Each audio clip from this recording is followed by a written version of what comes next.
Chapter 142. The dense vegetation almost covered the entire sky, and the air was humid and hot. Because it had been raining for the past few days, there were many places with raindrops.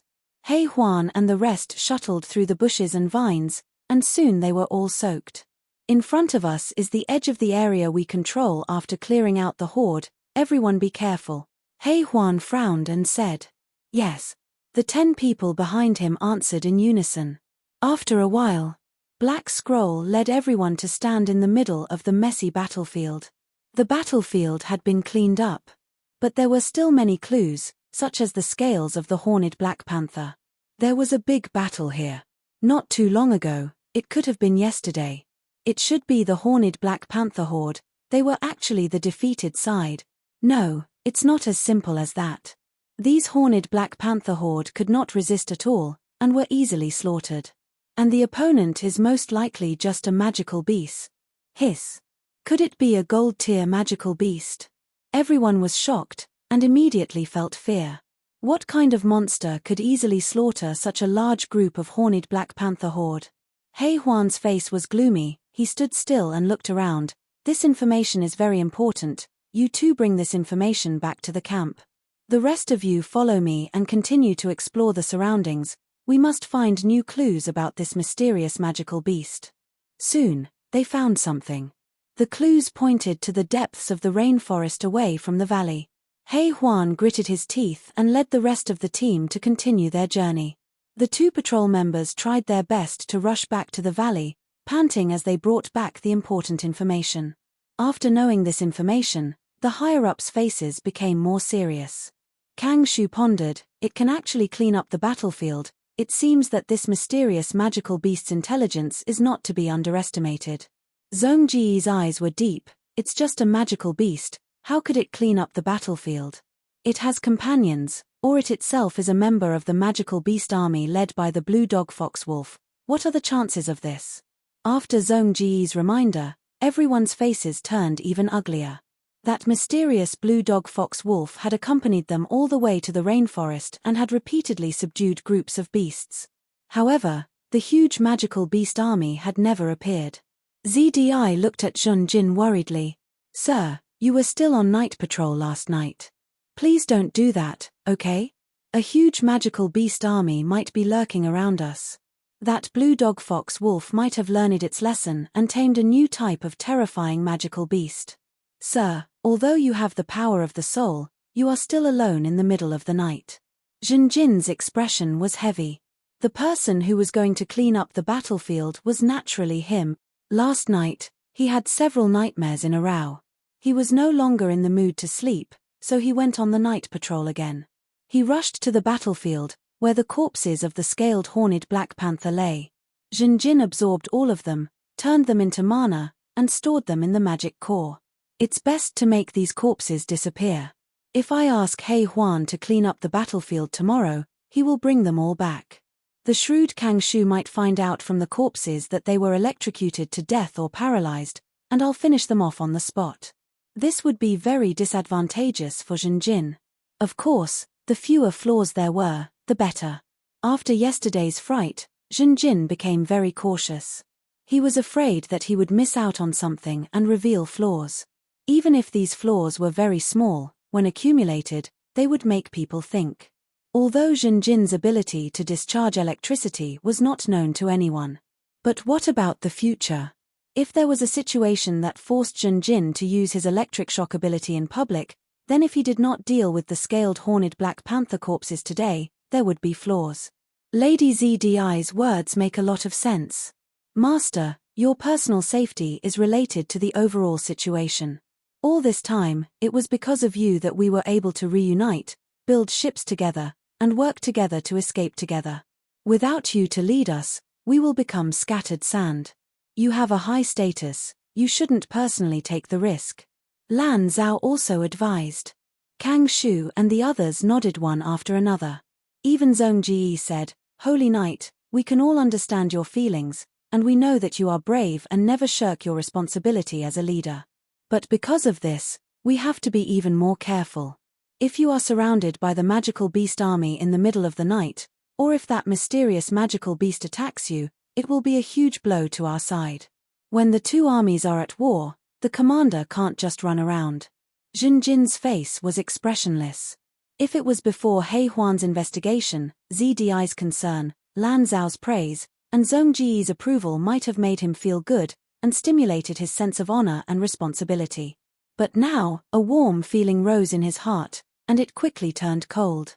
He couldn't help but think, if my secret is known by others, what will their attitude be like?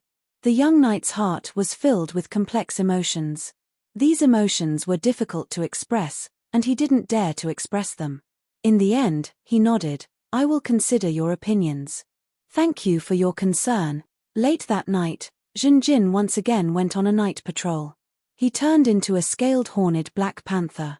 He was only at the level of black iron at the moment, and he had only recently mastered this life form. The sense of novelty brought about by the brand new life form had completely vanished. He turned into a monkey-tail brown bear, a bat monkey, a spear scorpion, a green lizard, and so on. Compared to his previous excitement and hard work, he now felt like there was a huge rock pressing down on his heart. He once again practiced releasing electricity. This kind of muscle movement was obviously something he had painstakingly figured out, and finally, with a trace of inspiration and luck. He should have felt a great sense of accomplishment, especially after yesterday's battle, when his ability to release electricity shone brilliantly. But his face was calm. There was even a faint trace of irritation and disgust in his heart. In the past, no matter how difficult it was, no matter how hard it was, Zhen Jin only needed to think about his responsibilities, think about his fiancée, think about Kang Shu, Mu Ban, and the others, and he would gladly endure it. But now, thinking about them, Zhen Jin's heart was no longer full of warmth, but a little cold. There was more estrangement. There was more defense. The secret was not exposed, and these people treated Zhen Jin the same as before, but Zhen Jin was different. Shengming Emperor, my lord, your holy light shone on me and made me realize that I am a helpless sinner. And you are the great victor and savior. Through your love and grace, I admit that I am a sinner, and I am willing to repent of everything. I beg you to forgive all my sins, help me, cleanse me with the holy light, and let me continue to practice the path of knights that you have shown me. After the training, Zhen Jin half knelt on the ground, facing the direction of the Shengming continent, and lowered his head to pray. This was an action he had never done before. But like all his previous prayers, Zhen Jin still did not receive a response. The rainforest in the middle of the night was full of life, but in Zhen Jin's silence, the roars of beasts and the chirping of birds could be heard from time to time. The sun rose and set. The rain stopped, and the rain began. Although it wasn't as heavy as before, it was still rainy and gloomy from time to time. The decision to transform the small valley into a dock was becoming more and more wise and correct.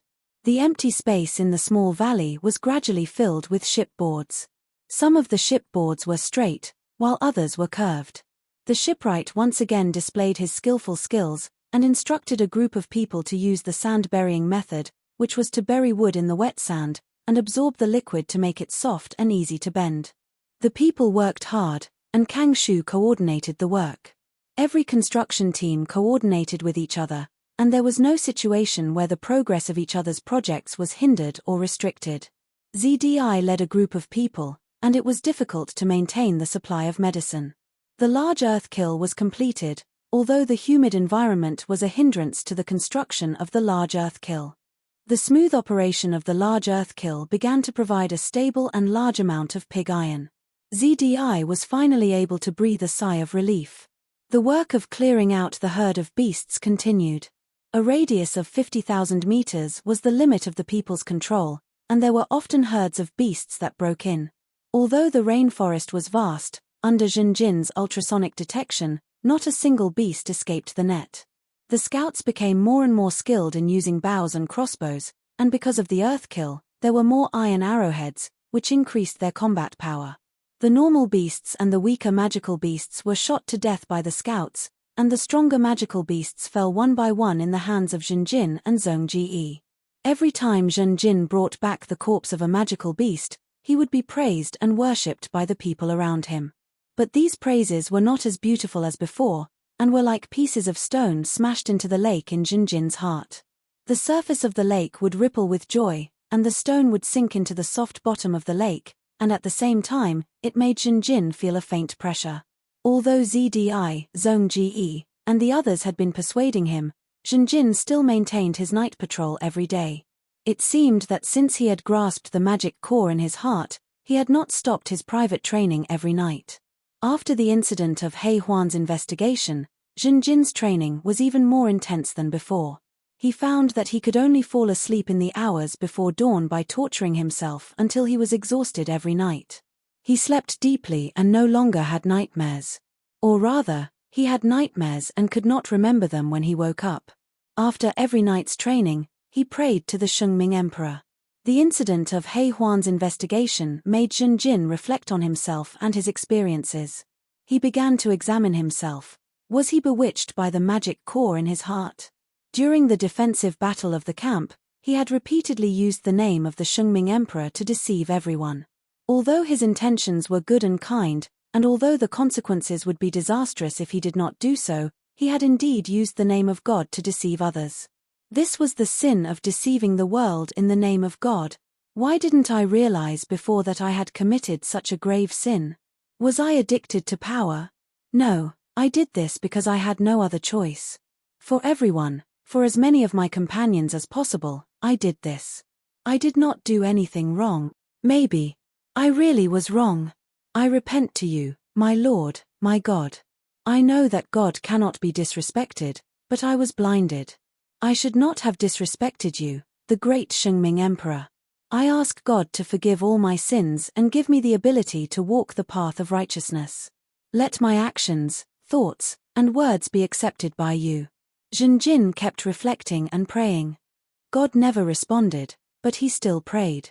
He was thinking, perhaps this is a test that God has given me alone. Late at night, when Jinjin finished his training, he dragged his tired body back to the valley. Outside his cave residence, Fat Tongue had been waiting for a long time. Lord Jinjin. Fat Tongue saluted respectfully. What's the matter? Jinjin was a little confused. I have been hesitating for a long time. Although I know that this is not the right time, I can't bear it, Fat Tongue said cautiously. Jinjin became more and more curious. Please speak. There is no need to feel burdened. We are all on the same side. The young knight smiled. The smile and the word on the same side made Fat Tongue relax. Chapter 143. Sir, I'd like to remind you that President ZDI's birthday is the day after tomorrow, Fat Tongue said. Birthday? Jinjin raised his eyebrows in surprise. He didn't expect Fat Tongue to mention this. Fat Tongue raised his eyebrows and sighed. This little one has been following the previous old guild master since a long time ago. I watched Miss ZDI from birth until she learned how to walk. Then, she grew up little by little. All along, the old president had regarded Miss ZDI as the apple of his eye and doted on her. As long as it was Miss ZDI's birthday, the old president would hold a birthday party for her, no matter how big or small it was. In fact, as the Wisteria Chamber of Commerce grew bigger and Miss ZDI grew older, her birthday parties became more and more grand. I still remember when Miss ZDI was 11 years old, the whole Garden City became a sea of joy at her birthday party. The city lord of the Garden City even came to give his blessings. That was the heyday of the Wisteria Chamber of Commerce. The old president spent a lot of money to invite a famous pastry master to make a birthday cake for Miss ZDI. It was 11 layers high and colorful like a rainbow. It was made with many precious magic materials. Eating it would make people happy and feel the sweetest taste in the world. Each layer of the cake had different effects. Some could increase one's magic power, some could stimulate one's spirit, and some could double one's attack power. Even after a few months of the birthday party, the rainbow cake was still talked about enthusiastically. Fat Tongue's eyes flashed with nostalgia as he said this. But soon, this light was extinguished, and Fat Tongue's tone became heavy. After the old president's accident, the Wisteria Chamber of Commerce fell apart. No one remembered Miss's birthday party anymore. In the past 2 years after Miss took over as president, we proposed to hold a birthday party for Miss many times, but Miss refused. I think it's because young Miss is afraid that she'll think of the old president. But it's different now. Lord Shinjin, now you're beside Miss ZDI. You are a Templar Knight, you are the only successor of the 100 Needles clan, and you are Miss Zidi's fiancé. With you here, everything will be fine and the Wisteria Chamber of Commerce's future will be bright. Miss will also be happy. I think, you don't have to say any more. Junjin took a deep breath and approached Fat Tongue. He patted the latter's shoulder and thanked him sincerely. Thank you for your reminder. You're right. I understand my intentions now. I will hold a birthday party for ZDI and give her a surprise. She's worth it. That's great. Thank you, sir. Thank you so much. Fat Tongue hurriedly expressed his gratitude, displaying his loyalty to the old president and the Wisteria Chamber of Commerce. Looking at Fat Tongue's back as he left, Junjin once again fell into deep thought. Have I been too focused on myself recently? I seem to be too immersed in my own world and neglect the people around me. No matter how much trouble I have, how can I neglect the people around me? I'm indeed a little selfish. Junjin's thoughts began to wander because of Fat Tongue's reminder and his own reflection. Thinking back, I was saved by ZDI. She was willing to cover for me when I was attacked by the poisonous fire bees. In the Brown Bear's cave, I risked my life to fight for her, and she did her best to heal me. When Yellow Algae asked for help, she was the one who gave me advice. Yellow Algae betrayed me and escaped alone. She was the one who accompanied me to face the ferocious blade spiders. She was the one who invented the pink potion. It could mark the path and help us find the way. We ate lamb by mistake and suffered from magic corrosion. She was the one who discovered the truth and detoxified everyone. Without her contribution, we would still be trapped in this place and unable to explore freely. She was the one who created the cave with the potion and protected many of our companions in the sandstorm. She was the one who created the acid potion and resisted the encirclement of the green lizards until I came to rescue them. When we were chased by the scorpions and ran out of food and ammunition, she was still by my side, curled up in the face of death and never separated from me. It was her potion that drove away the bat monkeys. It was also her potion that dealt with the poisonous fire bees. If these two major threats existed, the defense of the camp would have been a crushing defeat or even destruction for the human race. It was her potion that corroded metal and helped Mu Ban to create an endless supply of crossbows. It was also her potion that allowed us to have a large amount of iron in the early days of building the ship. Without ZDI, I would never have reached this stage. Her contribution is really too great, but she has never shown off. She took the initiative to stand behind me willingly. She left the center of the stage for me to bear the admiration and respect of everyone. She has always supported me silently. She has never objected to almost all of my decisions. The only few times she did, it was because she was too worried about my safety. Junjin kept reflecting, recalling every bit of his time with ZDI. A sense of shame quickly grew in his heart. The young knight decided to hold a birthday party to reward and comfort ZDI. ZDI was definitely worth it. Her contributions were enough to shut everyone up. However, when Junjin began to prepare, ZDI noticed. She was the current president of the Wisteria Merchant Guild. She was very shrewd. Don't do this, my lord. I've received your kind intentions, and that's enough. It's too inappropriate to hold a birthday party. There is a magical beast army hidden around us, a mysterious and terrifying magical beast suspected to be gold rank. Our food reserves have been declining. Building the ship requires a lot of hard work. The consumption can't keep up with the replenishment. There is also alcohol. We only have rum, and there are very few bottles. It is not enough to support the voyage to the wilderness continent. Sailing required alcohol. Because it was difficult to obtain fresh water while sailing in the sea. The water stored on the ship, because of the limited storage technology, would soon grow green spots, bacteria, and caterpillars. The fresh water was full of a strange taste and was difficult to swallow. However, the sailors had to drink it. At times like this, alcohol was needed. Alcohol could cover up the strange taste, and at the same time, it had a certain antiseptic effect. Therefore, it was not strange that the sailors were drunk sometimes. ZDI strongly opposed the birthday party, even though Jinjin said that they needed a reason to boost morale. Recently, rumors about the terrifying magical beast had spread throughout the valley, making everyone uneasy. ZDI's attitude was very firm. This made Jinjin feel that ZDI was considerate. At the same time, it made him feel even more ashamed. A thought suddenly appeared in the young knight's mind. Perhaps, I made a mistake the first time. I shouldn't have hidden it from her. I should have told her about the mutation in my body. I didn't want her to worry at that time. In the end, step by step, it became this situation. If this continues, I will not be able to say it, and the misunderstanding will become deeper and deeper. Perhaps, I was too arrogant.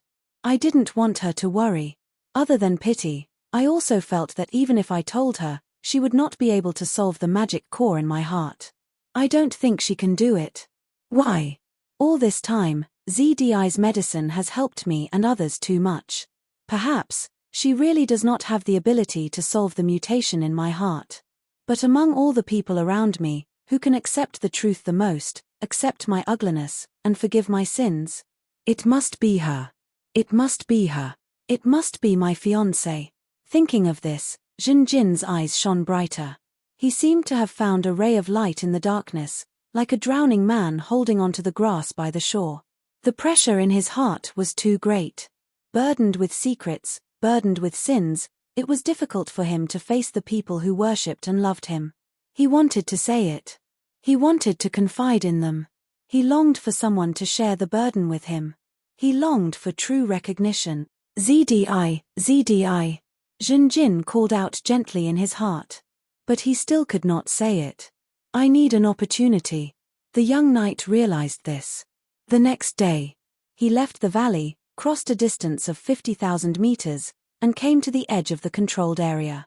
A huge beehive hung high on a tree. This was the beehive of the venomous fire bees. Jinjin used ultrasonic detection and accidentally found it. Before he took action, Jinjin carefully used ultrasonic detection to ensure that there was no one around. Only then did he attack the venomous fire bees. He lit a bonfire, released the medicine, and formed smoke. The venomous fire bees came out in full force and were defeated by the smoke. The venomous fire bees, which were at the level of a magical beast, could not do anything to the mutated Jinjin. On the night of ZDI's birthday, Jinjin came to ZDI's residence alone. Happy birthday, ZDI. Jinjin smiled and took out a bowl full of thick, amber-like honey from behind him. ZDI covered her mouth, surprised and happy. Thank you. She looked up at Jinjin. Her tone was full of affection. Her beautiful amethyst eyes shone with a touched light. Although there is no rainbow cake now, I have tasted it. The honey is also very sweet. Jinjin said. ZDI's expression changed. Sir, you ate the honey? It is poisonous. Ah. I don't feel like I am poisoned. Maybe sir tasted it less. It contains the essence of fire poison. If the dosage is high, even a gold level will be hurt. ZDI quickly said. She immediately showed a self-blaming expression. It is my fault. I did not tell you the results of the latest research. I remember that there are no beehives around the valley. Sir, it is too dangerous for you to go on an expedition alone, even with the oil fume potion. I am willing to take the risk for you. Jinjin blurted out. Sir. ZDI rolled her eyes at Jinjin. Her face showed a trace of shyness. All right, I admit that I was stupid. What I did was really reckless. I will be more careful in the future. Jinjin raised his hand and apologized. In fact, he could already mutate into a venomous fire bee. It was because of this that he took the initiative to taste the honey. Venomous fire bee honey was produced by venomous fire bees. The honey was definitely harmless to them. Jinjin put down the honey helplessly. ZDI walked in front of Jinjin and took the young knight's hand. Speaking of which, this was the first time she took the initiative. She looked deeply into Jinjin's eyes and said softly, "Thank you." Jinjin shook his head and looked at the bowl of honey. He was a little discouraged.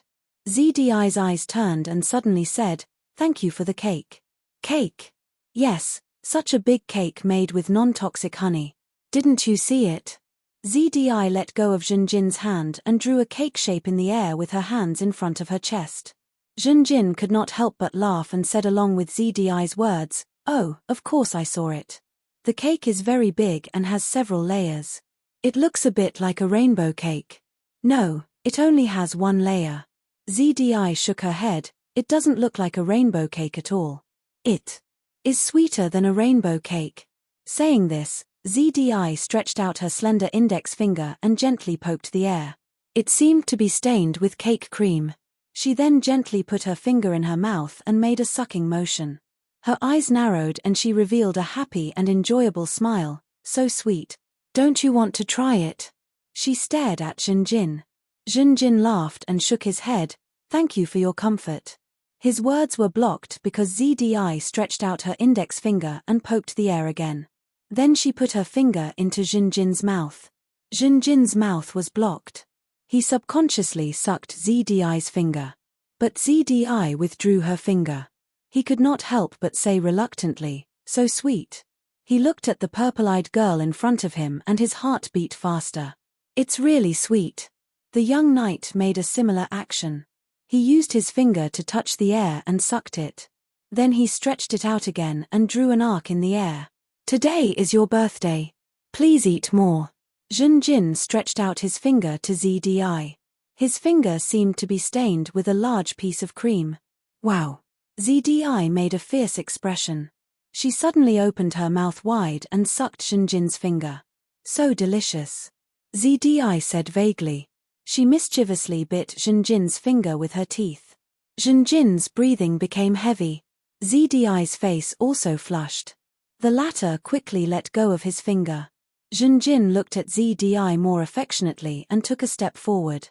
In this way, the distance between the two was only about a fist. The atmosphere in the cave became charming and gentle. Junjin took a deep breath and slightly gritted his teeth. "ZDI, there's something." Roar. The next moment, there was a sudden noise and chaos outside the cave. "He's crazy. Blockhead is crazy. Someone come quickly. He wants to kill people." Junjin and ZDI's expressions suddenly changed. They immediately ran out of the cave. Junjin was faster. He was one step ahead and arrived at the small clearing in the valley. He saw the big guy roaring crazily. His eyes were red. He held a mast in his hand and was madly waving it around. Some people who couldn't escape in time were lying on the ground. Some had pools of blood under them, and some were screaming, "Sir, please save us." There was also a group of people who were trapped in a corner. When they saw Junjin, they hurriedly called for help. The cries for help agitated the big guy. He viciously threw the broken mast in his hand at the survivors. But in the next moment, Zongji arrived and knocked the mast away with a bone hammer. Junjin was even faster. He was like a flying arrow, rushing directly toward the big guy. The big guy beat his chest and roared angrily. He flew toward Junjin. Junjin was proficient in martial arts. With a slight shift, he dodged the big guy's attack and jumped onto his back. Junjin's palm hit the back of the big guy's neck. The big guy's eyes rolled back and he fainted on the spot. "We're saved." The survivors cheered. "Kill him, kill this monster." Soon, hatred and anger filled everyone's hearts. Those who were injured and those who didn't suffer were all saying the same thing. "No, no. I beg everyone, please forgive him for my contributions." The shipwright's face was full of panic as he begged loudly. "Do you see? These are all your son's good deeds. We've worked for nothing for at least a week. That's not the point. He's too dangerous. He had this kind of crazy illness on the ship before. We've been living in fear by his side. Who knows when he'll act up again? It's too scary. He's a huge hidden danger. Look at how much he eats every day. Without him, we won't be short on supplies. Kill him. We won't go so far as to kill him. After all, he was our comrade. We can banish him, or exile him." Everyone was talking about how they wanted to get rid of the big guy. "Enough!" Junjin shouted, his face as calm as water. "He's our comrade. He was, and he is now. He's sick. We all know that. The shipwright told us a long time ago. He did cause damage, But fortunately, none of us died. He destroyed a lot of the ship's equipment. He ate a lot of food, but his contributions far exceeded his demands. There's no doubt about that. Why can he stay on the ship and live with the others for so many years? This proves that it's possible to live with him.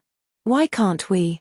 I won't give up on anyone easily, let alone a patient. He's not a monster. He's not. He's our comrade, a patient. This wasn't his intention. Jinjin shouted. He had never shown such a strict attitude before. Everyone was shocked by him. The whole place was silent.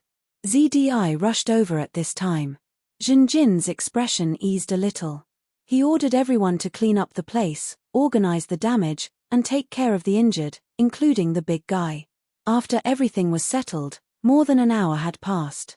Only Jinjin and ZDI were left. The two walked side by side.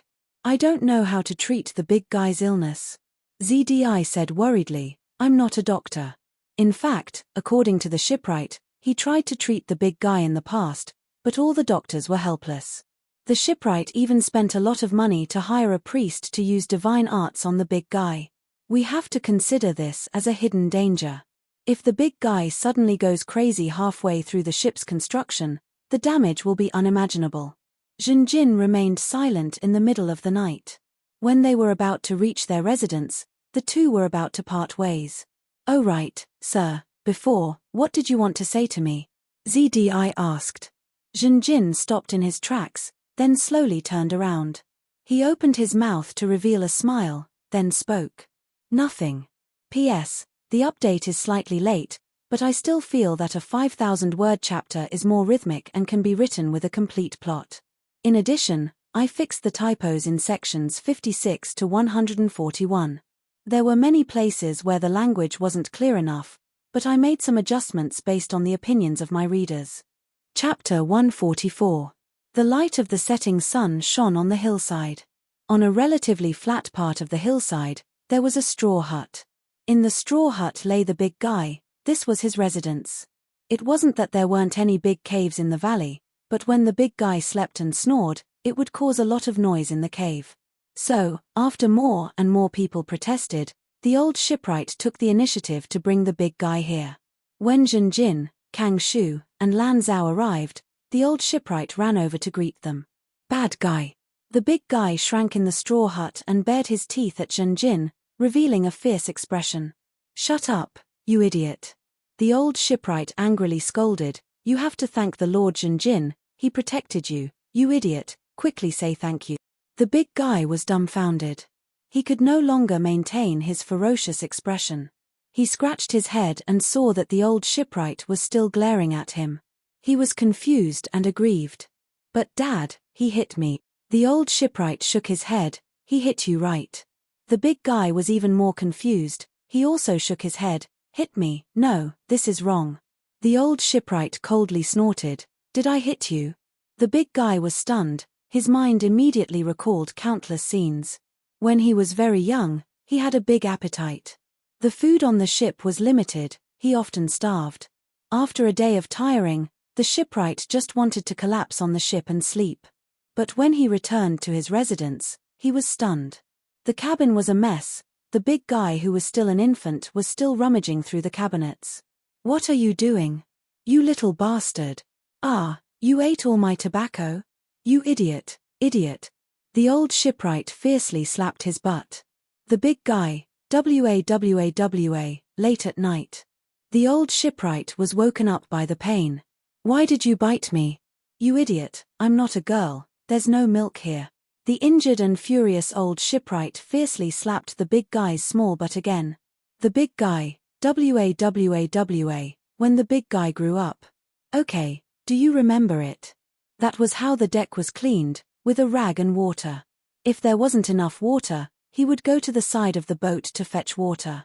Work hard, we don't keep useless people on this ship, do you understand? The shipwright repeatedly reminded him. The big guy nodded. Dad, don't worry. What did you do? Oh my God. Half a day later, the shipwright looked at the cracks and even holes on the deck. He tore his hair with both hands and almost went crazy.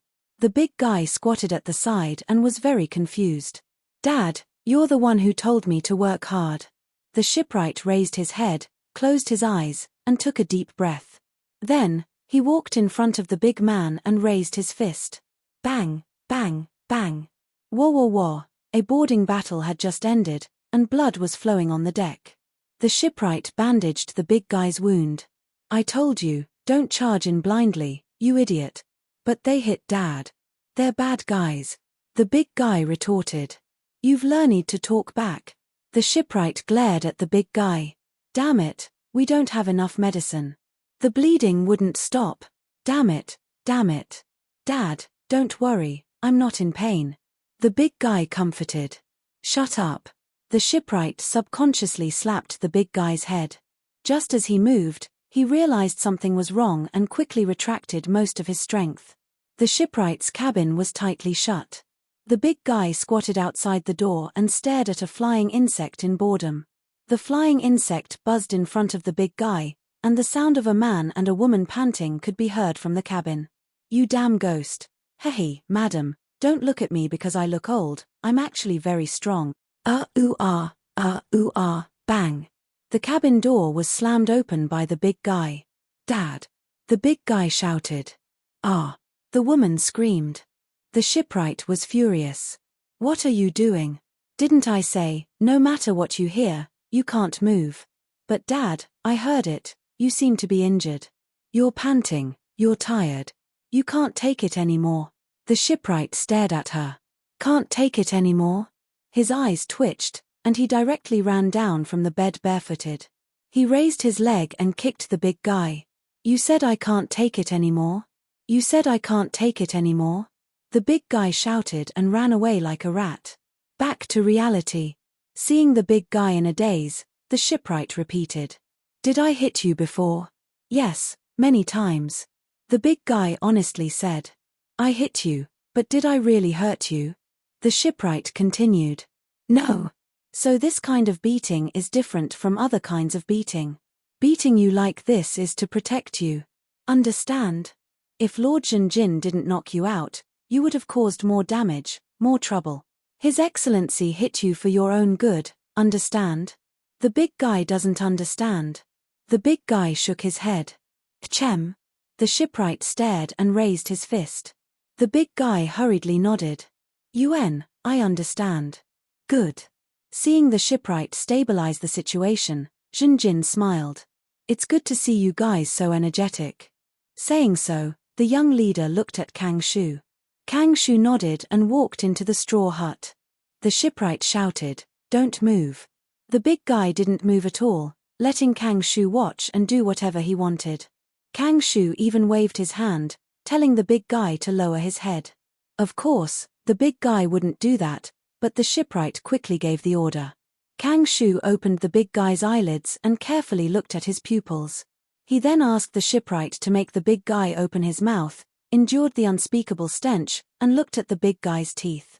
After observing for a while, Kang Shu left the straw hut. Returning to Jinjin's side, the old scholar shook his head. Sir, I'm afraid I'll have to disappoint you. Go ahead, everyone knows you're not a doctor.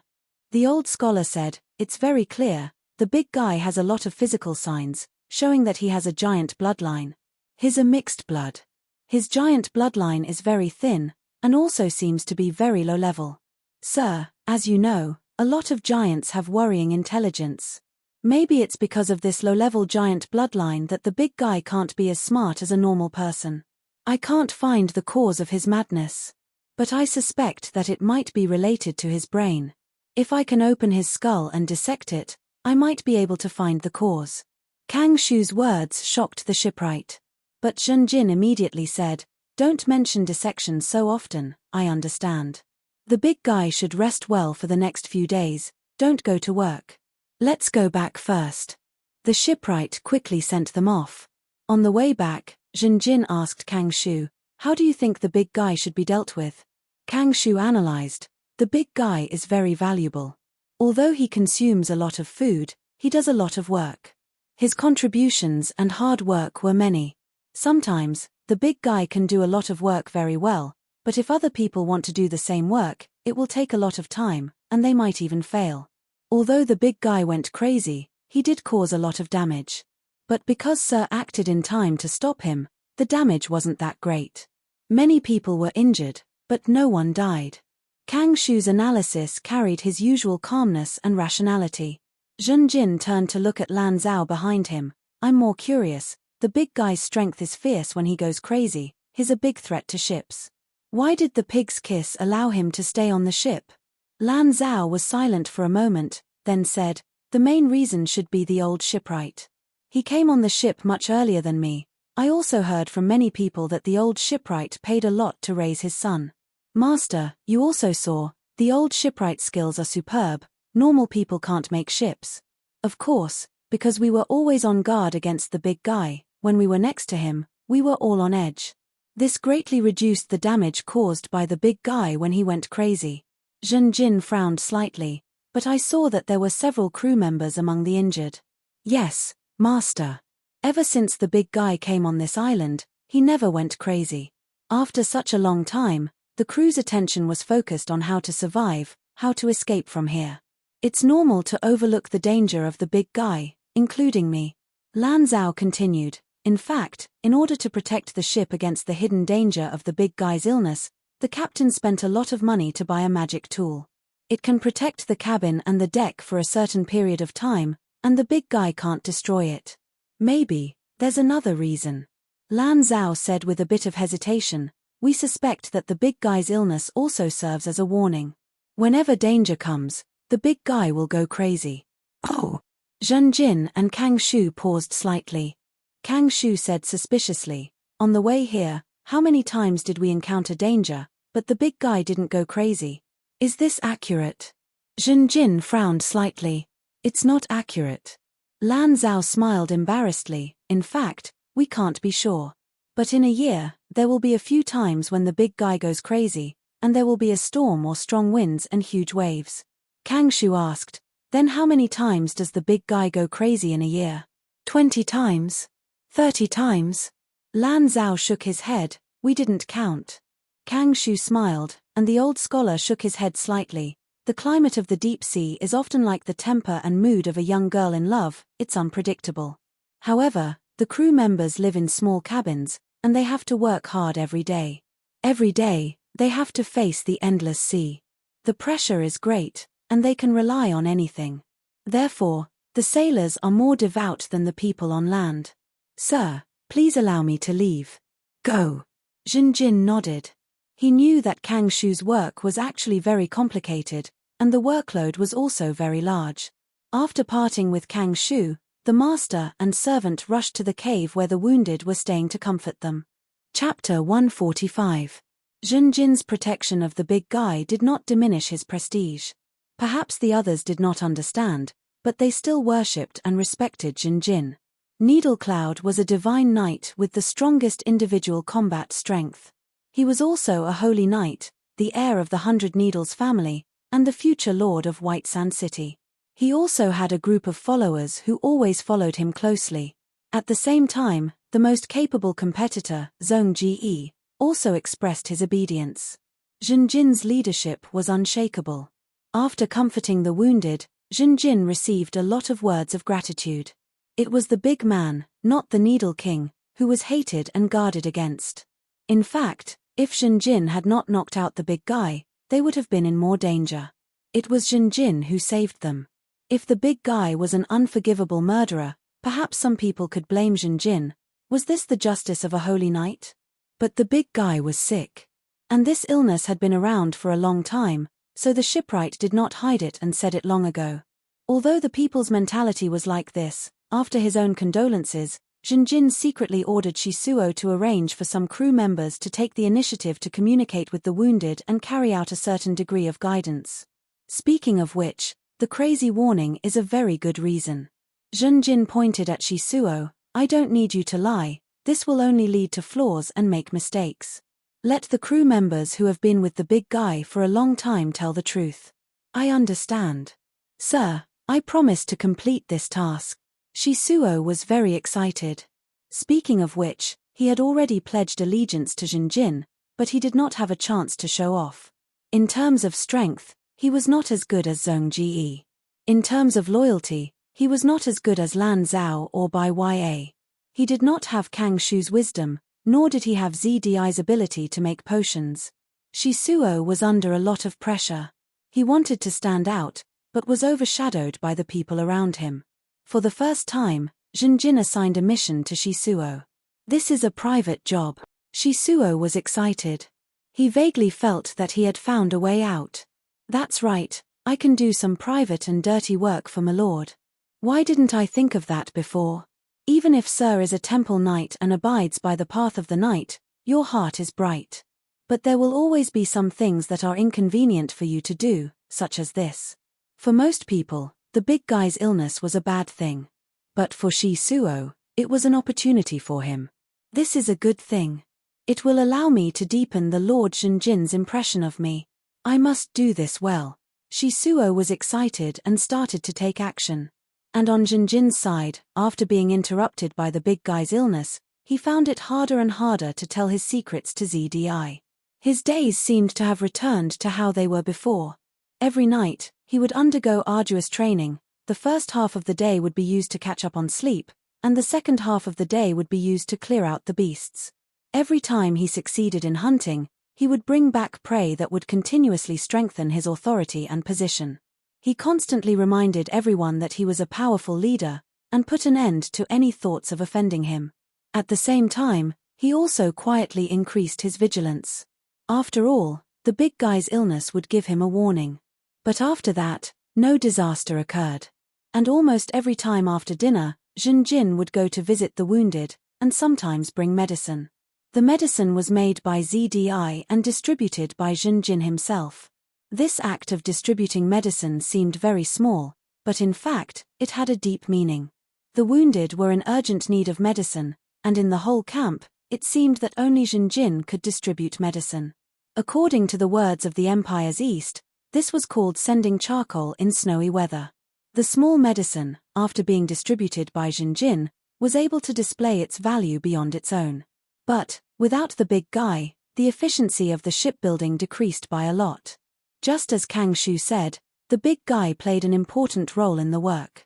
Almost a week later, Zhenjin once again came to the grass hut on the hillside, and discussed with the shipwright about letting the big guy resume his work. The shipwright did not hesitate, and immediately agreed. Because these days, he saw very clearly that Zhenjin's continuous consolation dispelled the grief and anger of the wounded. And behind the actions of Shisuo and the other crew members, there was also Zhenjin's shadow. Sir, you are a wise leader. The shipwright was now willing to submit to Zhenjin. Once, when he woke up in the camp, he heard that Zhenjin had accepted Zhong Ji, Sandao and the others, and was very worried, thinking that Zhenjin might be too young. Along the way, the shipwright's view of Zhenjin had greatly changed. Now, the shipwright completely realized, the knight in front of him, although young, was definitely not a simple believer. He upheld the way of the knight, but at the same time, he did not let down the identity and bloodline of the nobility. He had profound tactics. You have to continue tomorrow, you have to work hard. If someone scolds you, what will you do? The shipwright asked the big guy in front of Zhenjin. Just pretend I didn't hear anything. The big guy replied. What if they hit you? The shipwright asked again. If it doesn't hurt, like throwing stones at me, I won't scream. If it hurts, I'll scream. If someone hurts me and makes me bleed, I'll scream for my father. The big guy replied smoothly. The shipwright nodded in satisfaction. He turned to Zhenjin and guaranteed, Sir, the big guy is already prepared. Actually, he's not stupid, he knows how to deal with it.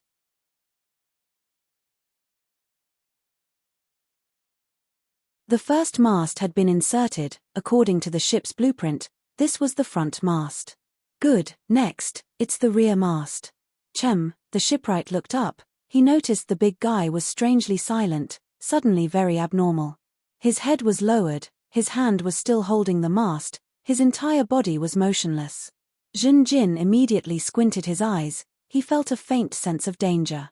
The shipwright shouted a few times, but the big guy didn't answer. His expression also became panicked.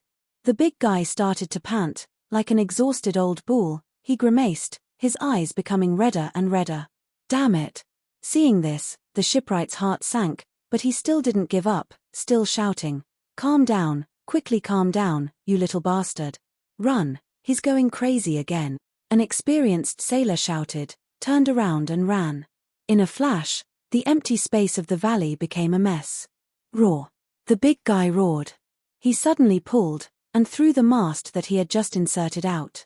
The mast hit the mountain wall, the front half broke, but the back half stuck into the mountain rocks. The big guy swung his fist at the keel again. But at this time, Junjin went against the flow, his body like lightning, directly jumped behind the big guy, and once again hit the back of his neck, knocking him out. Everything had just started, and it was already over. The situation was still under Junjin's control. "The keel is fine, it's fine," the shipwright shouted loudly, feeling very lucky.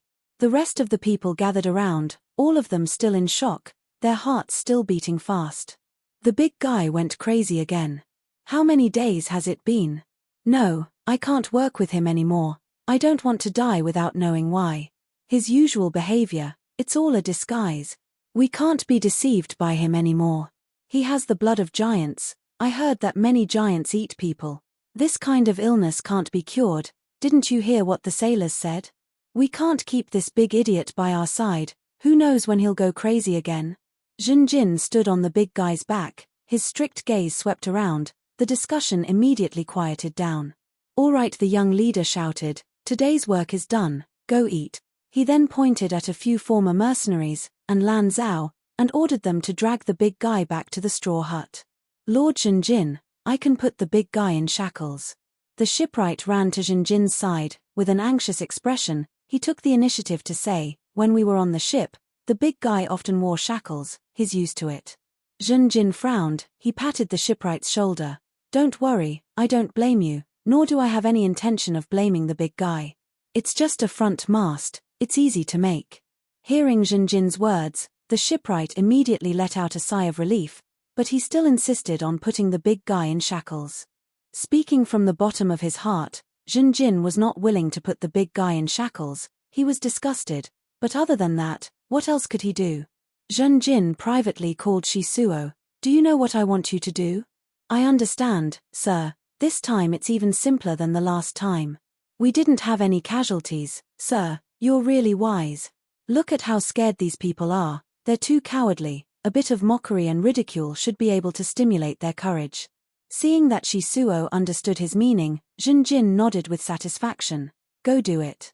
Junjin needed the big guy to work, but not only because of the large amount of work involved in building the ship, or because he needed to appease the shipwright. The young knight also had a deeper motivation. He wanted to help the big guy, he wanted to protect the big guy, he wanted to find a way for the big guy to live in harmony with the others. On the night of the big guy's illness, an unexpected thing happened. Rumble. The earth trembled, stones rolled, and giant trees fell one after another. Most people woke up from their sleep. They ran out of their caves and out of the small valley in panic. Earthquake. Chapter 146. There's actually an earthquake. Junjin quickly rushed back from the wilderness. When the earthquake happened, he was still training his crocodile-headed hammertail form. What made Junjin relieved was that when he rushed back to the small valley, he did not see a chaotic scene. Although he was not there, Kang Shu, ZDI, and Zhong Ji worked together to quickly stabilize the situation and began to clean up the camp. The scale of the earthquake was not large, and it came and went quickly. The empty space in the valley that Junjin was worried about, the keel and the masts were not damaged. The wooden roof above the construction site was the biggest contributor this time. It firmly blocked the falling rubble and protected the results of everyone's work. After inspection, a lot of rubble was piled up on the wooden roof. Many places were smashed with holes, and even more wooden planks were full of cracks. Mu Ban reported to Junjin with a dignified expression, "Sir, the wooden roof not only needs to be renovated, but also needs to be reinforced." Zhong Ji frowned. "We have been on this island for so long, but we have never encountered an earthquake. Even the strong half-beastman felt powerless in the face of such a natural disaster." ZDI said, "Is there only one earthquake? To tell you the truth, I have a bad feeling about this. If there are more earthquakes, then our current residence will be very dangerous. Everyone lived in caves. If there was a stronger earthquake, it would cause the mountain to collapse, and these people sleeping in the caves would basically be crushed to death or buried alive. Also, the shipbuilding would become a big problem. Originally, they arranged the construction site in the small valley to use the terrain to build a dock, saving a lot of labor, materials, and time. But now, if the earthquake continued, the small valley would become a dangerous place. It was far worse than an open or flat area. This time, only some small stones on the mountain collapsed. If the earthquake was more violent, large stones would roll down and the ship would suffer great damage. Zhenjin sighed, then said firmly, "This is the effect of the big guy going crazy. He is warning us." Kang Shu, who was at the side, was stunned for a moment before he nodded in agreement. "That's true. It seems like the big guy has a decisive role. His relapse is a great thing for us." Zhenjin looked at Kang Shu with admiration and said, "Don't stay in the cave tonight. Let's stay in tents in the wilderness for now. From tomorrow onwards, we need to clear out a large area of the forest around the valley. If we want to make a slide, at least part of it will extend out of the valley. If an earthquake happens, we can quickly move the important hull components out."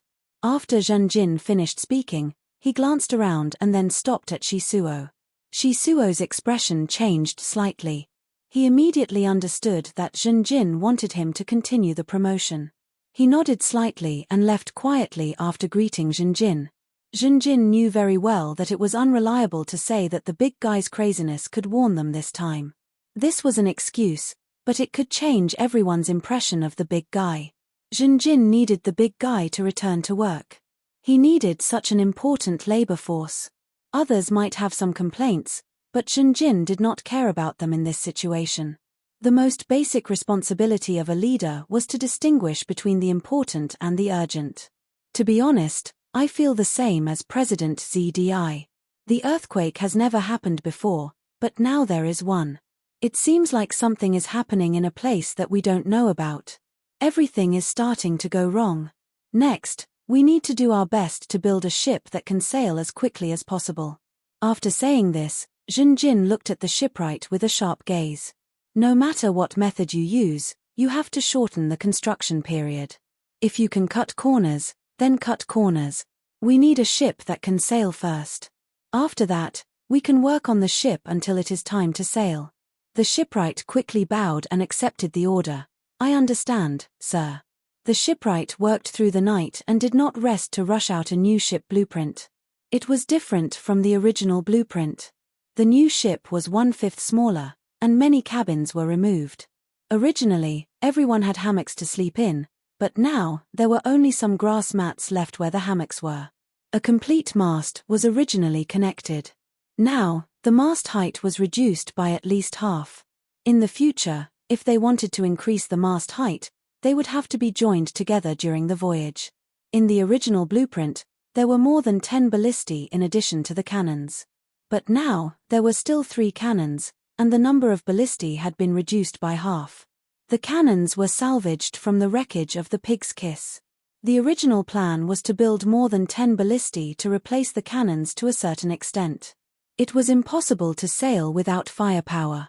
Whether it was the fishmen, sea monsters, or pirates, they were all a huge threat to long-distance sailing ships. But now, there were no more ballistae. As for the ballistae in the blueprint, they were all in the camp's control. There is no need to make so many sails.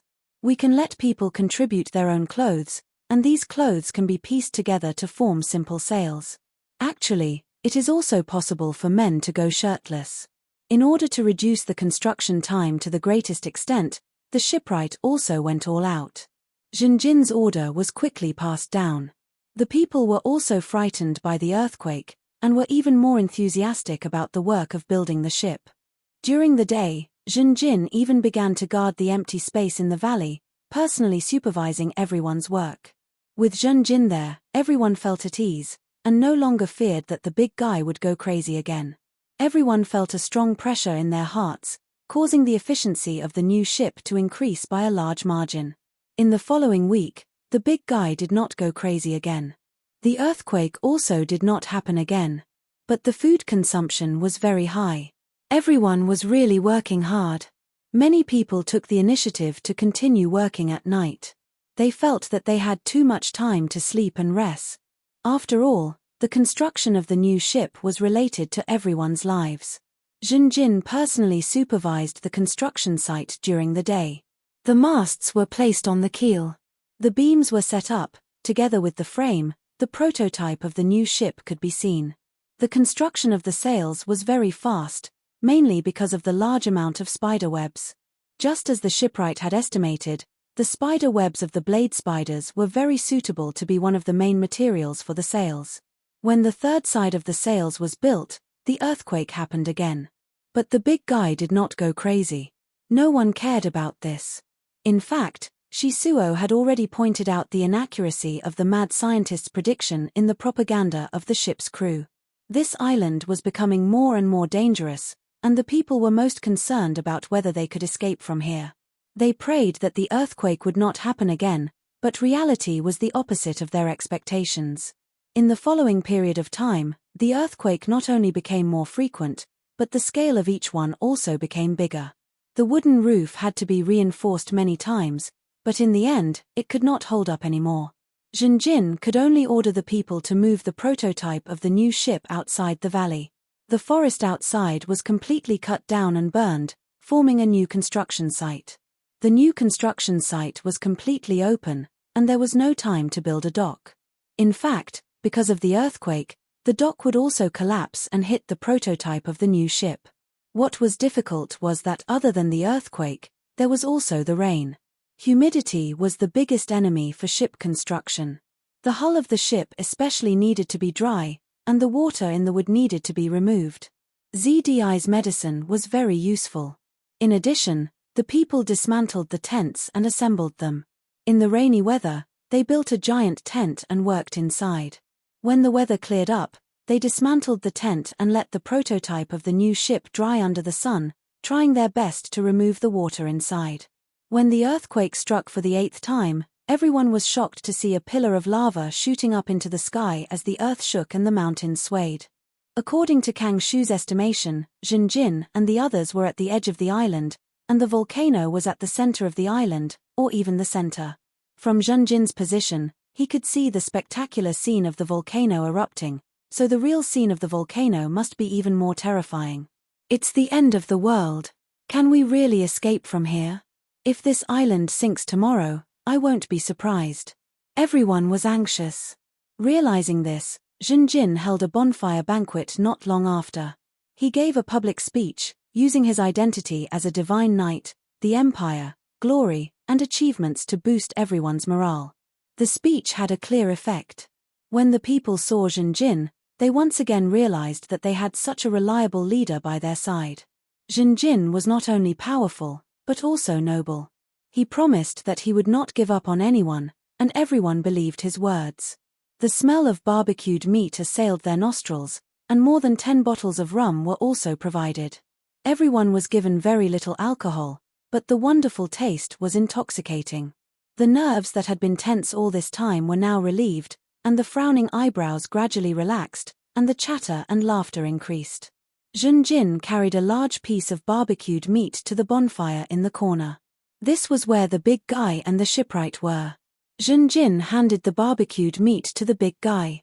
The big guy did not dare to take it, and only after being scolded by the shipwright did he timidly take it. You have done very well these days. Without you, the ship would not have been built so quickly. Continue to work hard. Under everyone's gaze, Zhenjin encouraged the big guy. The big guy curled up his body, sitting in his seat. Seeing Zhenjin smile at him, he quickly lowered his head in embarrassment, staring at the barbecued meat in his hand, not knowing what to say. Zhenjin did not stay for long. After a while, he turned and left. When the shipwright respectfully sent him off, he sighed with emotion. Sir, you are truly different from the others. I have never seen such a noble person like you. The old father sincerely thanked him, his voice choked, his eyes slightly red. Zhenjin patted his shoulder, looked around, and saw that everyone's attention was on him. He raised his voice, everyone has a place on this ship, no one will be left behind. In other words, we are all on the same boat. I know, there are differences between us. Differences in status, bloodline, appearance, personality, all kinds of differences. But these differences should not become the reason for our suspicion, opposition, and internal friction. We should be tightly united. Only this way can we maximize our chances of escaping. We are all on the same side. Jinjin said the last sentence in a particularly emphatic tone. As expected, his impromptu speech once again won the cheers of the crowd. Many people found that they fell in love with Jinjin's speech, and were very willing to listen to Jinjin speak a few more words. Jinjin's words comforted their panicked hearts, calmed them down, and filled them with hope and motivation again. ZDI stared at the young leader. Kang Shu had an approving smile. Bai Ya's fanatical gaze seemed to be on fire, while Lan Zhao was silent and reserved. He Huan quietly clenched his fist. San Dao, who had always been calm, was also a little dazed. On the same side, Zhong Ji looked at the bonfire in front of him. These 3 words made him recall a scene from the past. He fell on the cold tiles, his head was firmly stepped on by a foot. On the same side, the youth who stepped on Zhong Ji said in a sharp voice, "Ha! You actually said that you and we are on the same side." The young Zhong Ji struggled, but could not resist the strength of the youth in front of him.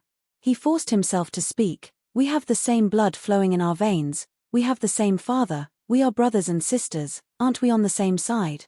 As soon as he said that, Zhong Ji felt the strength of the foot stepping on his head increase. The luxurious boots even ground hard on Zhong Ji's temple. "Shut up! You bastard!" The youth who stepped on him shouted angrily. The other youths who were watching also spoke up. "Who is your brother and sister? You were born in dirty soil, how can you stand shoulder to shoulder with us? You do have a noble bloodline, but that is precisely your tragedy. Because this shows the essence of your inferiority and incompetence. You are the disgrace of our family. You are a stain on our family's reputation. Bastard! A mere half-beast man wants to stand shoulder to shoulder with us. In your dreams." Chapter 147. Young Zhong Ji slowly opened his eyes. His blurred vision became clear, he saw the beautiful floor tiles, the pain in his body made his memory clear. He had been beaten up by his half-brothers and sisters and had fainted. Silent tears flowed from his eyes. Despair, anger, hatred, confusion, all kinds of emotions drowned young Zhong Ji. He curled up his body and sobbed softly. Footsteps suddenly came, and finally stopped in front of Zhong Ji. Zhong Ji vaguely saw a pair of boots in his blurred vision due to tears. Sigh. The owner of the boots let out a deep sigh. Just a sigh was enough for Mang Ji to understand the identity of the person who had come. The next moment, he was pulled up by the person and stood up. "Teacher!" Zhong Ji called out helplessly. The teacher stared at him. He did not hug young Zhong Ji into his arms to comfort him, but handed him a sword. "Continue to practice the sword," the teacher said. Huff, huff, huff. The middle-aged Zhong Ji spread his feet as wide as his shoulders. He held the wooden handle of the white bone hammer with both hands, and kept making vertical and downward slashing movements. This was one of the most basic movements in swordsmanship. Zhong Ji did it meticulously. The huge and heavy bone hammer in his hands was as light as straw. What made the swordsman even more moved was that every movement he made was like a copy of the previous movement, no matter if it was the angle of the slashing, the speed, or the height of the bone hammer at the top and bottom, there was no change. After making 300 slashing movements like this, the powerful half-beast man was sweating all over. Many strands of his long brown hair were wet with sweat and stuck to his forehead. The banquet had already ended. There was no wind or moon in the middle of the night. Zhong Ji was standing at the edge of the temporary camp, behind him was a bright bonfire, and in front of him was an endless deep rainforest. Jinjin said one of our own, it made Zhong Ji remember the past. Under his silent and calm expression, there was an irritated heart. Every time this happened, Jinjin would practice his swordsmanship. As long as it involved swordsmanship, even the most basic downward slashing movement, it could attract his attention, making him focus all his attention and eliminate all the complicated thoughts. Zhong Ji's restless heart gradually calmed down. The boring swordsmanship movements, in his eyes, were almost entertainment. One of our own. It's just that the situation forced me to. Zhong Ji's heart, he put the bone hammer on the ground, and sighed in his heart. But the next moment, his ears trembled slightly, and his face suddenly changed. Faintly he seemed to hear a wolf's howl. The night passed. After receiving the information from Zhong Ji, Jin personally led a team to investigate. 50,000 meters away from the edge of the valley, Jin Zhan and the others found a large area of messy beast prints. There are the paw prints of a monkey-tailed brown bear, the hoof prints of a mighty white rhinoceros, and the snake tracks of a crocodile head hammertail centipede. It's definitely the magical beast army. Jin's head sank. He continued to investigate, and the results were more serious than he had expected. In the northwest and southwest of the small valley, there was 1 and 2 magical beast army. These 3 magical beast army were wandering around the edge of the controlled area of the small valley, and did not go deep. When the intelligence was brought back, the higher-ups all had serious expressions. This means that there are at least 3 blue dog fox wolf eyeing our camp. Could it be that there is only 1 magical beast army, and the blue dog fox wolf is using a diversion tactic? No, the size of the army that attacked the camp before is basically the limit of a single blue dog fox wolf's control. The traces left by the beast horde are very different. Moreover, it is very difficult to make these magical beasts disguise their own traces. After all, the blue dog fox wolf is special. Since these magical beast army deliberately did not approach the valley, it means that they have already discovered us. They are not attacking now, so they must still be accumulating strength. It is very likely that the blue dog fox wolf that is tailing us, it must have called more of its companions. The situation had become very bad. Everyone had to build the ship while defending against the magical beast army's attack. With the blue dog fox wolf commanding the magical beast army, it was more than 10 times more powerful than a beast horde of the same size. What was worse was that the volcanic eruption was still ongoing, and the island seemed to be in the midst of some kind of drastic change.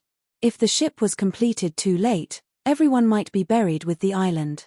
The higher-ups discussed many ways to deal with it, and they were already experienced in dealing with the magical beast army. But no matter how ingenious the method was, someone had to carry it out. Once the manpower was transferred, the speed of building the ship would be reduced. This was something that no one wanted to see, but there was no other way. No, I have a way. This was what Jin wanted to say, but he did not say it out loud. The fortifications began to be built and reinforced. Everyone rested at night, and Jin began to move. After transforming into a bat monkey, he quickly moved forward in the rainforest. The ultrasound detected a magical beast army. The bat monkey Jin quickly flew higher into the sky. In the sky, he saw the blue dog fox wolf firmly in the center of the army, heavily protected. The next moment, Jin activated his heart core, and something strange happened. A red light flashed in the sky, and then the bat monkey form dissipated, replaced by the crocodile-headed hammer-tailed mantis Jin. The crocodile-headed hammer-tailed mantis Jin did not have wings or the ability to fly, and its body was fatter than a normal crocodile-headed hammer-tailed mantis. Jin directly fell from the sky. Naturally, there were also bat monkeys in the magical beast army. At first, the bat monkey needles did not alert them, but when such a large crocodile-headed and hammer-tailed bat monkey needles fell from the sky, the bat monkeys let out terrified screams. The blue dog fox wolf on the ground had just reacted when the crocodile-headed hammer-tailed mantis Jin smashed into the ground with a loud bang. Tall and thick trees were crushed by him, and a few unlucky magical beasts were crushed to death on the spot. The crocodile-headed hammer-tailed mantis's alligator skin displayed strong defensive power. However, this layer of skin alone was not enough, and under the skin was a thick layer of fat. Of course, the fat did not belong to the crocodile-headed hammer-tailed mantis, but to the underground sandworms. Jin had naturally secretly transformed some of the underground sandworms after eliminating them.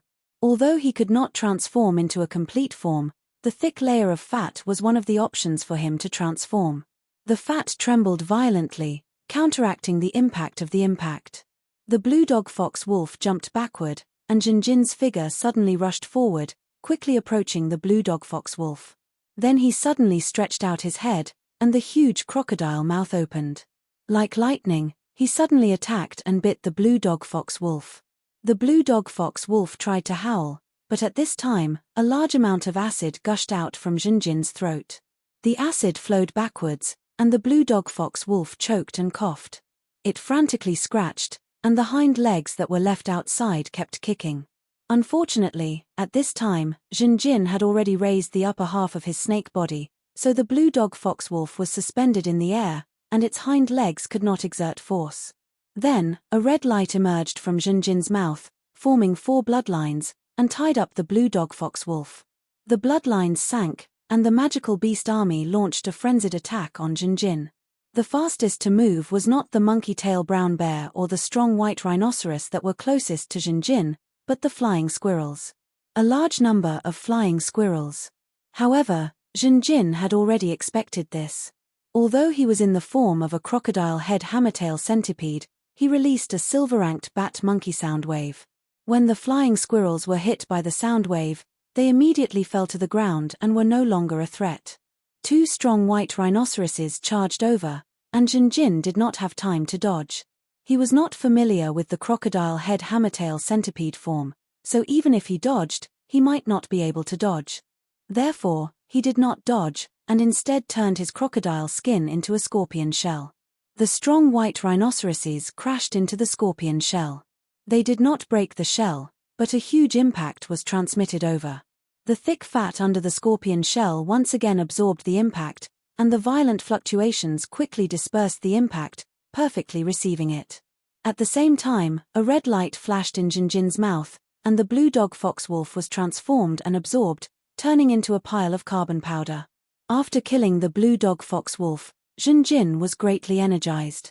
Having the blue dog fox wolf or not was a completely different situation. The effects of the strange fragrance were still in effect. Seeing their commander killed, the magical beasts went into a frenzy, and began to attack Jinjin crazily. The other magical beasts were not so bad, but the brown monkey tail bear's red claws were able to pierce through the scorpion shell, poking holes in Jinjin's body. The fat under the scorpion was also roasted, and a delicious smell of food was emitted. Jinjin rolled on the ground, crushing a path. With a flash of red light, the huge crocodile head hammertail centipede form dissipated, and he once again turned into a silver bat monkey and flew into the sky. All the bat monkeys chased after him, while the rest of the magical beasts could only stand on the ground and roar. Jinjin flew high into the sky, and his speed was extremely fast. Only the 2 silver bat monkeys could barely keep up with him. Jinjin turned around and began to attack the silver bat monkeys. He turned into a lizard's head, but it was a spider's mouthpart. 2 balls of milky white spider webs shot out, and hit the 2 silver bat monkeys, binding their wings. The silver bat monkeys screamed and fell to the ground. The rest of the bat monkeys reached out to help, catching their leader in the air. But this was Jinjin's plan. He occupied the sky, and continuously shot out spider webs, shooting down the bat monkeys one by one. Soon, the sky cleared, and only Jinjin was left. Without the bat monkeys, Jinjin began to use acid, and continuously shot it out. The magical beasts could only roar and howl, but they could not do anything to Jinjin. The normal beasts were killed by the acid, and the bronze and dark iron beasts were heavily injured. The battle went on for a long time, and Jinjin's core mana reserves had decreased by more than half. The entire magical beast army was also exhausted from his torture. It's time. Jinjin saw the opportunity, and flew down, turning into the brown monkey tail bear form. He directly landed on a lethal white rhinoceros. The red bear claws directly pierced through the lethal white rhinoceros's head, and then the nails mutated, turning into spider blades, and piercing through the lethal white rhinoceros's brain, and sharp B-tips emerged from its chin. Another lethal white rhinoceros charged over, and at the same time, a crocodile-headed hammertail centipede behind Jinjin attacked. Jinjin instantly turned into the silver flying squirrel, and like lightning, he successfully dodged. The lethal white rhinoceros and the crocodile-headed hammertail centipede crashed into each other. Jinjin directly crashed into the chest of a brown monkey tail bear, and before it could react, he exploded with a strong electric shock. Bang! The brown monkey-tail bear fell, and smoke rose from its body. It was not a lethal white rhinoceros, and after being killed by such an attack, there was no possibility of revival. However, this level of electric attack consumed the most mana. After that, Jinjin did not use this method. Even without electric attacks, he still caused chaos in the magical beast army. Without the blue dog, fox, and wolf, these magical beasts had limited intelligence, and were easily manipulated by Jinjin without any concept of formation. In fact, many of their attacks landed on their companions. The most important change was that Jinjin had become stronger. All this time, he had been training hard and had accumulated a lot of results, and he had made great progress in many aspects. For example, before, Jinjin could not quickly change forms in the middle of a fierce battle. But now, he was doing it very smoothly. Before fighting with this magical beast army, Jinjin lacked an opportunity to thoroughly test himself. Now, this opportunity had come. Refreshing. Too refreshing. The more Jinjin fought, the more excited he became. In the beginning, when he used the various magical beast forms, there were still many areas where he was unfamiliar with, especially the transformation between the forms of the magical beasts. But in the fierce battle, he became more and more proficient, and became calm. Many of the movements were not smooth when he was training hard on a daily basis. But in the fierce battle, in the siege, and under the external pressure, these movements became smoother and smoother. The connection of various movements and tactics also became natural. The quantitative change triggered a qualitative change, and Jinjin could feel that he was becoming stronger. In the next second, he was even stronger than in the previous second. A little stronger. A little stronger. Jinjin roared in his heart. Slow, too slow. He caught up with a monkey-tail brown bear, and the blade on the back of his hand flashed, and the monkey-tail brown bear's head was cut off. Weak, too weak. He stepped on the bat monkeys that were bound by the spider web one by one, and they were directly trampled to death on the spot. Corpses were everywhere, and blood flowed all over the ground. Jinjin fought against an army alone, and began a bloody and brutal massacre. The magical beast army was mostly lost, and the rest began to flee. Jinjin began a merciless pursuit. No demonic beast could escape his pursuit. When the last deadly white rhinoceros fell by the small lake, Jinjin could not help but raise his head and laugh wildly. Ha ha ha. The conflict, depression, and pressure of the past few days had all been vented and released in this battle. Behind his butt, the scorpion tail skillfully pierced through the body of the deadly white rhinoceros. Then, the blood threads entangled and absorbed the deadly white rhinoceros.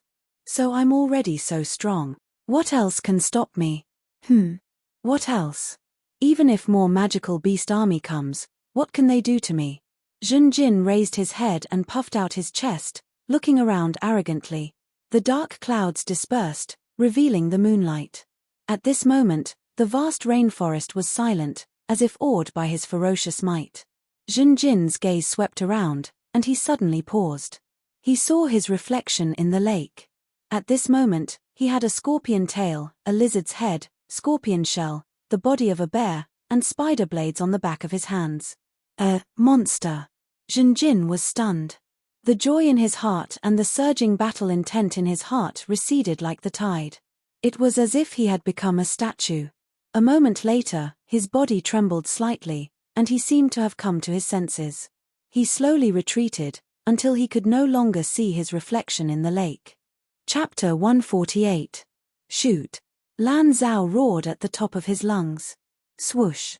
The next moment, the crossbows were fired in unison, forming a black curtain of arrows. Under the curtain of arrows, the bat monkeys fell to the ground one after another. On the hillside, the remaining large magical beasts were still trying to charge. A monkey-tailed brown bear rushed to the front. Bang! Suddenly, a huge crossbow arrow flew out like a war spear, carrying a strong wind, and hit the monkey-tailed brown bear in the blink of an eye. It pierced through the wound in its chest and came out of its body. The monkey-tailed brown bear was shot to death, and its body was also sent flying a short distance by the crossbow arrow. Well done, Hei Huan. Seeing this scene, the morale of the people around him was greatly boosted. The huge crossbow arrow was shot from a crossbow, and the person who shot it was He Huan. In terms of archery, he was recognized as the person second only to Jinjin in the camp. Woof woof, woof, at the rear of the magical beast army, several blue dog fox wolf barked together, and the magical beast army began to retreat. We did it. We won one victory, and we managed to hold this place. It's all thanks to Lord Jinjin and Lord Zhongji. Everyone cheered, and almost everyone's eyes were focused on Jinjin and Zhongji. It had been more than half a month since Jinjin's night attack and annihilated the entire magical beast army. In this half a month, the situation had rapidly deteriorated. Since Jinjin's first attack, the remaining blue dog fox wolf had chosen to gather in one place after realizing that the scattered magical beast army would be wiped out. This made it difficult for Jinjin to attack. After that, he tried many times to attack. He eliminated the blue dog fox wolf and slaughtered many magical beasts, but he was also tricked by the blue dog fox wolf, fell into a trap, was besieged, and was seriously injured. Fortunately, Jinjin's heart was no longer what it used to be. He could conjure the meat of the deadly white rhinoceros. This kind of rhinoceros meat is much more practical than other magical beast meat. After Jinjin turned the flesh of his wounds into rhinoceros meat, he gained the incomparable regenerative abilities of the life-enhancing white rhinoceros. Basically, there were no wounds left overnight. On the other hand, the deadly white rhinoceros needed to eat a huge amount of food to replenish its energy. Jinjin had the heart core, so he only consumed the mana within it. He consumed his mana to discharge electricity, and he also consumed his mana to heal himself. More and more, he realized the practicality of mana. This time, a new blue dog fox wolf has appeared. Zhongji sighed as he returned triumphantly with Jinjin. The current situation was like this. Once a blue dog fox wolf was eliminated, a new one would soon appear, or even two. Every blue dog fox wolf had a magical beast army of varying sizes. Jinjin was silent. When he first discovered the magical beast army, he went all out, wanting to rely on his own efforts to directly resolve the crisis of the camp. At first, the situation was very good. He destroyed an entire magical beast army with his own strength. But the other two blue dog fox wolf that were wandering around the border quickly discovered the destruction of their companions and the army, and immediately gathered together. The two blue dog fox wolf stood side by side, which made it difficult for Jinjin to attack. He tried a surprise attack, but it failed. Only one blue dog fox wolf survived. After learning about Jinjin's information, the blue dog fox wolf once again made the right move. It ordered the flying squirrels to hide underground. These flying squirrels were originally good at digging holes in tree trunks and underground. After they hid deep underground, Jinjin's sound wave attacks were difficult to achieve.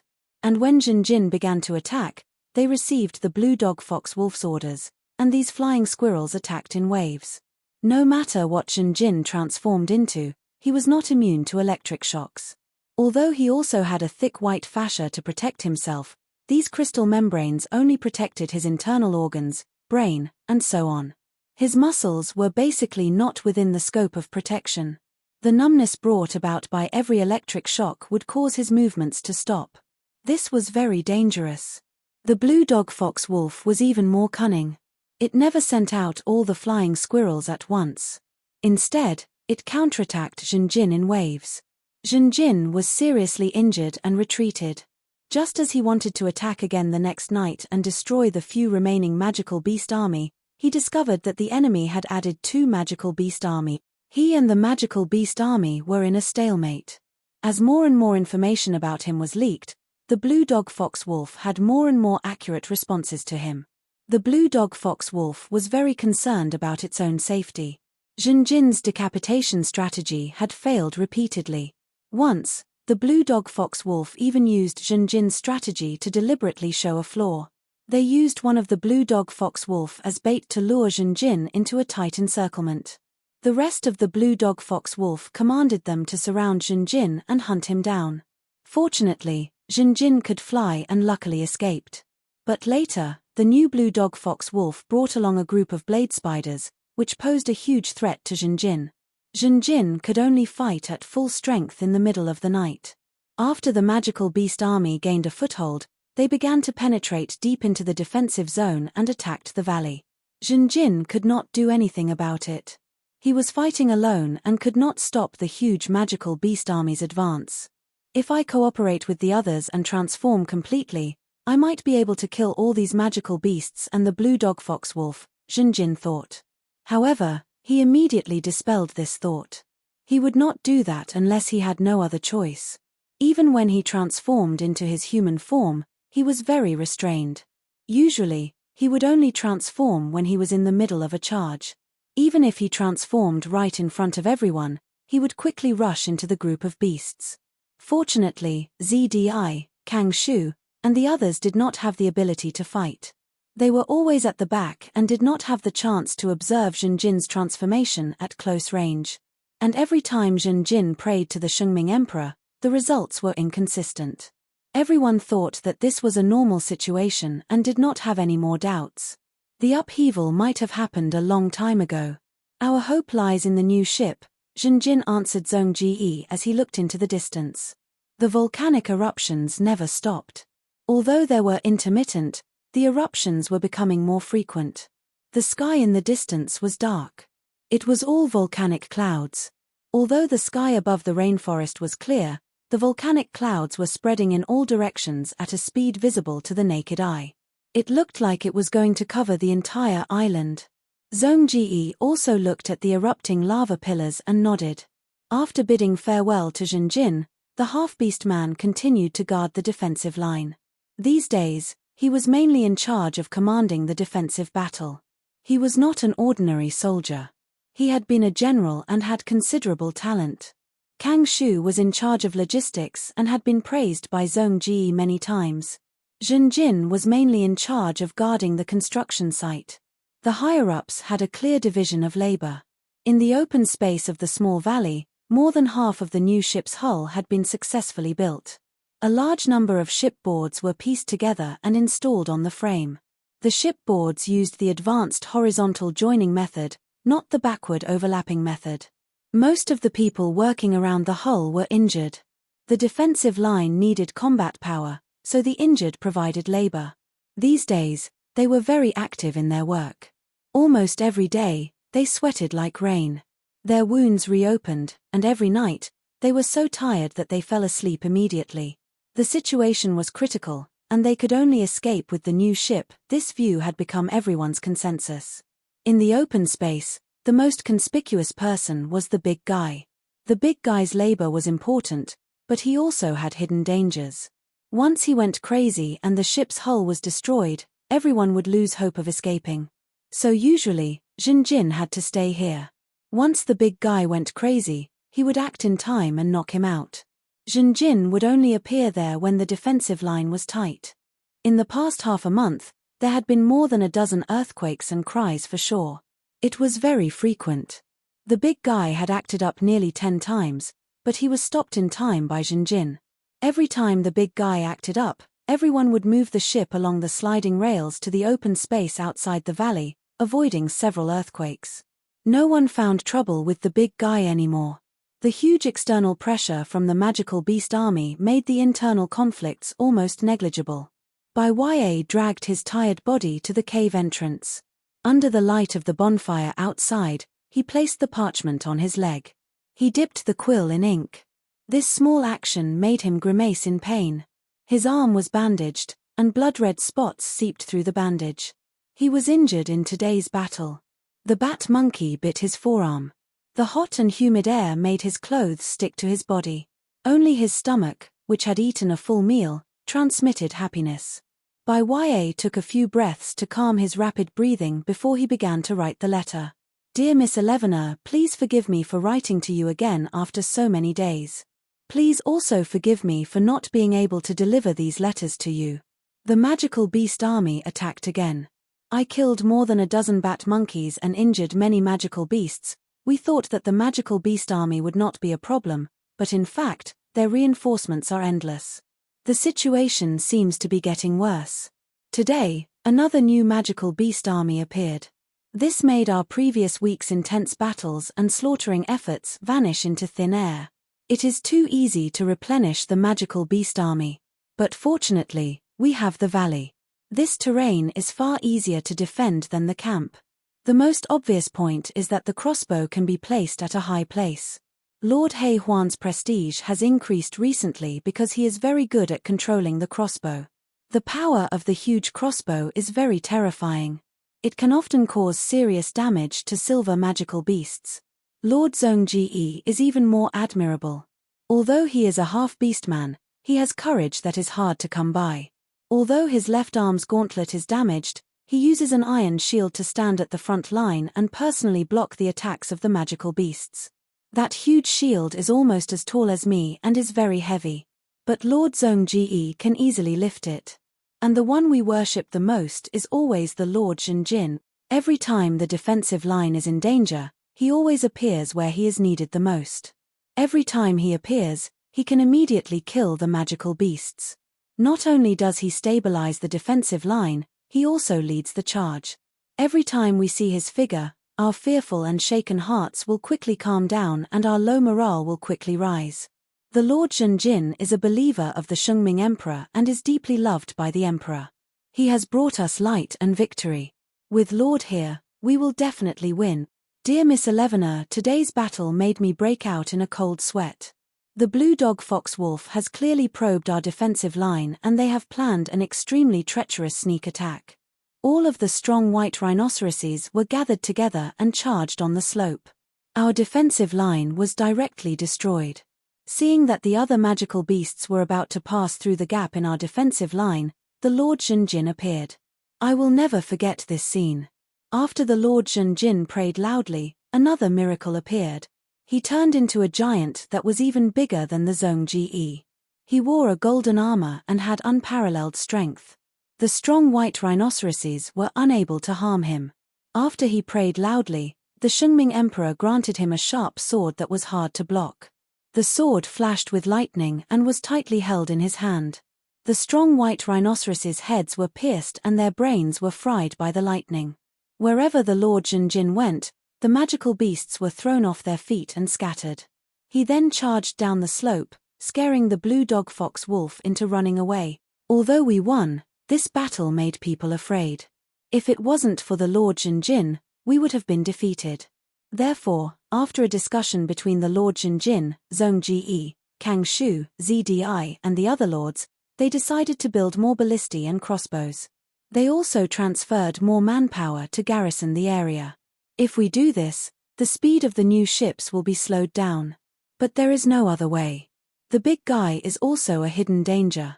I told you in the previous letter that he has a disease. Someone suggested that the big guy be in charge of the defensive line because many people, including me, are worried. If the Lord Zhenjin goes to the front line one day, the big guy will suddenly get sick and destroy the new ships. That would be terrible.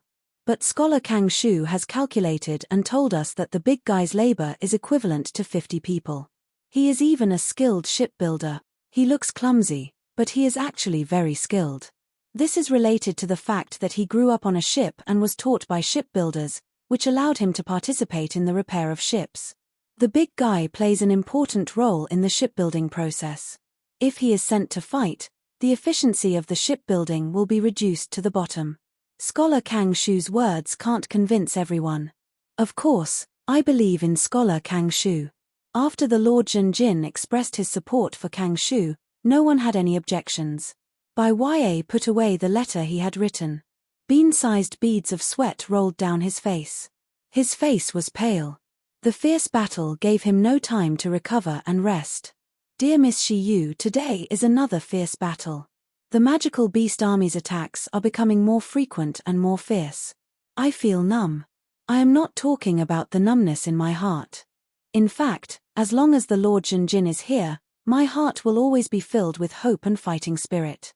When I say numb, I am referring to my body. I am sick. Maybe it is the accumulation of old and new injuries that are dragging me down. Or maybe it is some kind of poison left in my wounds after being bitten by a beast. My vision is turning black.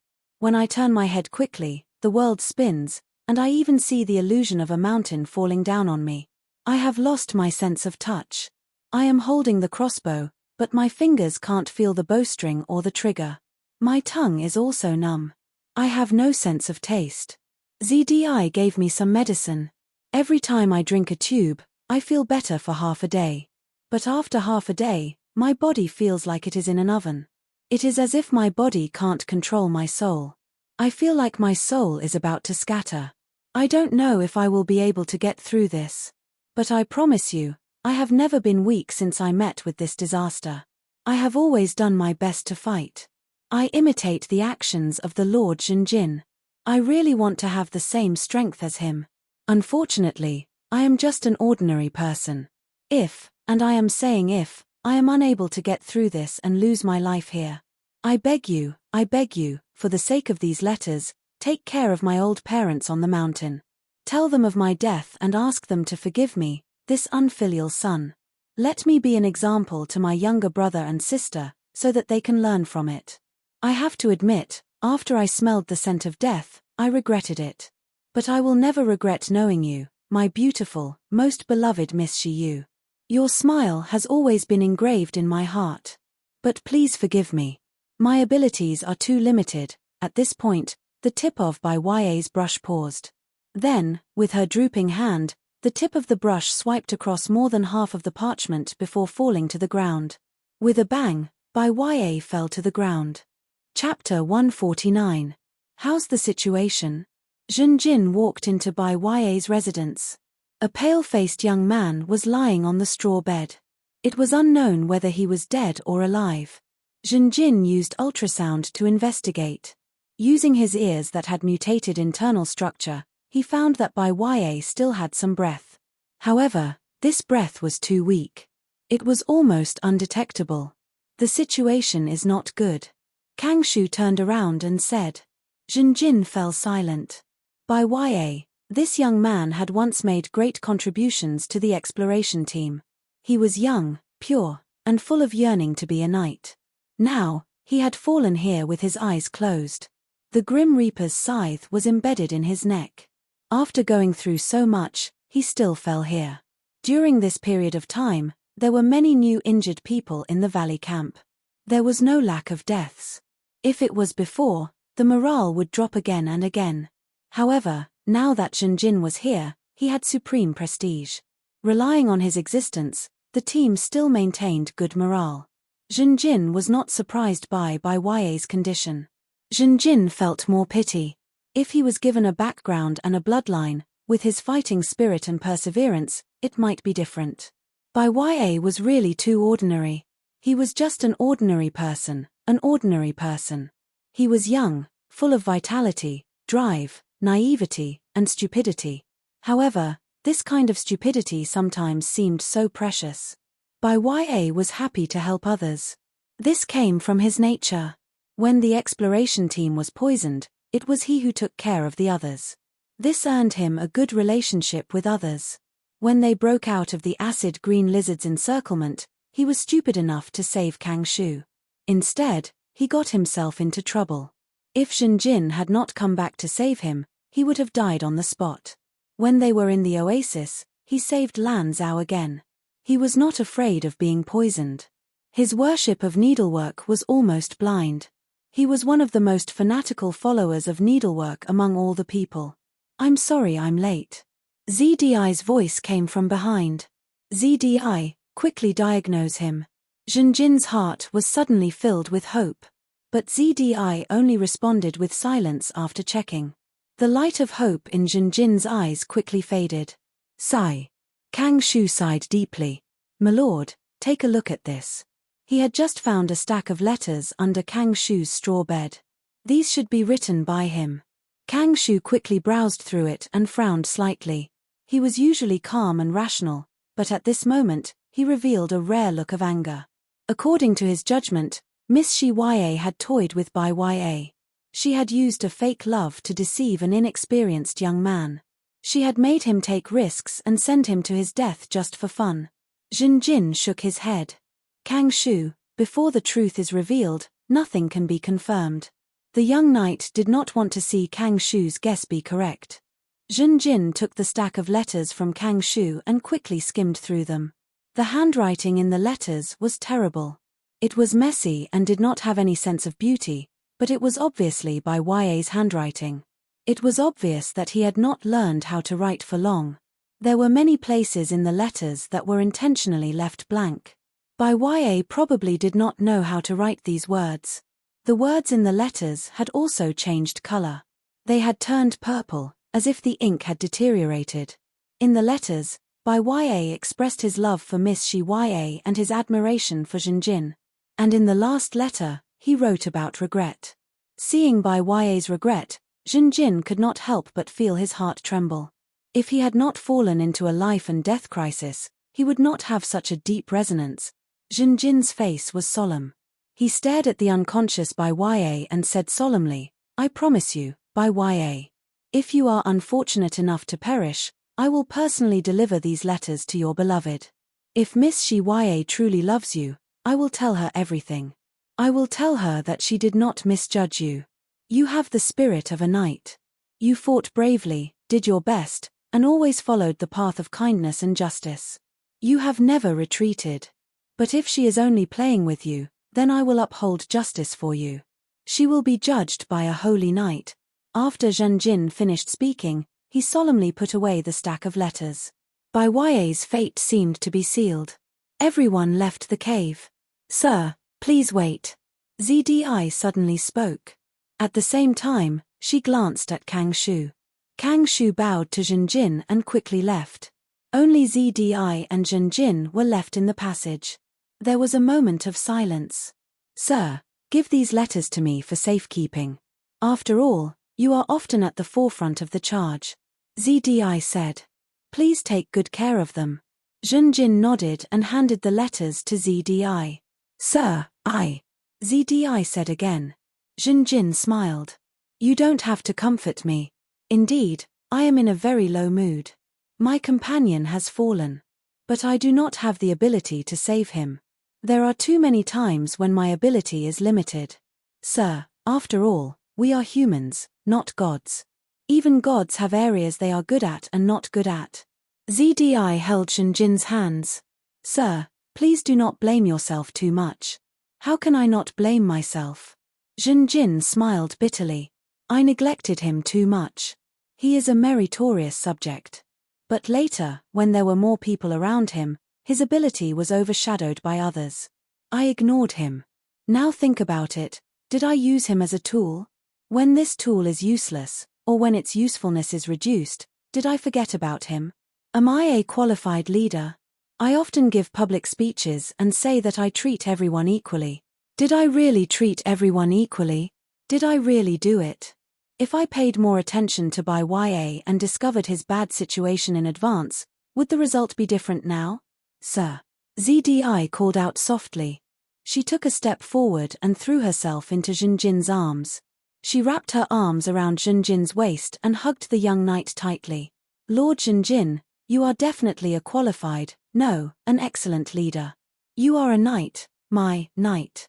Please do not doubt yourself." The soft and tender body and the affirmative encouragement made Jinjin's depressed look a little relieved. The young man raised his hand and touched ZDI's shoulder. At this moment, the young man felt a warm current coming from ZDI's body. This warm current continued to flow into his heart, and the ice in his heart seemed to be melting. The invisible barrier seemed to be disappearing. Jinjin had the urge to tell his secret to ZDI again. But the next moment, his expression changed slightly. The ultrasound detected an emergency at the front line. The messenger had already run to the shipyard in the empty space in the small valley. "We have to go. I still have to look after the big guy." Jinjin gently pushed ZDI away. "Okay."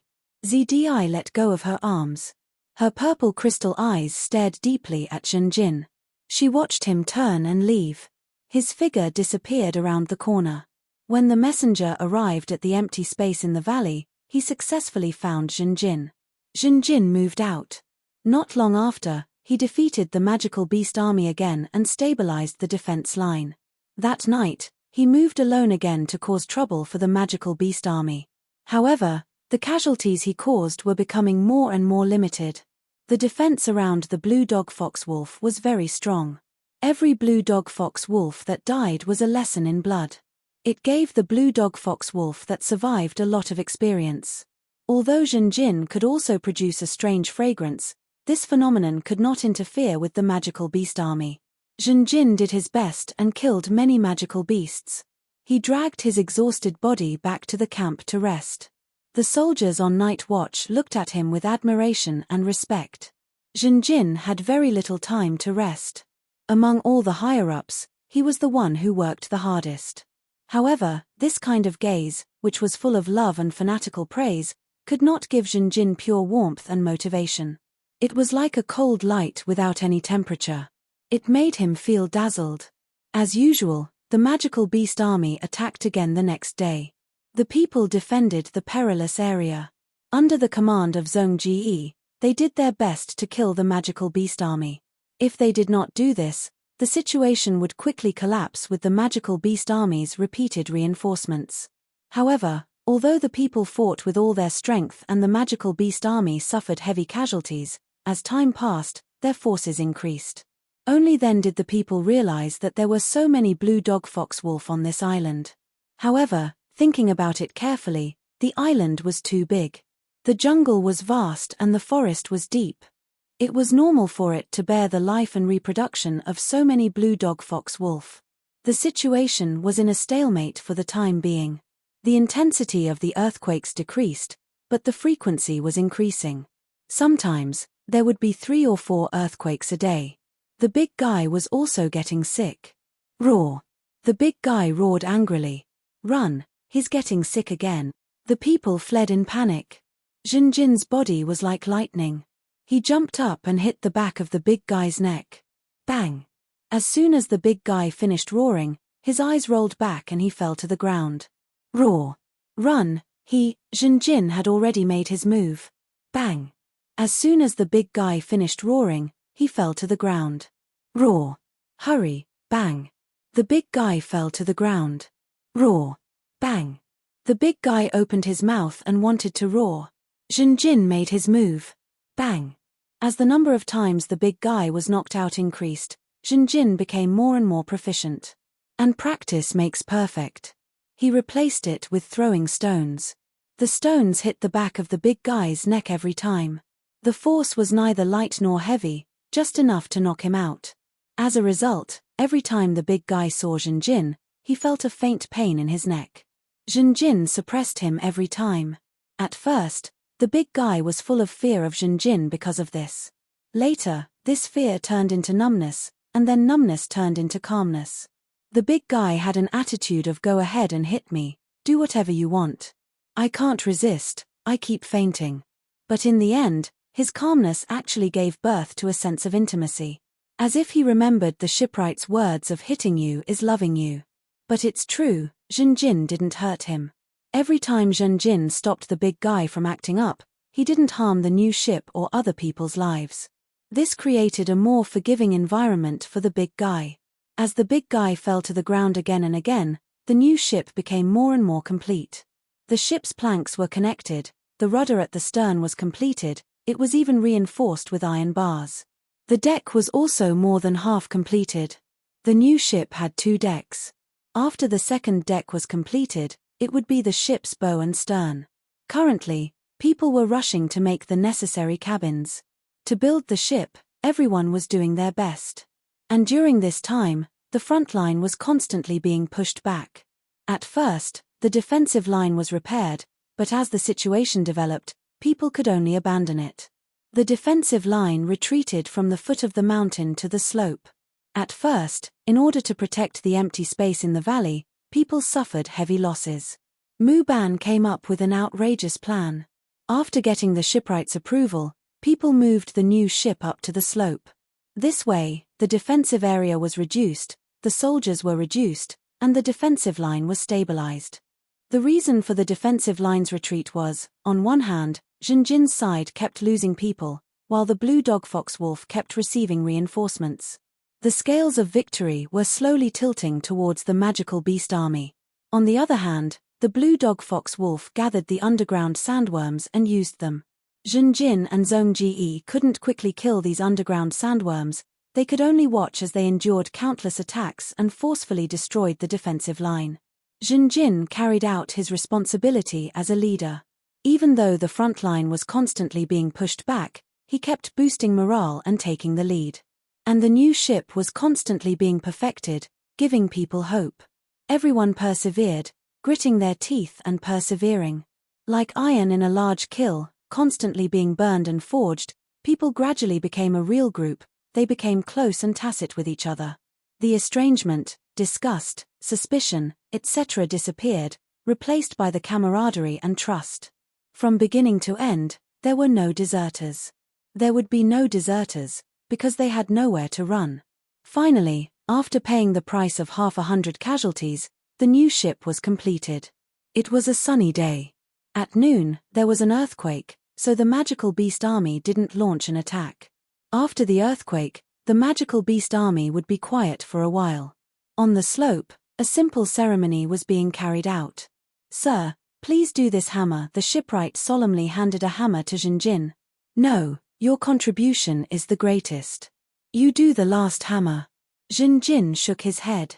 The shipwright still wanted to speculate, but Jinjin insisted, "Go, this is an order." The shipwright could only obey. Under everyone's gaze, he swung the hammer and hammered the nails that were specially left on the ship. Everyone cheered. The shipwright's eyes were red, filled with tears. He returned to Jinjin's side, his voice was a bit choked. "Sir, my lifelong wish was to create a ship. I didn't think, not on the dock, but on this island, I would be able to fulfill my wish. Of course, this ship has a lot of flaws. For example, the mast, we only have a low mast. After piecing it together, we can reach a suitable height. For example, the sails, our sails are too small, we can't borrow too much wind. Also, the bottom of the ship, both sides of the ship need to be reinforced with iron bars. The current structure's strength is worrying. Oh, and the anchor, we still lack a suitable anchor." All right. Jinjin smiled, patted the shipwright's shoulder and interrupted him. "These things, we can make up for them during the voyage. Now is the time to celebrate. Go, eat and drink to your heart's content. Today, you are the brightest star. A lot of people are waiting for you, they all want to toast you." Jinjin pushed the shipwright to the crowd. Because of Jinjin's respect, the shipwright was almost moved to tears on the spot. The shipwright joined the crowd, the cheers instantly became louder. In the past few months, this was the only banquet. The new ship was completed, although it could only be considered as the foundation, barely reaching the standard for sea voyaging. But the significance was extraordinary. From now on, Jinjin and the others could attack or retreat. Of course, the new ship still needed a sliding track to enter the sea. The original sliding track had been destroyed by the magical beast army, but on the other side, there was another sliding track hidden in the shallow underground. This was Zhong Ji's suggestion. Everyone had to thank him for his foresight as a general.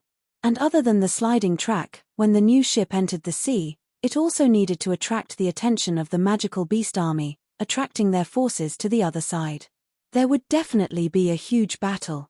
Let's not think about this. Today, all I need is rest. Jinjin also wanted to take a breather. These days, as the leader, he was under the most pressure. The shipwright was surrounded by the crowd. This was the most glorious moment of his life. Jinjin was of course not left out. Shisuo was half kneeling on the ground, one hand on his chest, the other holding a seashell wine cup. He was very emotional. "Sir, it is because of your leadership that we can persevere. You are the role model of the holy knights, the light of our light. Sir, please allow the lowly me to offer you this insignificant barbecue. Lord Jinjin, all the praises are not enough to describe you. With you leading us, it is our life's greatest happiness." As if he was infected by the celebratory atmosphere, in the cave where the wounded were gathered for treatment, Ya's eyelids slowly opened. But, the compliments, the celebratory atmosphere of the banquet, could not affect Jinjin. He sat on the main seat, looking at the laughing people. Although he was also happy, although he was smiling, he felt estranged, a deep estrangement. He was here, but also outside. He was like a person from two different worlds. Ever since the last time, he was unable to confess his secret to ZDI, he was unable to say it. The banquet continued, taking advantage of everyone's celebration. Jinjin silently left the crowd. He came to a distant hillside, and saw a straw hut. In this straw hut that could not shelter him from the wind and rain, the big guy was curled up, lying on the straw bed. Here. Jinjin gave the barbecue to the big guy. The big guy silently took it. Jinjin walked a few steps, and sat down on a huge rock. He looked up at the sky. Above his head was a pitch-black volcanic cloud, deep and dense. It seemed to be because of them. There was no rain in the recent days. Since the ship was newly built, there was one less obstacle. Jinjin looked into the distance. The hillside was higher than the forest. He could see the sea. The sky above the sea was not covered by the volcanic cloud. Where the sea and the sky met, the sun was setting. The sea was calm. Under the light of dusk, it sparkled like fish scales. And on the hillside, a new ship had just been built. When it was cleared of obstacles, it could follow the rails on the hillside and dive down. It rushed faster and faster, cutting through all the obstacles, until it rushed into the sea, splashing up monstrous waves. This beautiful scene was not only in Jinjin's imagination, but also in the dreams of others. It was the greatest motivation that supported them until now. The sound of the big guy eating barbecue came to his ears. It was very rough, but it brought peace to Jinjin. Compared to the banquet, he found that he liked this place more. There was a faint joy in his heart. Jinjin himself was also very strange. At this moment, he did not look for ZDI, but came to the big guy's side. Under the reflection of the setting sun, the lonely shadow of the young knight was elongated, extending to the straw hut. The big guy in the straw hut finished eating the barbecue, looked at Jinjin with his back to him, and slowly climbed out. He squatted in the distance, imitating Jinjin's movements, and also looked at the setting sun. Jinjin noticed the big guy's movements, glanced at him, and smiled at him. Then the young knight looked at the setting sun again. The scenery in front of him was magnificent, but his eyebrows were always slightly wrinkled. There was a worry that was difficult to dispel. The big guy looked at the setting sun, and soon, he was bored. He glanced at Jinjin, tried to move his butt closer to the young knight. Jinjin did not respond. The big guy looked at the setting sun silently for a while, then moved again, closer to Jinjin. Jinjin still did not respond. The big guy moved again and again. At first, the interval between his movements was very long, but later, he moved more and more frequently. Jinjin turned to look at him. The big guy's butt was off the ground, his hands on the ground, in the process of moving. Being looked at by Jinjin, he suddenly froze like a stone statue. A gust of sea breeze blew, causing his hair to sway slightly. Jinjin was amused, laughed, and patted the rock he was sitting on. The big guy suddenly grinned foolishly, revealing a mouth full of yellow teeth. He finally finished the second half of his movement, this time sitting directly next to Jinjin, close to the rock. "Not afraid of me anymore?" The big guy shook his head and said sullenly, "The big guy will accompany you. I knocked you out so many times, don't you hate me?" The big guy shook his head again. "You and the big guy are the same." Jinjin's head shook, and he was stunned on the spot. Under the setting sun, the shadows of the two were drawn diagonally, close to each other. At first glance, there was no difference. P.S. The chapters I've been writing recently are in a very good state. I often can't stop, and the more I write, the more I write. I have to write out what's in my heart before I'm willing to stop, only then will I feel good. This is a pure, creative impulse, so much so that there is a delay in updating. But every chapter is basically a big chapter. I hope everyone can understand. I'm going to eat first. Chapter 150. Nonsense. While Jinjin was still in a daze, the shipwright's voice came from behind him. The young knight and the burly man both turned around, seeing the shipwright holding a small barrel of wine in one hand and a large piece of barbecued meat in the other.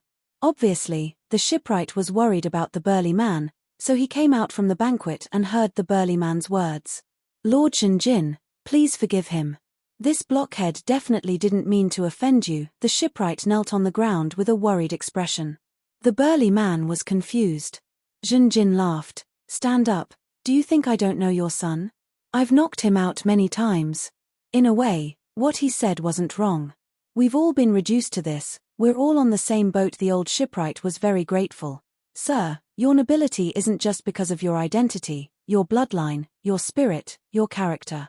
It was you who saved us. The time we spent with you will definitely be remembered for the rest of our lives. Your bravery, tolerance, wisdom, and other virtues will definitely be praised in the future. Jinjin nodded. His feelings towards these words were different from before.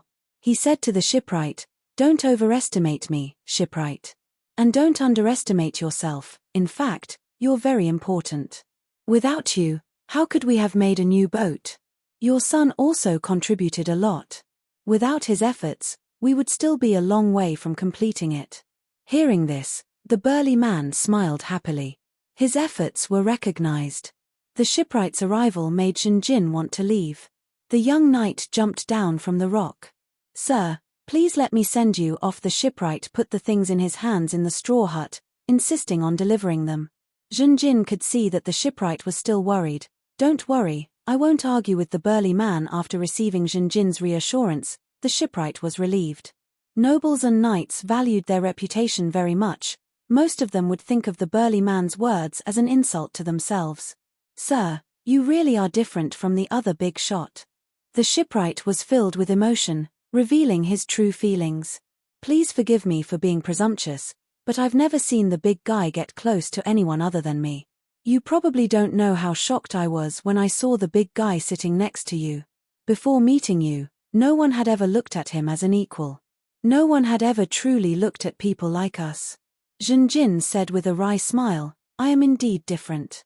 He patted the shipwright's shoulder. "Although you've never said it, I can imagine the big guy's life experience. He was an abandoned baby on the ship and was adopted by you. He was born with the bloodline of a giant, and suffered from strange gazes. His strength is getting stronger and stronger, and his body is getting bigger and bigger. Almost everyone discriminates against him, hates him, is wary of him, insults him, and curses him. His hearing is very sharp. He can hear what people think is a whisper. He can hear the curses, mockery, and hatred of the people around him. Only you are good to him and give him the love of a father. That's why he is always close to you. From what I saw with my own eyes, I fought for you. Even if I didn't have any martial skills, I would be willing to give up my life to protect you. And you must have given up a lot for him. Look at the way he curled up in the straw hut. Look at how he took the initiative to avoid others and cower. I know that in order to let him survive, you must have taught him how to survive as a monster in the human world. You must be very worried. Worried that one day, he would be treated as a monster by many people and destroyed in the name of justice. You must also be very pained to see him being bullied by others and not being able to fight back. Because you taught him not to fight back, otherwise the consequences would be even worse. That's why he doesn't know martial skills. He is used to enduring. Is he ugly? No, he just looks different from most people. His heart is much kinder than most people. Is he strong? No, who said that having great strength and a strong physique is strong? What kind of strong person would only cry out in pain to protect their weapon? He is actually very weak. Kind, weak. Protecting and supporting such people, isn't that the spirit of a knight? My lord. The shipwright's eyes were red, tears rolled down his cheeks as he choked on his words. The praise and affirmation he heard at the banquet before, even if it was 100 times, 10,000 times more, it still couldn't compare to Jinjin's words. Because Jinjin really understands him. The word understand might seem simple, but it is actually very difficult and heavy. You are a good father. Jinjin left these words and left, leaving the old shipwright behind, staring at Jinjin's back. The setting sun sank into the sea, no longer leaving any afterglow. In the old shipwright's blurred vision due to his tears, Jinjin's figure seemed a little strange, but it seemed to be shining. The new ship was basically completed, it has the ability to sail. This matter caused the survivors' morale to soar. In the next few days, Jinjin and the others began to prepare for the new ship to sail. If there was no blue dog fox wolf, sailing the new ship would be a simple matter. But now that the magical beast army had surrounded the small valley, the difficulty of this matter skyrocketed by more than 100 times. Some people were glad that they listened to Zhong Ji's suggestion and built a backup track. But whether this track could be used or not was still a problem.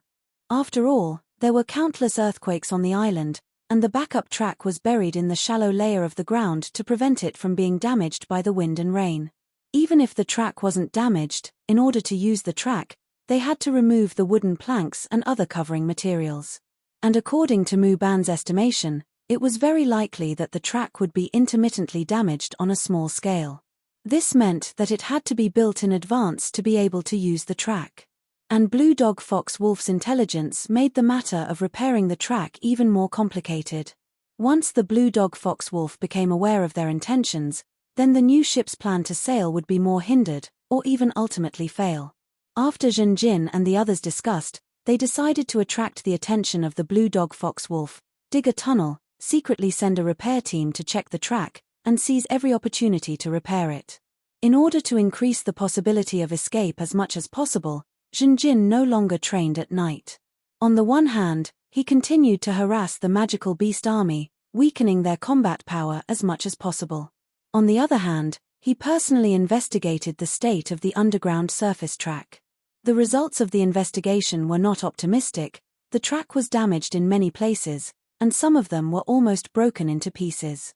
The amount of repair work was large, but the difficulty was not high. The structure of the track was very simple. While Zhenjin was busy, he received a piece of good news. He came to the cave where the injured and sick were gathered and saw Bai Ya. Bai Ya, who had been in a coma for many days, had now woken up. Lord Zhenjin. His breath was still very weak, his face was pale, his cheekbones were protruding, and he had lost a lot of weight these days. You made it through again. Take care of your injuries. Let me tell you a piece of good news. The new ship has been built, and it has reached the standard to go to sea, Zhenjin said with a smile. He had lost all his memories, but he had a deep and good impression of Bai Ya. After returning from the volcanic cave, he only had Kang Shu, Zdi, and Bai Ya by his side. Bai Ya nodded, and a look of shame appeared on his face. I have been in a coma for so many days, I am a burden to everyone. Zhenjin shook his head. This is not a burden, we are companions on the same ship. Helping each other and leaving this place together is our common goal. This is your letter. Zdi, who was on the side, returned the previous letter to Bai Ya. It seems that we don't need to send it. Oh, right. There is also a new bottle of ink. The bottle of ink you used before has gone bad. This new bottle of ink was made by me. It will not fade. Zdi also gave Bai Ya a small gift. Bai Ya was flattered, and he was so moved that his voice choked. It is so good to meet all of you. When I was in a coma, I seemed to have become a lonely soul, floating in the boundless darkness. I didn't know where to go, and where to come from. In a trance, I heard Miss Shiyu calling me. It must be love, it was love that guided me. Bai Ya began to talk about his experience of being in a coma. Ever since he came out of the oasis, he had a tendency to talk a lot. This near-death experience seemed to have increased the extent of his chatter. Zhenjin smiled. He knew how Bai Ya felt and understood very well. Because he had been on the verge of death many times. It was really good to be able to talk so much. This was the feeling of being alive. Bai Ya's awakening was like a ray of sunlight that bathed Zhenjin's heart. For the next few days, Zhenjin's heart was bright. Every night, after praying to the Shengming Emperor, Zhenjin would tell himself, it will be better, everything will be better. I can take Bai Ya, Zdi, Kang Shu, and the others and leave this island alive. When we reach White Sand City, I will forget about the heart core, forget about the various changes. Or I will ask a priest or doctor to remove the hidden dangers in my body. The maintenance of the slide was finally completed. The higher-ups were happy, and they were glad that the maintenance was much easier than they had expected. They didn't know that the main reason was that every time the maintenance team was on the move, Zhenjin would personally go and harass the magical beast army alone. In order to attract the attention of the Blue Dog Fox Wolf, Zhenjin risked his life several times, charging into the enemy's ranks, and finally retreating with serious injuries. These days, the shipwright, Muban, and the others weren't idle. Before, the new ship's foundation was completed, and there was a lot of follow-up work. Now, the new ship had wooden slats on both sides of the ship's hull to strengthen the structure. The ship's board, deck, and other gaps were filled with broken hemp rope, and then they were glued together with ZDI's medicine. The shipwright also taught some people a small craft, how to process wood into qualified pulleys. Sail rigging required a lot of pulleys. The high-grade pulley was made of metal. It was really a wheel. But the new ship only used wooden modules, shaved into the shape of wheels, and then smeared with oil to make the surface lubricated. The most conspicuous was the bow. At the front of the bow, there was a ram, made up of several tree trunks, like a knight's spear. The curved surface of the bow was reinforced with many wooden planks, like a shield. With a spear and a shield, plus the speed of rushing down the mountain, even if the crocodile-headed hammer-tailed centipede was in front, it could still be knocked away. The day of the new ship was really close. However, on the night of this very day, Yizichen suddenly stopped. Rumble. The sound of the volcano erupting seemed to be transmitted over. Everyone was awakened. Standing on the hillside, they saw the volcano erupting, forming an unprecedented magma pillar, shooting straight into the sky. Then, the earth shook violently, and rocks rolled down, smashing into the erected boards around the new ship. It was an unprecedented earthquake. Under the horrified gazes of the people, the small valley that they had always treated as their home, finally couldn't hold on. A huge crack appeared on the surface of the mountain. The crack spread across the valley, and then the valley suddenly collapsed. Quick, run! The people panicked, and began to cover their heads and run. Zhongji wanted to stabilize the situation, but he didn't succeed. Protect the ship. It seemed to be the shipwright's shout, but no one listened. When the earthquake happened, Zhenjin was fighting with the magical beast army. When he rushed back to the camp, the small valley was no longer the same as before. There were broken rocks, broken wood, and corpses everywhere. No. Zhenjin's face was pale, and he hurriedly ran deeper into the ruins. There were still aftershocks, and perhaps there would be an even bigger earthquake in the next moment, but the people in the ruins had already begun to save themselves. The ship. We have to dig the ship out. Someone come help me move the rocks. It's over, we're finished. The ship is definitely destroyed. We have no hope. There was a lot of noise. Some people's faces were ashen, desperately digging and moving rocks, while others were wailing and breaking down emotionally. The new ship that had always carried their hopes had a very small chance of surviving. I told you, the small valley is very dangerous. If there was a big collapse, it would be terrible. You just didn't listen to me. Someone shouted, complaining and blaming others. More people were silent. There were also people who angrily scolded, bullshit. Without the valley, can you stop the magical beast army? Zhenjin didn't stop the people from venting. They needed to vent, only then could they calm down. In fact, Zhenjin also needed to vent. Looking at the ruins, he was angry, shocked, panicked, and disappointed, but as the leader, he could only suppress these negative emotions in the bottom of his heart. Just as he took over the command, the rocks suddenly shook, and a large hand appeared. Help, help me. Then, the large man's voice came from below. Son. Not being able to find the large man, the shipwright who was already panicking quickly rushed over, frantically moving the rocks. Hold on. The old shipwright kept calling out. Zhenjin, Zhongji, and the others all moved, combining everyone's strength, quickly moving the rocks away. The large man was revealed. His legs were crushed by a huge rock. His injuries were very serious. It was definitely a comminuted fracture. But the large man still used both his hands and his chest to block the huge rock. Seeing the shipwright again, the large man was very happy and asked for praise. Father, look, I protected the ship. The old shipwright's eyes were red, looking at the large man in shock. Seeing that the large man was still alive, he was naturally overjoyed. But when he saw the large man's injuries, he immediately fell into a strong sense of regret and self-blame. Father was wrong, the old shipwright cried. When the mountain was collapsing, in a moment of desperation, he shouted to protect the ship. Other than the large man, no one else listened to the shipwright, including himself. Father, don't cry, the ship is still here. The large man quickly comforted the shipwright. He knew how important this ship was to the shipwright. Unbelievable, the ship's hull is only slightly damaged. Muban checked and loudly reported. It's all thanks to the large man. If the rock really hit the ship, the ship would definitely be destroyed. Large man, good job, it's all thanks to you. After understanding the situation, everyone thanked him. The large man was a bit stunned. This was the first time he faced such a situation. Only the old shipwright rushed to the large man's side, looking at the rock and the large man's severely deformed legs. Does it hurt? The large man nodded, then shook his head. Father, don't cry. I don't feel pain. Hurry up and move the boulder away. Maneji roared. We can't move it. It will cause further damage to the large man's legs. We need to first break this rock, or corrode it. Jinjin shook his head. Just as he was about to give the order, he suddenly heard the howling of wolves. Awoo! The howling of wolves came one after another.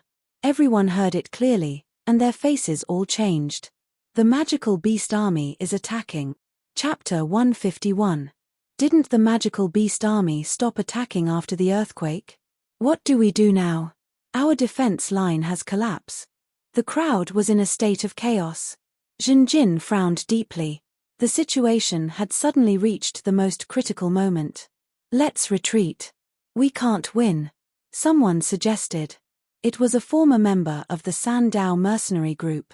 All along, the survivors had been fighting against the magical beast army by occupying the high ground, relying on the city's defense, and then using long-range firepower such as bows and crossbows to exhaust and suppress them. This was the most correct tactic, because this island banned magic and the use of low-level combat energy. But now, after the earthquake, the valley had collapsed. There was a shortage of crossbows, and the city's defense was gone. Most of them were ordinary people. In actual combat, they could barely deal with ordinary beasts, not to mention a large number of magical beasts. We can't retreat. The ship is still here. We can build it again. How much time do we have to build it? I think this damn island is about to be finished. People began to quarrel. Their opinions were not unified. Indeed, recently, the weather on the island was obviously abnormal. Volcanic clouds covered the sky, and earthquakes occurred constantly. Perhaps this island would eventually be split into countless pieces by the earthquake, or completely covered by the volcanic magma. The shipwright cried out mournfully, "We can't retreat. My son can't run away." The big guy was still pressed under the boulder. People became more and more panicked. "Calm down," Jinjin shouted. Instantly, everyone's eyes were focused on Jinjin. Fate. The young leader sighed and couldn't help but smile bitterly. The situation was clearly good before, but in the blink of an eye, he was once again in a desperate situation and faced with difficult choices. However, ever since he woke up and struggled to survive on this island, how many difficult choices had he faced? This time, compared to all the choices before, Jinjin was more decisive. His gaze was firm as he looked around. Retreat? Where can we retreat to? Some of us can retreat because our bodies are far stronger than ordinary people. But what about the majority of you? Can you escape the pursuit of the bat monkey, the crocodile hammertail centipede, and the crafty blue dog fox wolf? Everyone fell silent. Everyone, this is the most crucial moment. We don't have a camp to defend the city, and we don't have enough weapons. The earthquake just now caused our men to suffer heavy losses, but this time, we can only fight to the death. We have to fight while clearing the obstacles so that the new ship can enter the slippery track. We have to get the new ship into the sea and break through all obstacles. When we win, when we celebrate on the surface of the sea, when we look back and see these damned magical beasts drowned in lava and sink with this damned island, we will be grateful for our efforts. We will be glad that we didn't give up when we were at our most desperate. Believe me, we will be the final victors. Jinjin shouted and pulled out his thin sword, Silver Lightning. He placed the thin sword in front of him and began to pray loudly, "Shengming Emperor, my lord, please show some mercy, please cast your gaze here. Your knights will fight to the death and continue to practice your way. We will let the flag of the empire fly, we will save the world, we will help the good and the weak, even if we have to pay with our lives." As soon as he finished speaking, his body expanded rapidly as if it was inflated. He directly tore his clothes, and dark golden armor grew out, covering Jinjin's limbs and torso, covering his head, and even the soles of his feet. Jinjin raised his hand and threw the thin sword Silver Lightning back to Hei Huan. In a place where no one could see, a small spider tentacle appeared in the palm of his right hand, and it was also covered by the scorpion shell. Then Jinjin clenched his hand into a fist, and a spider blade grew out from the end of the spider tentacle and protruded from the center of his fist. The sharp surface of the blade was still surrounded by electric light. This was the latest result of Jinjin's hard training. He combined the electric shock of the flying squirrel and the spider blade, and only generated electricity locally in the blade. It couldn't greatly reduce the consumption of magic energy, and it also allowed the strength of his attacks to undergo a qualitative change. Everyone exclaimed. This was the first time Jinjin completed a mutation in the middle of a crowd. A divine night. This is a miracle. The great God is watching us. We will definitely win. The morale stabilized, and the fire of hope reignited in everyone's eyes. Jinjin, however, was heavy. This was a last resort. Normally, he wouldn't have mutated in front of everyone. But the situation was very critical, and he couldn't care less. He had to appease the people as soon as possible, so he could only take the risk. In the next battle, even if we can win, it will be a Pyrrhic victory, and we will definitely suffer heavy casualties. Jinjin had a clear judgment. If he was alone, it would be fine. The magical beast army couldn't do anything to him. But he had to protect many people, including Zdi, Kang Shu, and so on. He had to try his best to let as many people survive as possible. Because he was a holy knight, and because such a large ship needed people to control. It would be difficult for a dozen people to drive it. Even if they could start, in the future on the sea, in the face of a storm, or even slightly larger waves, it would be difficult for them to fight back. The magical beast army did not waste their breath, nor did they adjust their formation. Under the command of the blue dogs, foxes, and wolves, the magical beast army charged forward. Everyone occupied the collapsed ruins of the valley, desperately resisting. Jinjin and Zhongji stood proudly at the front. Zhongji also put on his helmet, fully armed. Under the helmet, both of them looked very serious. The magical beast army rushed over too quickly, and they didn't even have time to count the number of people on their side. Most of the people fled in a hurry to avoid the earthquake, and now they were even unarmed. Fire, quickly set up a fire for me, Zdi shouted. The girl opened the leather bag, and there were neatly arranged backup potions inside. Quick, quick. Mu Ban ordered a group of wounded people to clear the path. Son, hold on, Dad will take you away in a while. After the shipwright comforted the big man, he immediately hurried to join Mu Ban and the others. Rumble. The group of beasts rushed over like a huge wave. Many people swallowed their saliva. In the past, they had been shooting from a high vantage point. Now that they were facing the group of beasts on almost flat ground, they immediately felt the terrifying power of the magical beast army. But the beast's charge suddenly slowed down. The valley collapsed, and there were many rocks, hindering their charge.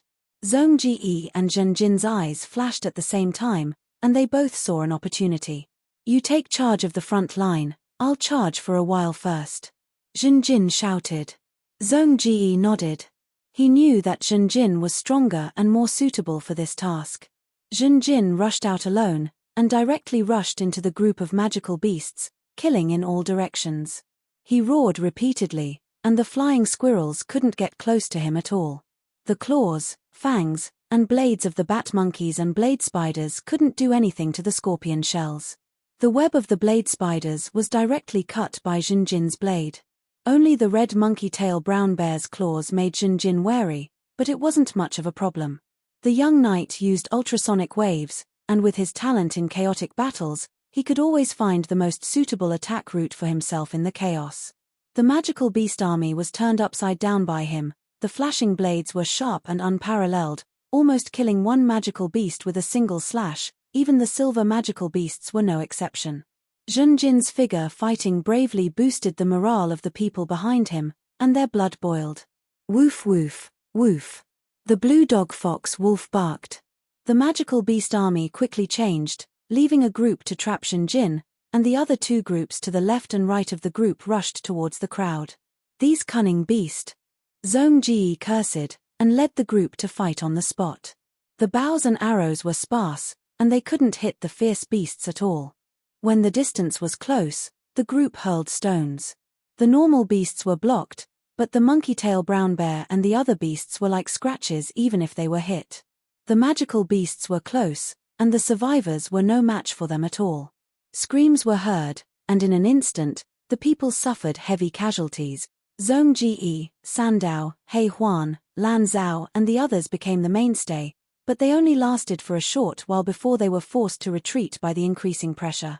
Sandworms attacked from the ground, bat monkeys swooped down from the sky, and white rhinoceroses, monkey-tail brown bears, and crocodile-headed hammertail centipedes came from all directions.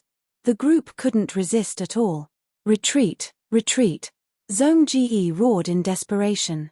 His voice was hoarse and distorted. He had the talent of a general, and he knew that if he rashly retreated, it would easily lead to a collapse. But there was no other way. If they continued to stay, they would definitely die, so they could only take the risk. Fortunately, at the crucial moment, Jinjin saw that the situation was not good, and came back to kill.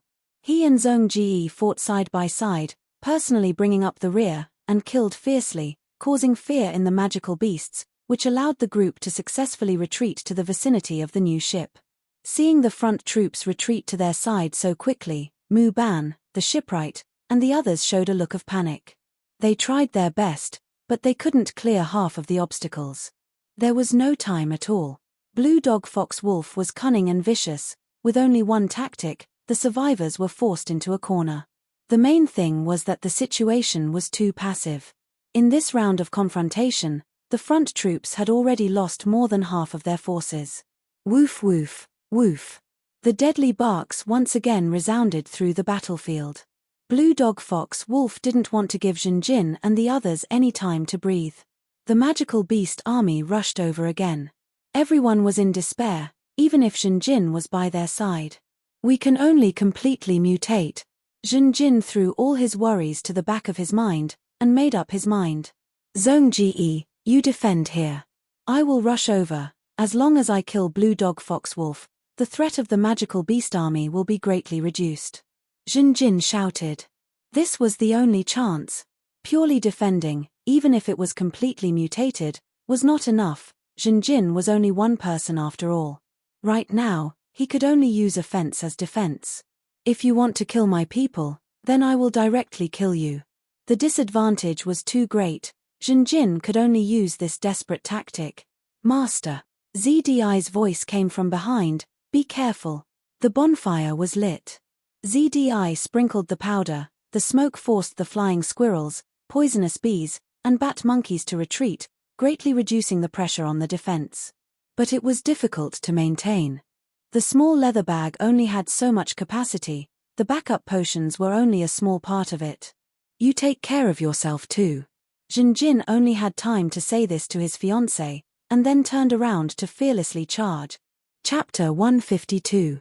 Charge, charge, charge. Jinjin charged directly to the rear of the magical beast army. His desperate and resolute manner frightened the surrounding magical beasts.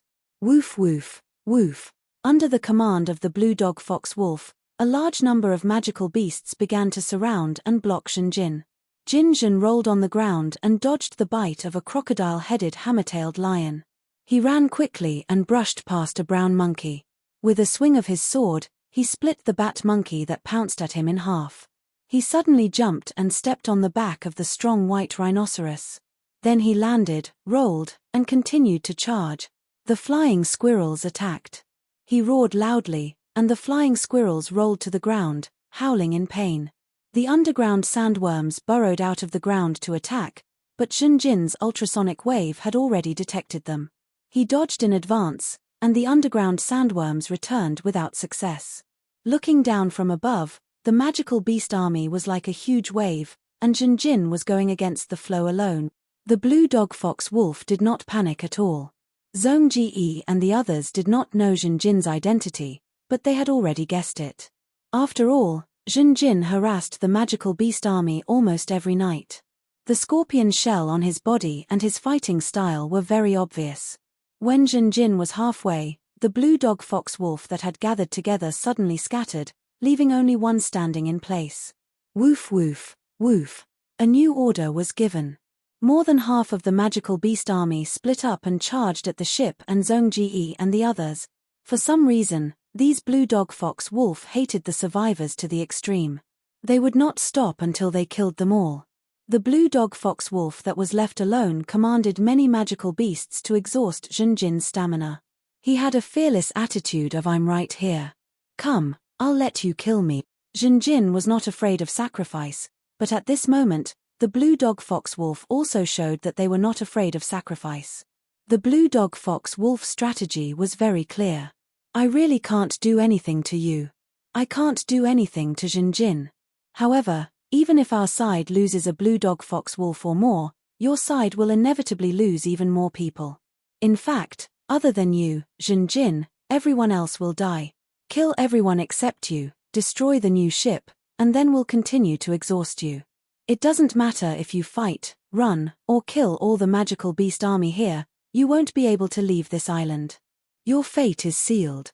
Jin's head sank. Seeing the blue dog fox wolf's tactics, what he was most afraid of had happened. Continuous screams came from behind.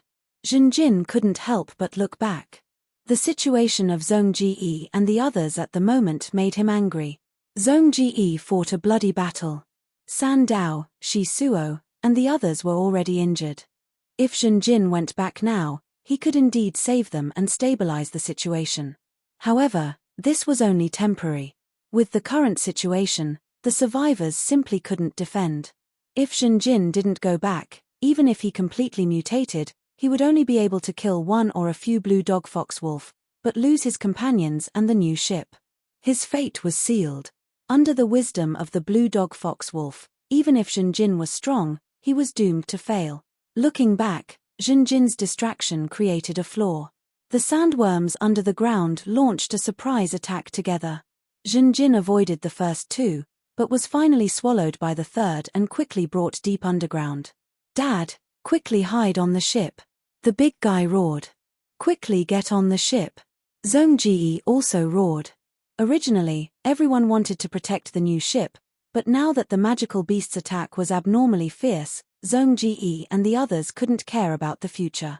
Everyone entered the ship, relying on the ship's boards and other things, temporarily stabilizing their position. No. The shipwright let out a mournful cry. The big guy was still outside the ship. Time was too tight. Everyone didn't have time to move the huge rock that was pressing down on the big guy's legs. The big guy was besieged by the magical beasts. Immediately, his flesh was lacerated and blood flowed out. He didn't have any martial skills. At the same time, facing the huge rock with his back to the enemy, he had no way to resist. Throw him a knife, let him chop off his legs, then climb up. Zhong Ji roared as he fought. The cruel suggestion made the shipwright tremble.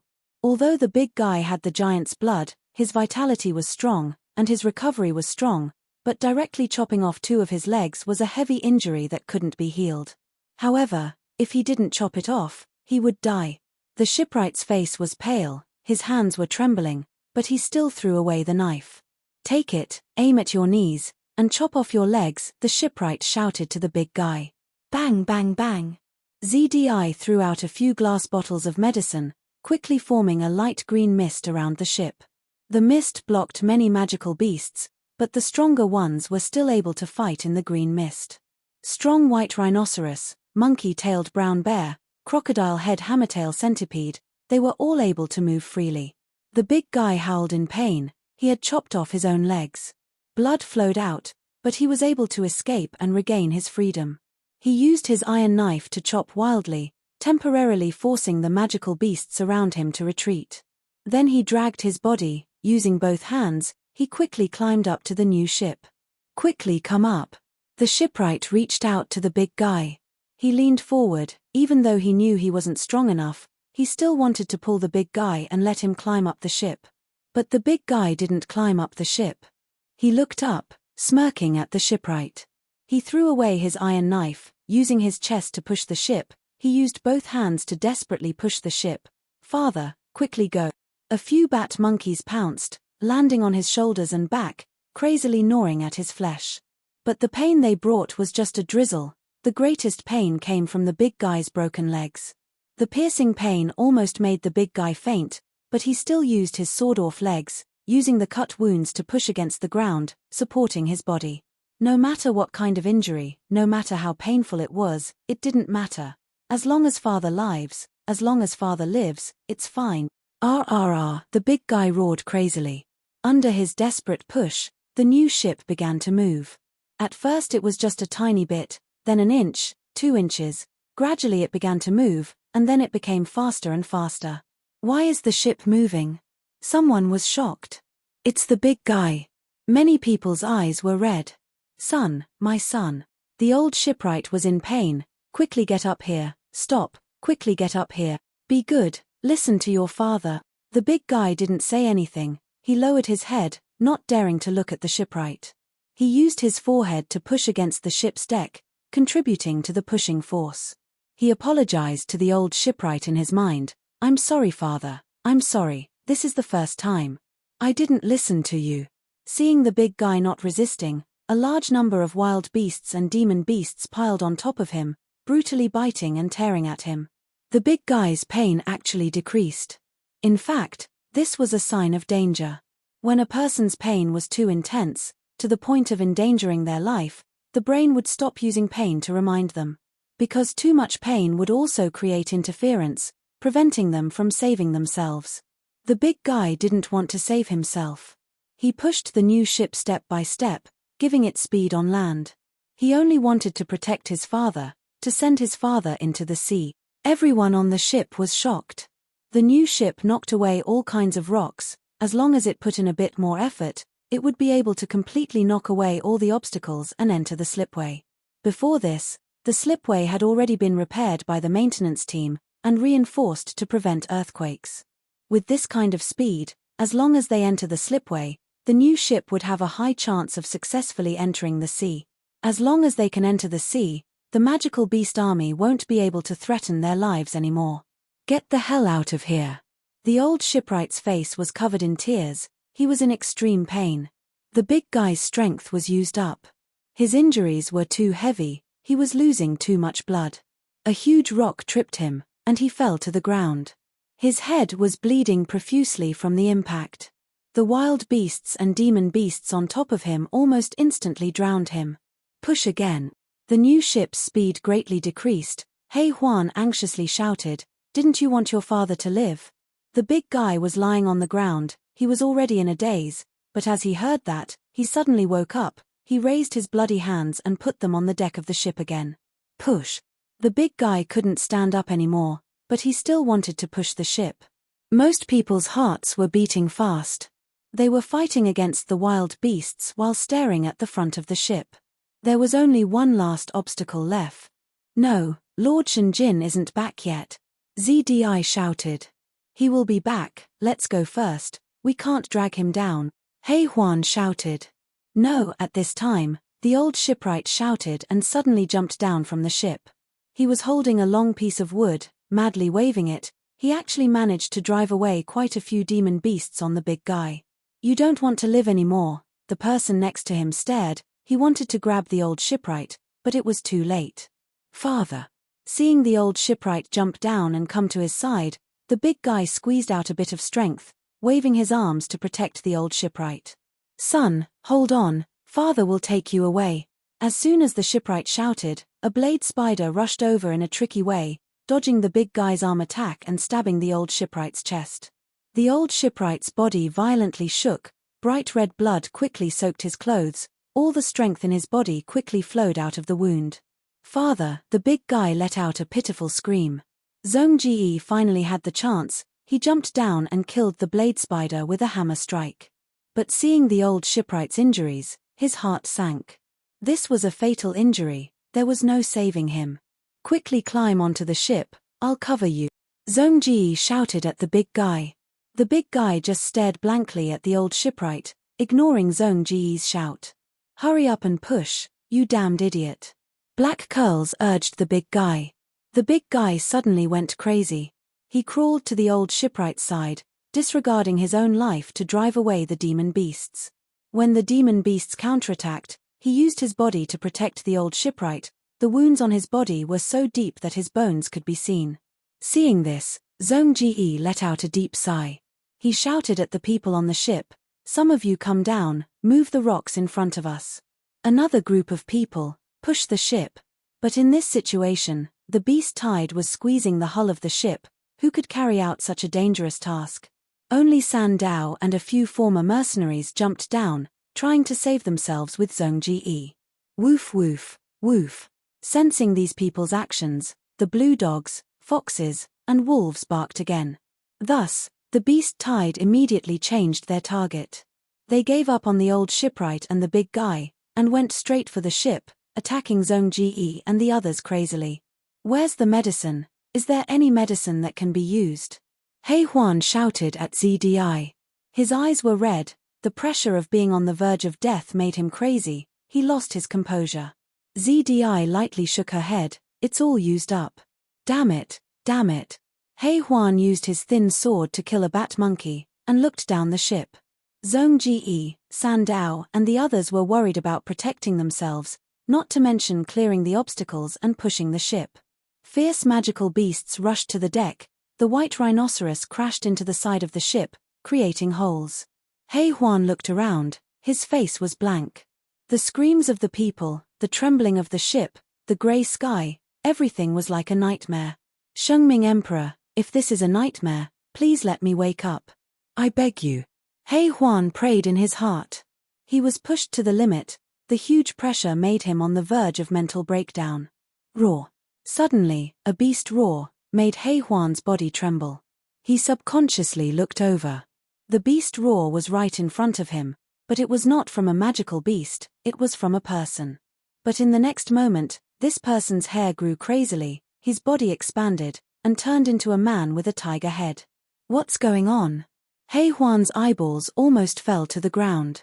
Then, he saw with his own eyes that his companion, who had turned into a tiger head, suddenly pounced and used his mouth full of sharp teeth to bite a brown monkey-tail bear to death. Beast roars sounded one after another. It was not just him, but many others. They grew claws, teeth, tails, and horns in an instant. What's going on? Kang Shu, ZDI, and the others were extremely shocked. These beastly companions seemed to have lost their minds, only the desire to kill. The magical beasts died one after another, and even the humans around them were in their choice of attack. They're crazy. They even killed their companions. Get away from them. The survivors huddled together, occupying the corner of the aft building of the deck. They were extremely shocked, and looked at the counterattack of their beastly companions in confusion. These beastly people started a crazy massacre, their delirium made them disregard their lives, and the magical beasts were defeated. All along, the human body had been weak.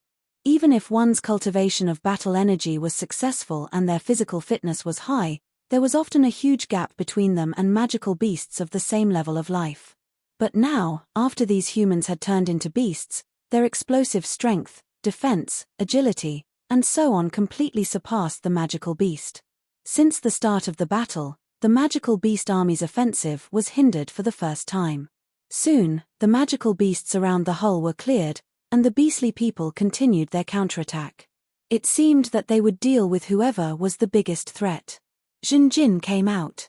He had completely mutated underground and killed all the sandworms before he could escape. He hurried back to the main battlefield, only to find these beastly people. At this moment, Jinjin was extremely shocked and puzzled. What's going on? Could it be that they also have a core? Chapter 153. The beast tide retreated. After the were-creatures appeared, they launched a frenzied counterattack, and the magical beasts were actually defeated by them. The blue dog fox wolf did their best to command and display exquisite tactics. If not for Jinjin, their efforts might have been effective. After seeing the were-creatures outburst and counterattack, Jinjin suppressed the shock and doubt in his heart and continued to hunt down the blue dog fox wolf at the back. Most of the magical beast army's strength was concentrated at the front lines, around the new ship. The tactic they used was to temporarily ignore Jinjin. In the end, because of the sudden appearance of the were-creatures, Jinjin gained the initiative. After killing 3 blue dog fox wolves in a row, the last remaining blue dog fox wolf finally escaped far away with the remnants of its defeated army. Jinjin could not catch up to it. In fact, his stamina was almost depleted. Beheading the leader was extremely difficult, especially in a head-on battle like this. After losing 90% of their military strength, the remaining magical beast army was no longer a threat. The blue dog fox wolf's fleeing appearance was also very frightened. It would not cause any trouble for the time being. Not long after the magical beast army retreated, the creatures who had erupted also fell to the ground with a thud, one by one losing all signs of life. We survived. Many people sat down on the deck, paralyzed. I actually survived. After that, more people cried tears of joy. What the hell is going on? What the hell? Hei Huan stood on the ship, looking at the corpses of the magical beasts that had died tragically around him, as well as the creatures that had died one by one. Fear still lingered on his face.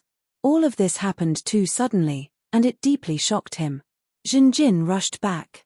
He was still wearing the golden scorpion armor.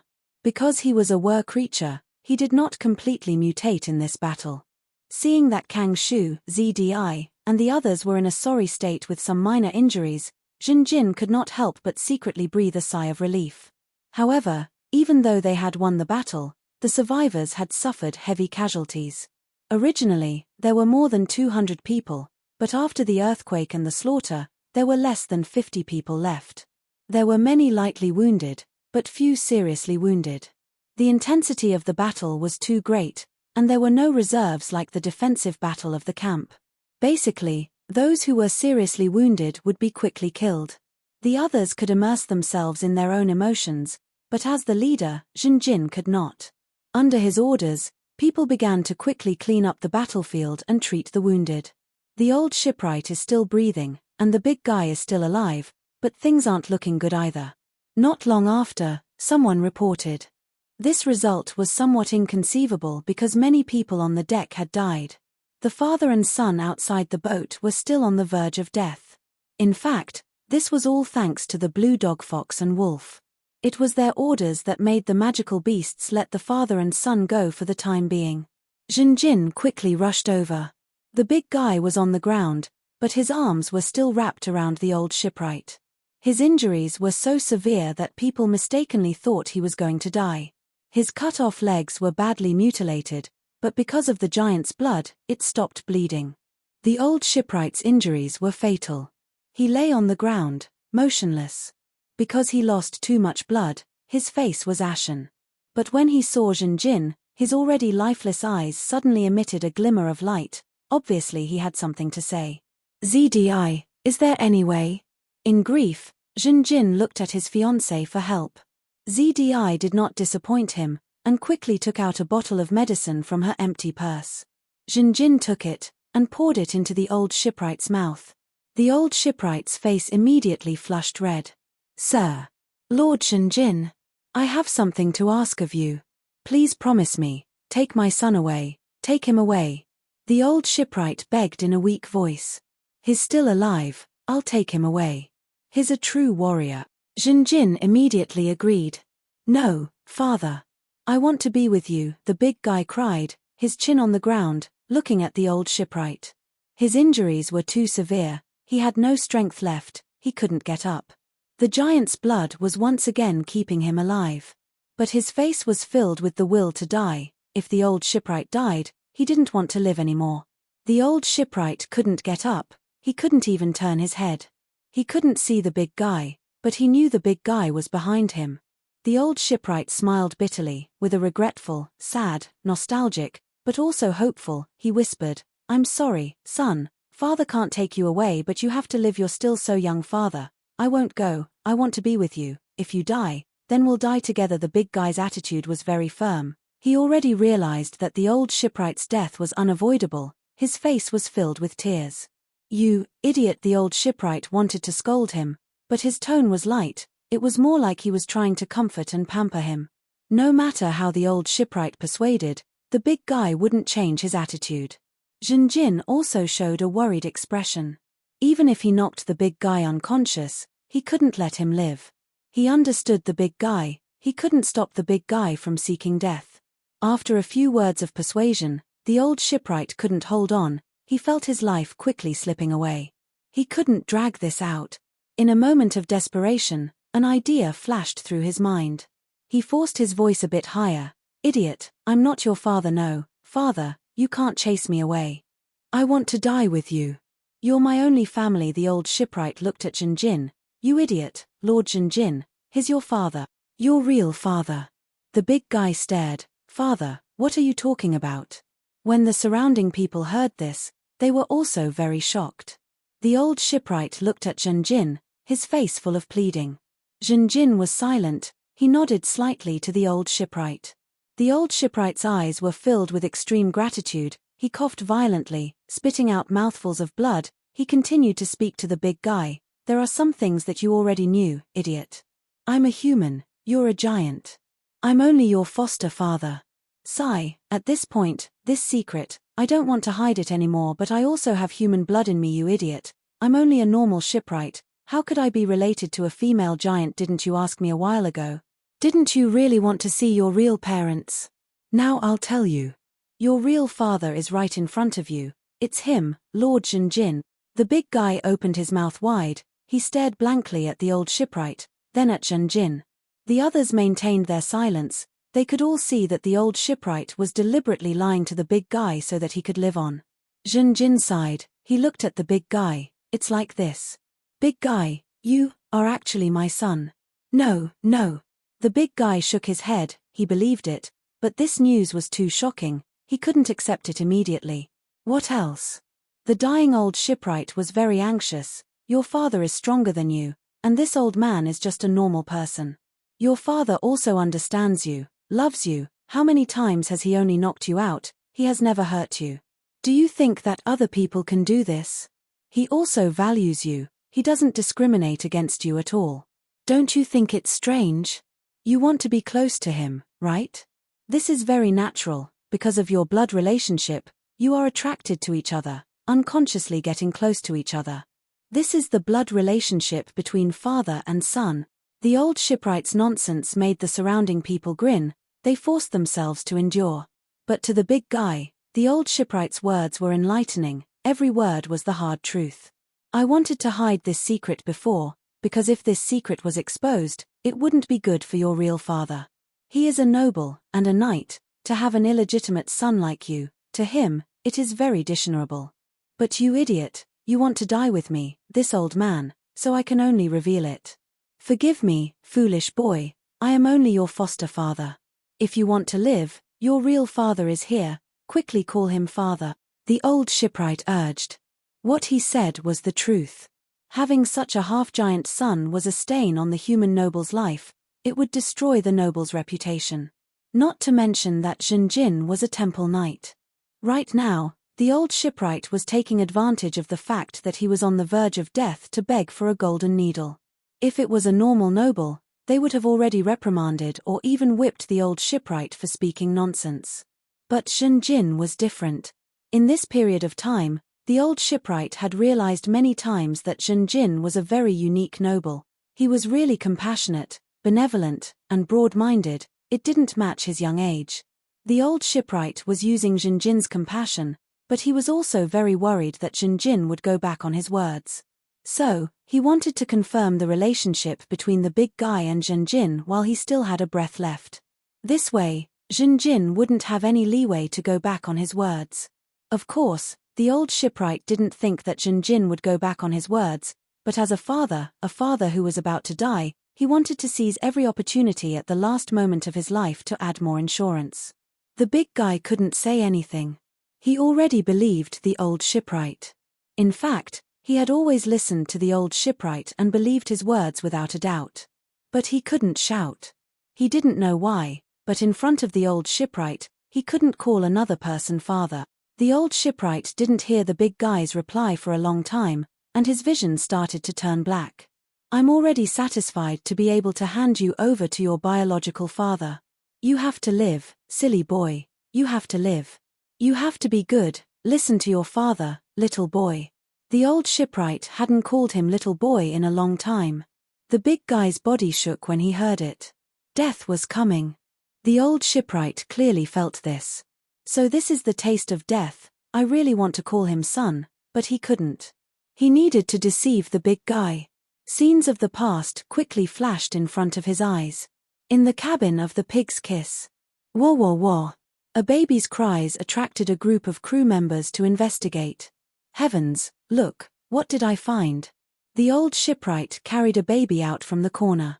My God, it's really a child. Someone gave birth on the Pig's Kiss and left a child for us. Which immoral person did it? I'm afraid it's an illegitimate child, directly abandoning him, such a heartless mother. After discussing for a while, they all turned and left. The old shipwright was stunned, hugging the baby. Hey, what should we do with this little guy? The other crew members shrugged their shoulders irresponsibly. Some laughed. Old four, this is a child you picked up. You have to take responsibility. Bullshit. The old shipwright was furious, looking at the baby in his arms like he was hugging a hot potato. He really wanted to throw him away. The crew members all scattered. No one wanted to be involved in this trouble. The old shipwright was helpless. He could only carry the baby and find the captain. Poor little guy. Being born in this world is your misfortune. Maybe you should give him a release. How can we raise a child on the ship? The captain said. The old shipwright shook his head. He couldn't do it. The captain said, then when we reach the port, find a suitable person and entrust him. Only then did the old shipwright nod his head. However, how could he find a suitable person? The Pig Kiss docked at the port many times, but the time was very short. In a short time, the old shipwright was unfamiliar with the place. It was hard for him to find a trustworthy and suitable person. I can only go to the next port. With such thoughts, the baby stayed on the ship under the care of the old shipwright. Damn it, he pooped again. He eats a lot, so he poops a lot. The old shipwright frowned as he changed the baby's diaper. He has a fever. What should I do? What should I do? The old shipwright was anxious. Why is he crying? Is he hungry? He is clearly full. The old shipwright couldn't find the reason. He could only learn to sing a lullaby. Little boy, don't cry. Little boy, don't make a fuss. Let me cherish you. The surrounding crew members laughed. Hey, shipwright, this is a lullaby. How is this a lullaby? Time passed. A year later, the baby started to show signs of being out of the ordinary. He could eat too much. The extent to which he could eat had already exceeded the shipwright's tolerance. The cabin was a mess. The baby still continued to rummage through the cabinets. What are you doing? You little bastard. Ah, you ate all my tobacco? You idiot, idiot. The old shipwright slapped his butt. Plop. The old shipwright collapsed on the deck. Oh my God. You're crazy, shipwright. You gave all your food to that baby and did such heavy work yourself. You fainted on the deck. You should be glad that today's storm isn't that big. Why are you working so hard? I really don't understand you. If it were up to me, you should have thrown him away a long time ago. The crew members all shook their heads, expressing that they didn't understand. I should have thrown him away, but who should I throw him to? Late at night. The old shipwright was woken up by the pain. Why did you bite me? You idiot, I'm not a girl, there's no milk here. The injured and furious old shipwright slapped the big guy's small buttocks again.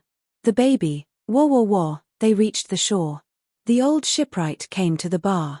The bartender saw an acquaintance and smiled. Old shipwright, do you want rum or beer? Do you have milk? The bartender was stunned. Human milk is fine too. The bartender was stunned, then looked at the old shipwright again. Old man, your taste has changed a lot. Did you get stimulated by something?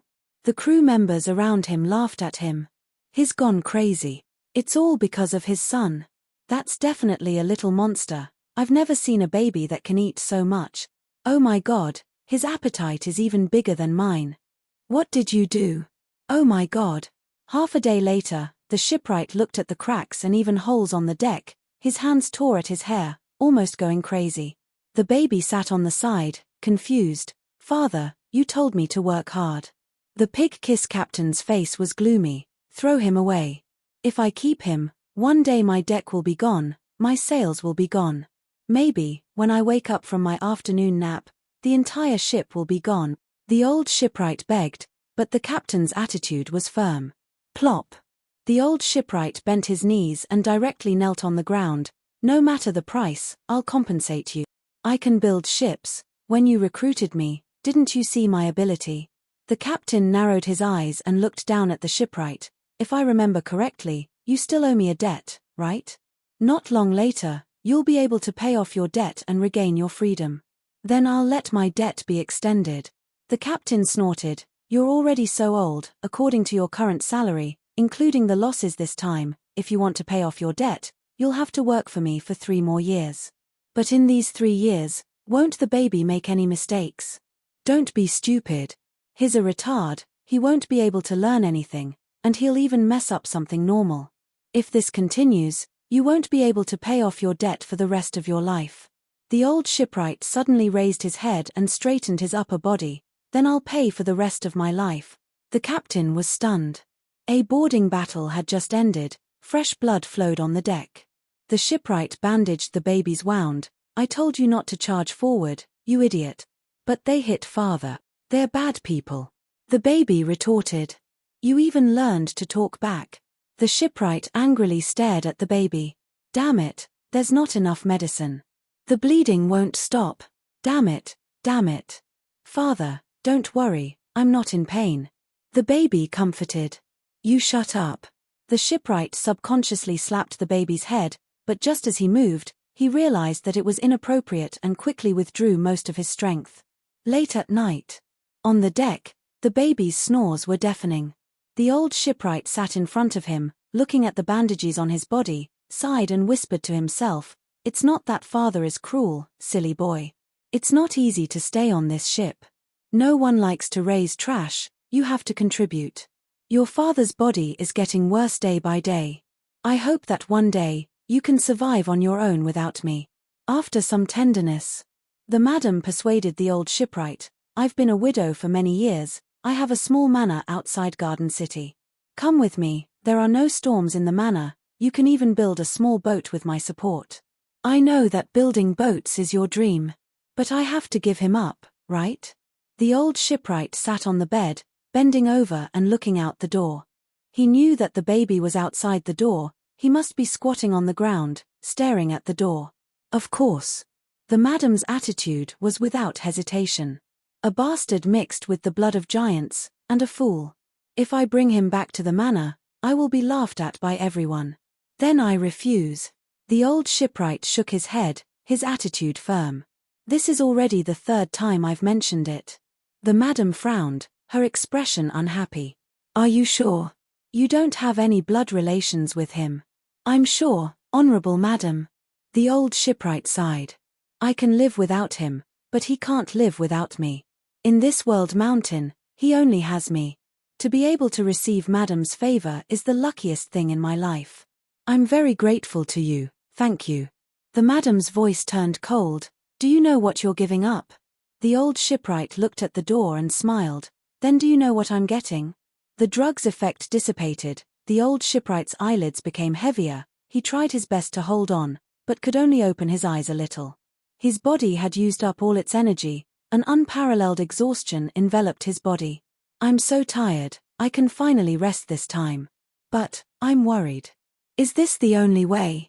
Lord Jinjin, he is definitely not an ordinary person. As long as he reveals a little bit from now on, he will be able to feed that fool. After all, that fool is also very capable. He admitted my lies, I also believe in his character. But there is still a trace of regret. How I wish to hear your voice at the end of my life. Just one more time. Even one more time would be good. The old shipwright's breath became weaker and weaker. The baby propped up his upper body, using his hands to support himself. He tried his best to crawl towards the old shipwright. Looking at his father walking towards death, he stopped his movements midway, a huge sadness like a tsunami, drowning his entire body. But other than sadness, there was also endless loss and fear. The support that supported him to survive in this cruel world is gone. The gentleness that supported him to face this cruel world is gone. It was like he suddenly fell from the sky, like a thin leaf floating in the abyss. How big his body was, how small and weak his soul was. At this time, Jinjin walked forward, half kneeling on the ground, facing the baby, opened his arms and hugged him. The baby was stunned. At this moment, his falling heart seemed to have returned to the ground. The young man sighed, softly saying, "If you want to cry, cry it out." The baby's mouth curved, his lower lip covering his upper lip, constantly trembling. He tried his best to hold back, not wanting to cry. Because when he was very young, he cried loudly on the ship, very annoying, so the old shipwright taught him a lesson. The big guy bit his upper lip hard, but tears were already rolling down his face. After a moment of silence, the pain and sadness in his heart finally made it hard for him to hold on. "Father!" he suddenly roared. He was extremely sorrowful and heartbroken. Then, "Whoa!" he cried loudly in Jinjin's arms. He cried until his voice was hoarse, the sound waves spread through the rubble, shaking the broken ship, echoing in the rainforest. During the battle, the hastily lit bonfire was still burning. Under the illumination of the fire, the old shipwright was no longer breathing. But the corner of his mouth seemed to be slightly raised, as if he was smiling. Chapter 154. This was the bottom compartment of the new ship. According to the plan, it was used to store supplies, so it had the most space. There was a row of war-creature corpses in the cabin. The dissection was over. Junjin, Kang Shu, and the others walked out of the cabin. They don't have blood nuclei in their bodies. How did this happen? Junjin had been there the whole time and had witnessed the entire dissection process. The fact that the truth was different from what he had expected made him even more puzzled. When they returned to the cabin used to discuss matters, Kang Shu couldn't help but sigh. It's hard to imagine.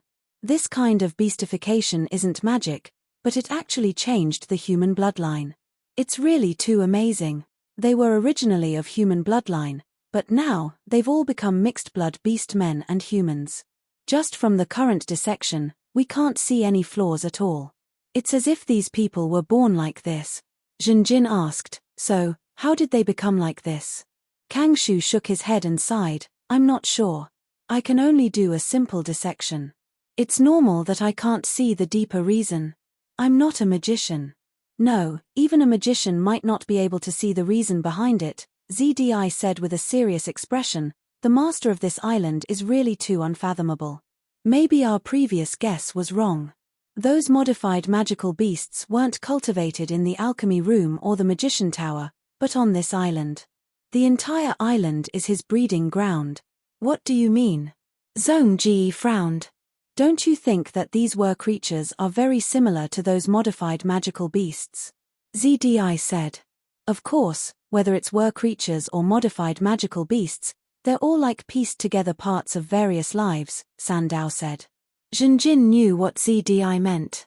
He had a distressed expression, so the key question is, what exactly caused our companions to become like this? ZDI, have you found anything? ZDI shook her head. "I don't have any evidence. I'm just guessing." The master of the island had set up a gigantic magic array or some other kind of arrangement on the island. These arrangements forced us to teleport randomly, creating an environment where magic was forbidden, and even had the effect of controlling the weather. Other than that, perhaps it can also subtly change the various life forms on the island.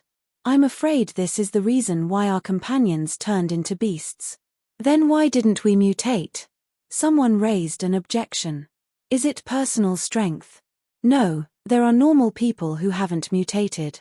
Bronze-level members have also turned into beasts and died. Did he eat the food here? Who hasn't eaten the magical beast meat here? Who hasn't drunk the water here? Is it because he was injured before? Someone guessed. We're basically all injured. No, I'm talking about serious injuries, or a more unique injury. That's too hard to calculate. Even I might not be able to remember everything that happened on this island. Jinjin's heart skipped a beat as he listened to the crowd's discussion. He suddenly remembered that he had been stung by the fire venom bee. At that time, his injuries were extremely serious. After that, he had been instilled with the blood of the monkey-tail brown bear. Kang Shu said in a low voice, "Maybe we've already started to mutate, but the degree hasn't reached the level of qualitative change, so we haven't turned into beasts. Beasts might require a lot of mental stimulation, Otherwise when we were defending the island, there should have been 1 or 2 beasts. Hearing Kang Shu's guess, everyone's heart sank. Kang Shu continued, or maybe, these transformed magical beasts weren't pure wild beasts or magical beasts in the first place. Hei Huan's face turned pale. What do you mean?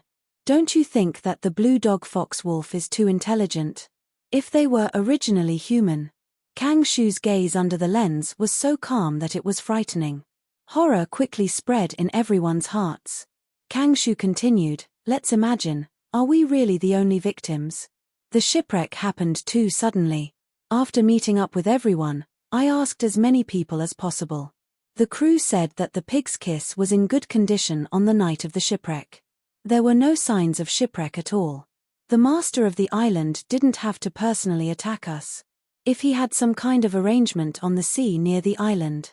For someone as powerful as him, destroying the pig's kiss would be an extremely easy task. If we were to make a bold guess, the pig's kiss isn't special. It's very likely that it wasn't the first case in the Yu-Hai Islands. If there were ships that had been shipwrecked before, then where did the survivors go? The degree of transformation of these people was different. Some were mild, while others were more severe. Perhaps this means that the degree of transformation isn't fixed, but can be continuously deepened. If they completely transformed, what would they become? Would they become a monkey-tail brown bear, a crocodile head hammertail brown bear, or a blue dog fox wolf? Everyone, including Jin Jin, had ugly expressions on their faces. Shisuo blinked as he listened. In the past few hundred years, the technology of ships has been constantly improving, and the communication between continents has become very frequent. There are also more and more pirates on the sea route, and pirate activities are becoming more and more rampant. The pig's kisses route is already relatively safe. I always thought that those unfortunate ships that went missing either died in the waves or at the hands of pirates.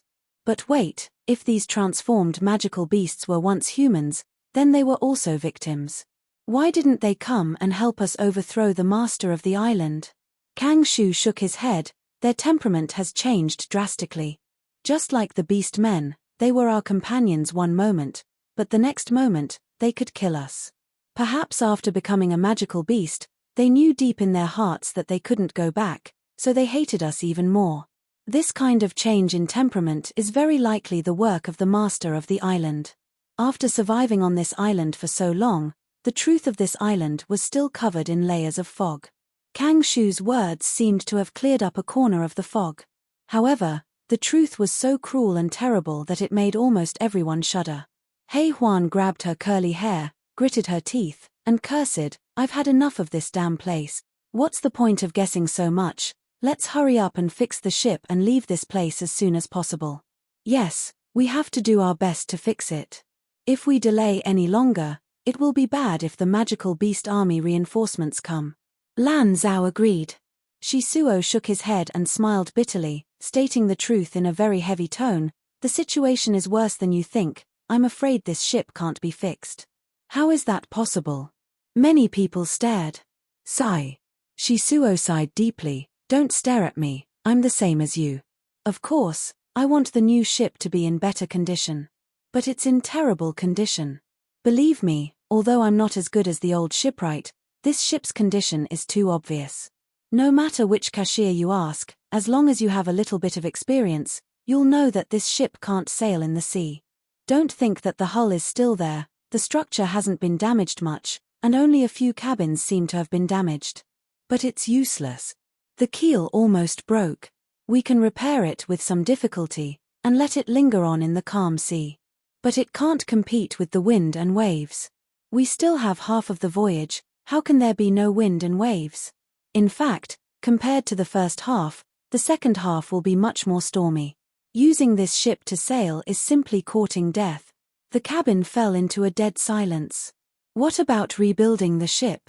After a while, someone broke the silence. We don't have a shipwright. Shisuo sighed. Hei Huan retorted, but we have the blueprints, many of us have participated in it and have experience. Shisuo shook his head, it's too difficult. Do you think it's so easy to build a ship? The shipwright designed the blueprints based on the existing materials. We may be able to modify the blueprints, But what about the wood and nails? We need to gather materials again. Rainforest wood is mostly substandard, we need wood from the forest. This ship has a lot of materials, but dismantling it will take a lot of labor and time.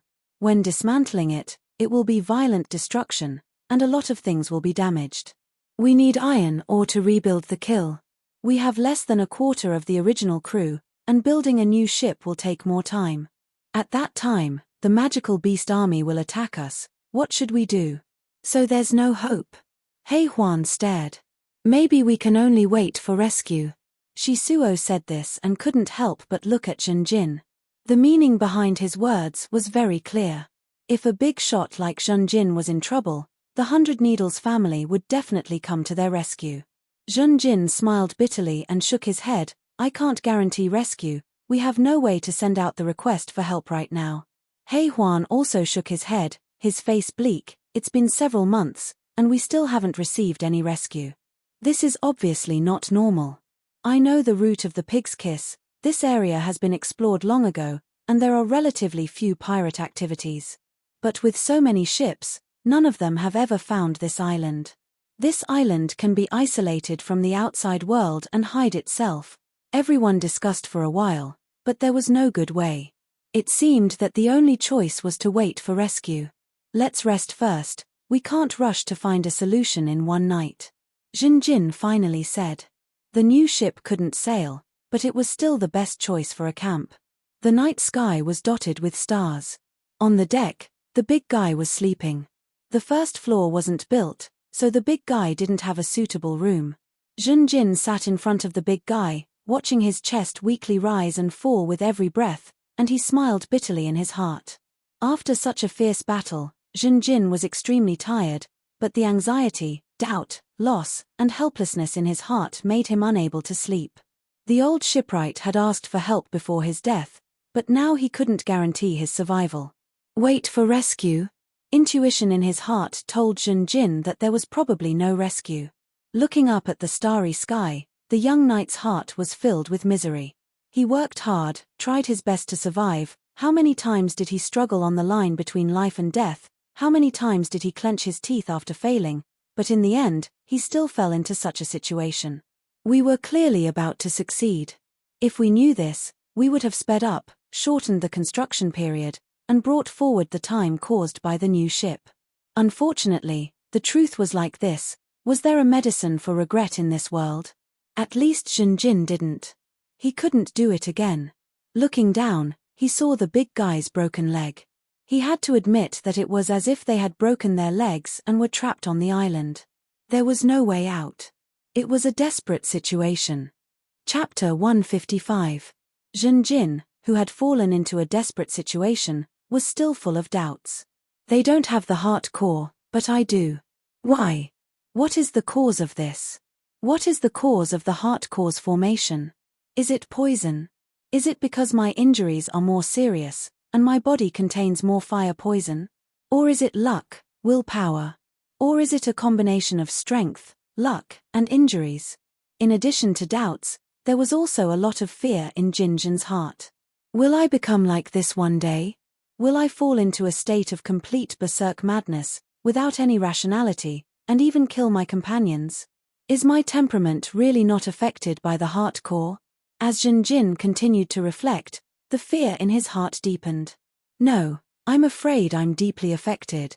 I was so worried and afraid of the heart core before, but due to the circumstances, after using it too many times, I began to unconsciously accept it.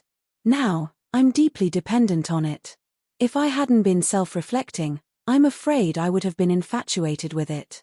Every time I use the heart core and transform into a monster, my temperament seems to become arrogant, and I despise all life forms weaker than me from the bottom of my heart.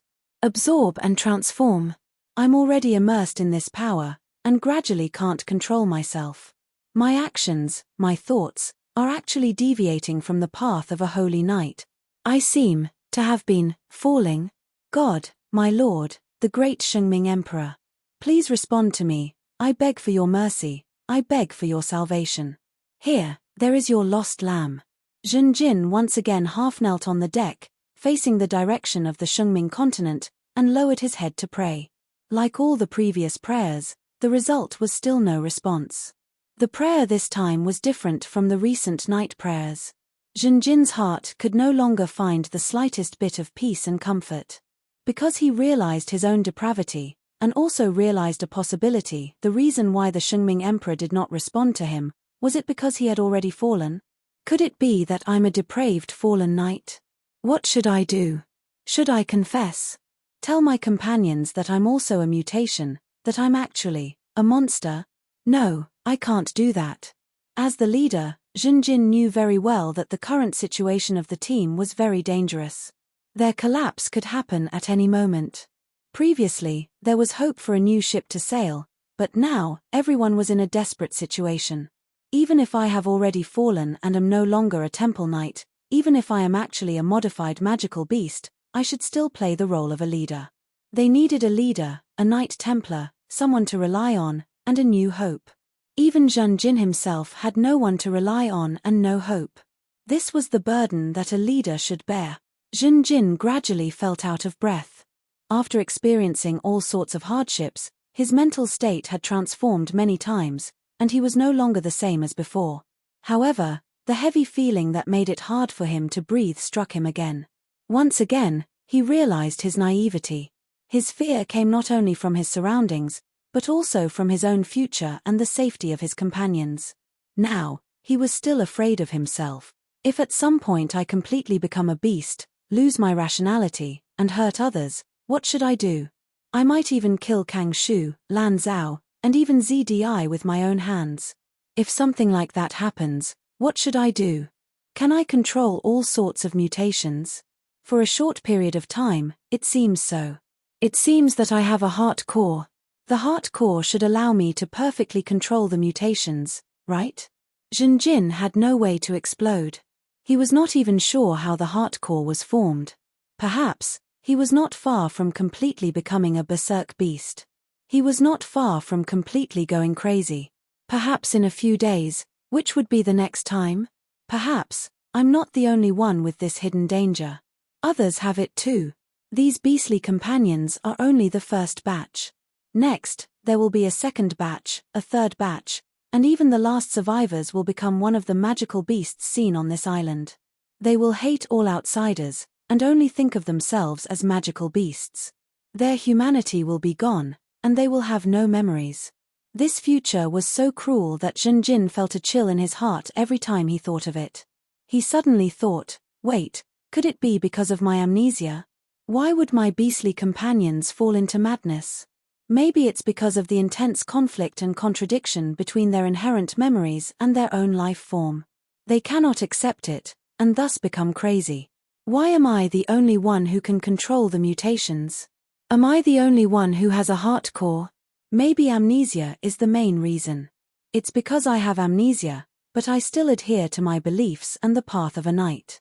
Therefore, I did not have the intense conflict between the two, and retained my humanity to the greatest extent. How does the master of this island make people become beastly? Maybe the environment he changed was to make people lose their humanity. After a long time here, our humanity will be eroded by our bestial nature and gradually devoured. The more devoured, the deeper our bestial nature.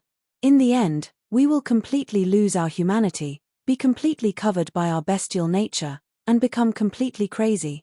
And every time, I adhere to my principles and bottom line. This is the victory of humanity over the bestial nature. The accumulation of these victories has allowed me to have a heart core, allowing me to rationally control the mutations, while others cannot. If this conjecture is true, then if I use my heart core to absorb my beastly companions, will I absorb their bestial nature and allow them to regain their rationality? No, my heart core absorbs the bloodline. My beastly companions have a mixture of magical beast bloodline and human bloodline. I will absorb all these bloodlines. Those magical beast bloodlines, actually, I have all of them now. But I don't have human bloodlines. If I add these bloodlines, will I be able to stabilize my human nature? Will it prolong the time before I become completely crazy? Thinking of this, Zhenjin's body suddenly trembled, and his face turned pale. Damn it! What's wrong with me?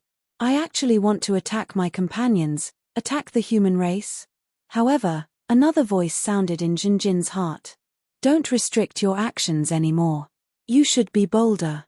We are now in a desperate situation. If you let yourself be restrained, it will be too late when the final death comes. You can't do it again, can you? Besides, I'm not asking you to kill people with your own hands. I'm just asking you to absorb those dead companions. They are going to be buried anyway, and have no other value. It's just recycling waste. Hurry up and do it, it will be too late if you don't. These people just died not long ago. If you absorb them now, it will be much more beneficial than doing it later. Don't forget your family. You are also thinking of others. If it weren't for these people dragging you down, you could have mutated and escaped from this island by yourself. It's because of them that you are staying here, isn't it? Don't cling on to unnecessary things.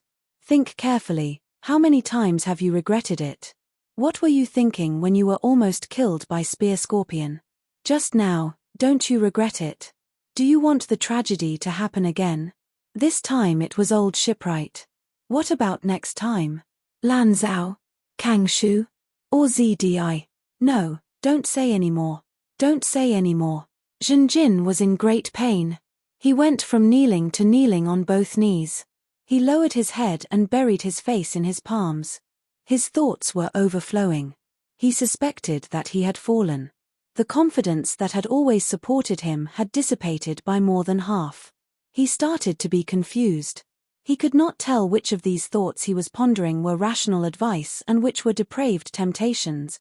Jinjin fell into an unprecedented turmoil and confusion. In the next moment, he was really shaken. Rumble. Amidst the huge explosion, the earth and sky shook. Once again, the earth and mountains shook. The sleeping survivors all screamed in fear and ran out of the cabin with all their might. The earthquake came again, and the scale was even bigger than the previous one. In front of everyone's eyes, the ground cracked open. The island shifted, and the crack became bigger and bigger. It extended from the direction of the volcano, and directly split open the beach, forming the estuary. The seawater poured in, and the waves surged. After 20 breaths of time, the earthquake slowly subsided. A brand new river appeared in front of everyone. Everyone looked at the wide river and were shocked speechless. After a long time, the people who were still in shock gradually came to their senses. Qiao Fan directly knelt on the ground and cried softly, "Can we really hold on? Can we really escape from here?" No one could answer her question. Even Jinjin was silent.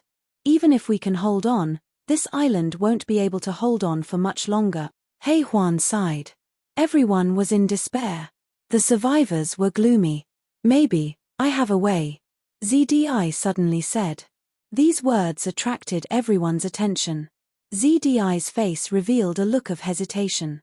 "Hurry up and say it. Why are you hesitating at this time?" He Huan urged. ZDI took a deep breath and suddenly pointed at the volcano. "We can go to the center. There might be hope of survival there." Almost everyone's eyes widened, wondering if they had heard wrong. Kang Shu, Jinjin, and Zhong Ji faltered for a moment before coming to their senses and remaining silent. ZDI continued, "Do you still remember what we analyzed? This island has a master. He must be a mighty figure. He modified this island, modified the demonic beasts, and even controlled the weather. He seems to be cultivating biological weapons here. However, regardless of whether it's a magic sealing environment, weather control, or teleportation, all of these require a magic spell formation. There must be a core of a magic spell formation on this island, or it could even be a Magus Tower. As long as we can take over the core, we'll have a chance of escaping. Please, how can we be a match for the master of this island?" Shisuo had only just finished yelling when he was dumbstruck. He stared blankly at the river in the fissure, then at the erupting volcano in the distance, and then at the dark volcanic clouds above his head. Shisuo suddenly yelled, "I'm afraid something has happened to the master of this island. The magic spell formation is obviously out of control. The volcano is erupting, and the earth is cracking. No, wait, when we just returned to the beach, the weather became very abnormal. It was either torrential rain or continuous rain. We've never encountered anything like that before. It's very likely that it was already out of control at that time. Maybe it was even earlier. Jinjin said, in our earliest days, we encountered the blue dog fox wolf. These kinds of demonic beasts are all alone. But when we encountered them in the forest, they had already formed a magical beast army around them. Controlling the magical beast army is a great burden for the blue dog fox wolf. Creating the strange fragrance consumes magic power. The blue dog fox wolf has been controlling the magical beast army for a long time. It must devour other demonic beasts to replenish its magic power and continue to create the strange fragrance. Kang Shu nodded and added, and the larger the magical beast army is, the greater the burden on the surrounding ecological environment. These demonic beasts all need to eat. So, the blue dog fox wolf's entanglement with the magical beast army is obviously not normal. We stayed in the small valley, and the magical beast army took the initiative to attack and continued to reinforce them. This posture is obviously to wipe out the enemy. Let's make a bold guess.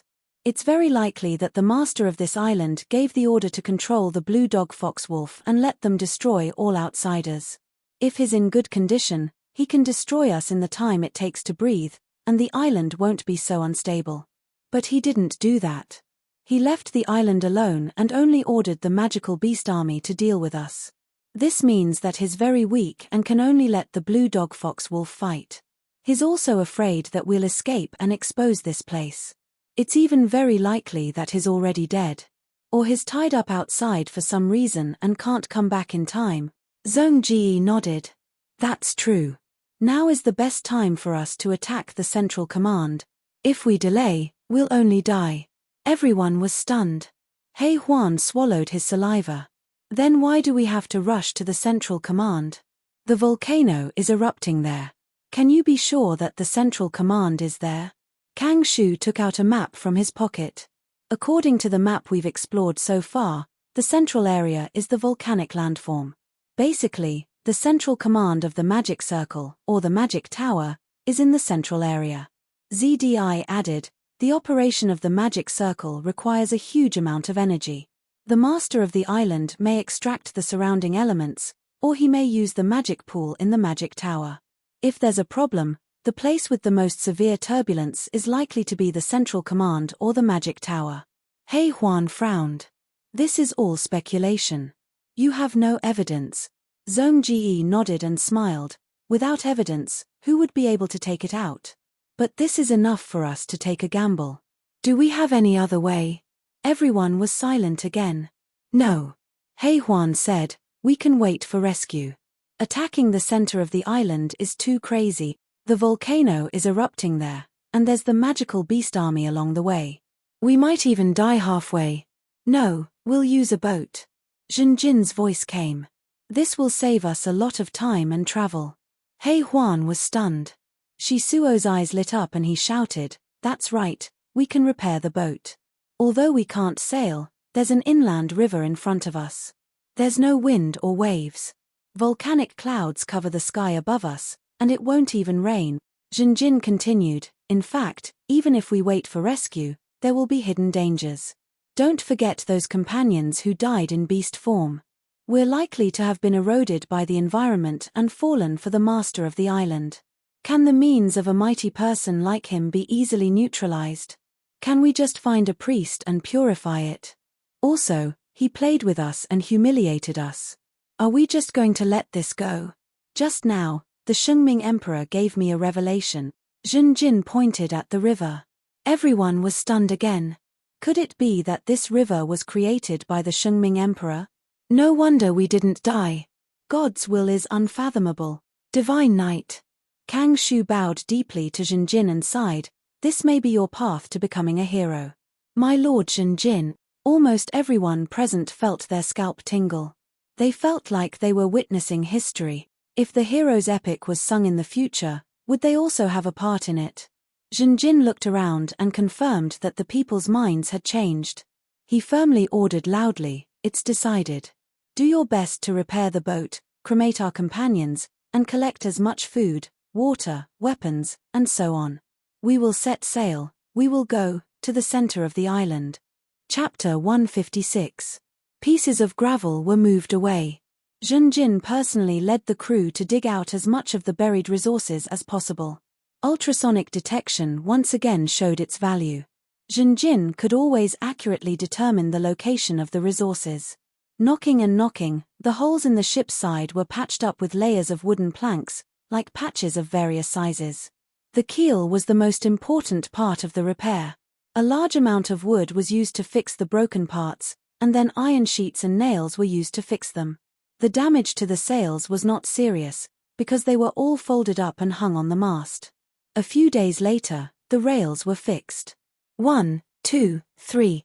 Everyone shouted and worked together. The big guy was among them. The ship became faster and faster. It slid along the rails and fell into the river, creating a huge splash. The ship shook a few times, and then stabilized on the White River. At this moment, the ship had become ugly. The side of the ship and the deck were covered with wooden planks. There were 2 rows of holes on both sides of the ship where the side of the ship was higher than the bottom deck. Long wooden paddles extended from the holes. There were a total of 10 pairs of paddles. The paddles closest to the rudder at the stern were especially large. They were specially prepared for the big guy. Broken legs and the death of the shipwright made the big guy depressed. He was silent, and almost every night, he secretly cried. According to the shipwright's last words, the big guy really treated Junjin as his biological father. He only listened to Junjin's orders. He would only eat food and water provided by Junjin. Junjin led the big guy into the cabin first. The big guy's legs could not walk, so he crawled in with both hands. Then, the others filed in. 18 people were chosen to go to the bottom deck. Each person was responsible for a long wooden paddle. The big guy sat at the back, and each person was responsible for 2. The rest of the people worked on the deck. They were responsible for raising the sails, arranging the ropes, lifting the anchor, and so on. Shisuo controlled the rudder. Before, when they were building the ship, Kangshu organized many teaching activities for the crew. Basically, everyone was trained how to control the ship. The sails were raised. Accompanied by the sound of drums, 20 wooden paddles were inserted into the river at the same time. Then, they slowly moved out of the water, and then fell back into the water. The ship successfully set sail. The river was muddy, and Junjin often stood at the bow of the boat. He had been secretly using ultrasonic waves to investigate the situation under the water. He was worried that some ferocious man-made magical beast would appear in the water, and he was even more worried about the appearance of a gold-ranked magical plant, python vine. The rest of the journey was peaceful. There were no man-made aquatic magical beasts, nor were there any python vines. The bottom of the river was muddy, and there were often whirlpools on the surface of the river. The banks of the river were unstable and often collapsed. This was a new river channel formed by the cracks on the surface of the island. It was also the best shortcut to the center of the island. The shortcut was not without risk. From time to time, groups of bat monkeys and flying squirrels would attack. With Junjin, Zhongji, and the others guarding the area, these beasts would either be defeated or become food for the survivors. Almost every survivor had a crossbow, and after several rounds of cruel elimination, those who could survive until now were either elites or lucky enough. It was very difficult to maneuver the new ship. When it first set sail, everyone, including Junjin, was flustered. The new ship even hit the riverbank because it did not turn in time. Fortunately, it did not break anything. Even so, Junjin ordered the ship to stay on the riverbank for a day and arranged for everyone to undergo emergency special training. The surviving crew members were of great help, and they used all their skills to control the ship without any mistakes. The ship left the jungle and swam freely in the forest. It left the forest and entered the desert. The air became very hot, and the lava pillars of the volcano eruption became more and more conspicuous. Black snow floated in the air, which was volcanic ash. Because of the hot weather, the glue and asphalt between the boards of the ship began to melt. Water continued to seep from the bottom of the cabin. As the ship left the desert and entered the volcanic area, more and more water seeped out, to the point that Junjin and the others could not bear it. The river channel gradually narrowed, and when the 2 sides were almost touching the sides of the new ship, Junjin led everyone out of the new ship. They moved all the supplies in time. An hour later, without the survivors continuously pouring out of the ship, the new ship completely sank under everyone's gaze. Everyone watched in silence. Junjin took a deep breath and said in a clear voice, "Now we have no way out, let's move forward." The journey forward was very difficult. The extremely hot ground made it difficult for people to step on. Every time they breathed, the scorching air almost burned everyone's nasal cavity, trachea, heart, and lungs. The air was filled with a layer of yellow mist. The extremely pungent smell of sulfur made people extremely uncomfortable. The sky was covered by volcanic clouds, and the light was dim. Only when the lava erupted did the vision become clearer. The earthquake had been with the survivors. The closer they got to the center of the island, the greater the scale of the earthquake. When they were sailing, the earthquake set off huge waves. Now that they were walking in groups, the threat of the earthquake became even greater. It would break the ground and cause the magma below to surge out. On the first day they got off the ship, 3 people died because of it. On the second day, the team encountered a giant lava turtle. The giant turtle was in a very strange state. Its eyes were red and it had fallen into madness. It was no longer as gentle and harmless as before. It took the initiative to attack the team. This was a gold-level magical beast. Of course, Junjin would not be stupid enough to fight it head-on. He quickly led everyone to escape. Fortunately, the giant turtle was not intelligent enough. Its chasing speed could not keep up with the speed of people desperately escaping. After a distance, it no longer chased after Junjin and the others. The team's situation was more than 10 times more dangerous than yesterday. Because they encountered the magical beast army. Under the fierce battle of Junjin and Zhongji, the magical beast army blocking the way was defeated. But everyone's mood was very heavy. Because of the 3 blue dog fox wolf, they only had time to kill 2 of them. The other one escaped with the remnants of the defeated team. The blue dog fox wolf had outstanding intelligence. This blue dog fox wolf would definitely attract more magical beast army. Under the advice of Zhongji, Junjin had to take the risk to increase the team's speed. This made the survivors suffer. A few days later, everyone looked up at the volcano in front of them. Many people's eyes were numb. They searched all the way but did not find any signs of the Mage Tower or the Magic Center. Could the Mage Tower be hidden in the volcano? In fact, this is very likely. The reason why this island is unstable is because of the volcanic eruption. But how do we get in? Lord Junjin, we can't do it. Everyone's expression was gloomy. For the past few days, they had been continuously chased by the magical beast army. In this volcanic landscape, there were many blue dog fox wolf.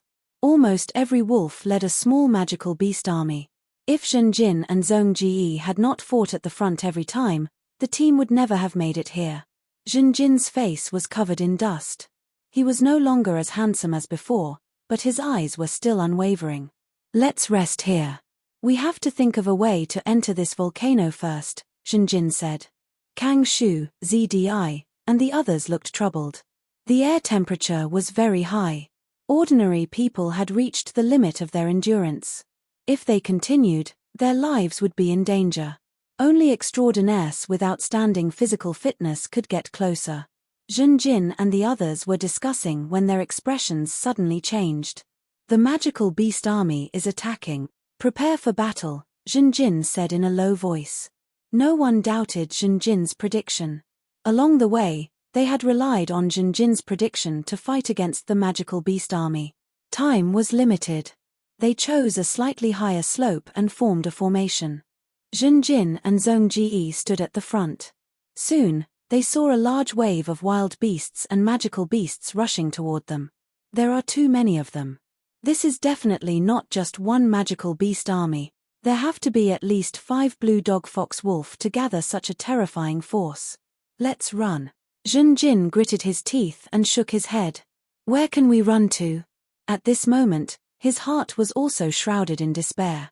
Even if he gave up all his worries and mutated with all his strength, it would be difficult for him to fight against so many beasts. It was simply impossible to protect the lives of ZDI and the others under the attack of the magical beast horde. If we had known, We would have stayed in the rainforest and waited for reinforcement. He Huan shouted. It was too late for regrets. The magical beast army did not care whether they regretted it or not. They directly attacked the formation. Don't keep the iron arrowheads. Use as many as you can, Zhong Ji shouted. Zhenjin, Zhong Ji, and the others fought with all their might. The formation was actually able to hold against the surging magical beast horde. Strange. The magical beast army this time is a little fake. I haven't seen a single blue dog fox wolf until now. Where did they go? Why do I feel that these magical beasts are not attacking us? Instead, they are fleeing. Yes, look carefully. Many of them are injured. Everyone was puzzled. Zhenjin's expression changed, and he looked into the distance. There were people. He had been using ultrasound to scan his surroundings, but these people were out of his reach. They suddenly appeared in his field of vision. There were a total of 6 strangers. They were easily chasing and killing the magical beasts that covered the mountains and plains. They were actually driving the magical beast army. No wonder the blue dog fox wolf did not appear. They had probably been killed by these people. There were only 6 of them, but they were able to defeat such a huge magical beast army. What attracted Zhenjin and Zhong Ji's attention was that their bodies were shining with a pure white holy light. Their clothes were spotless and did not fit in with the surroundings. They could use supernatural powers. Paladin Zhenjin, you are finally here. The middle-aged man in the lead spoke softly. The distance between the two parties was still quite far, but his hoarse voice echoed clearly in everyone's ears. The survivors were shocked and ecstatic. Could it be that reinforcements have arrived? But how could they be deeper than us?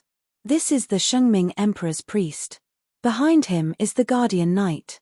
You are. Zhenjin bowed slightly. The white-clothed priest smiled gently and introduced himself.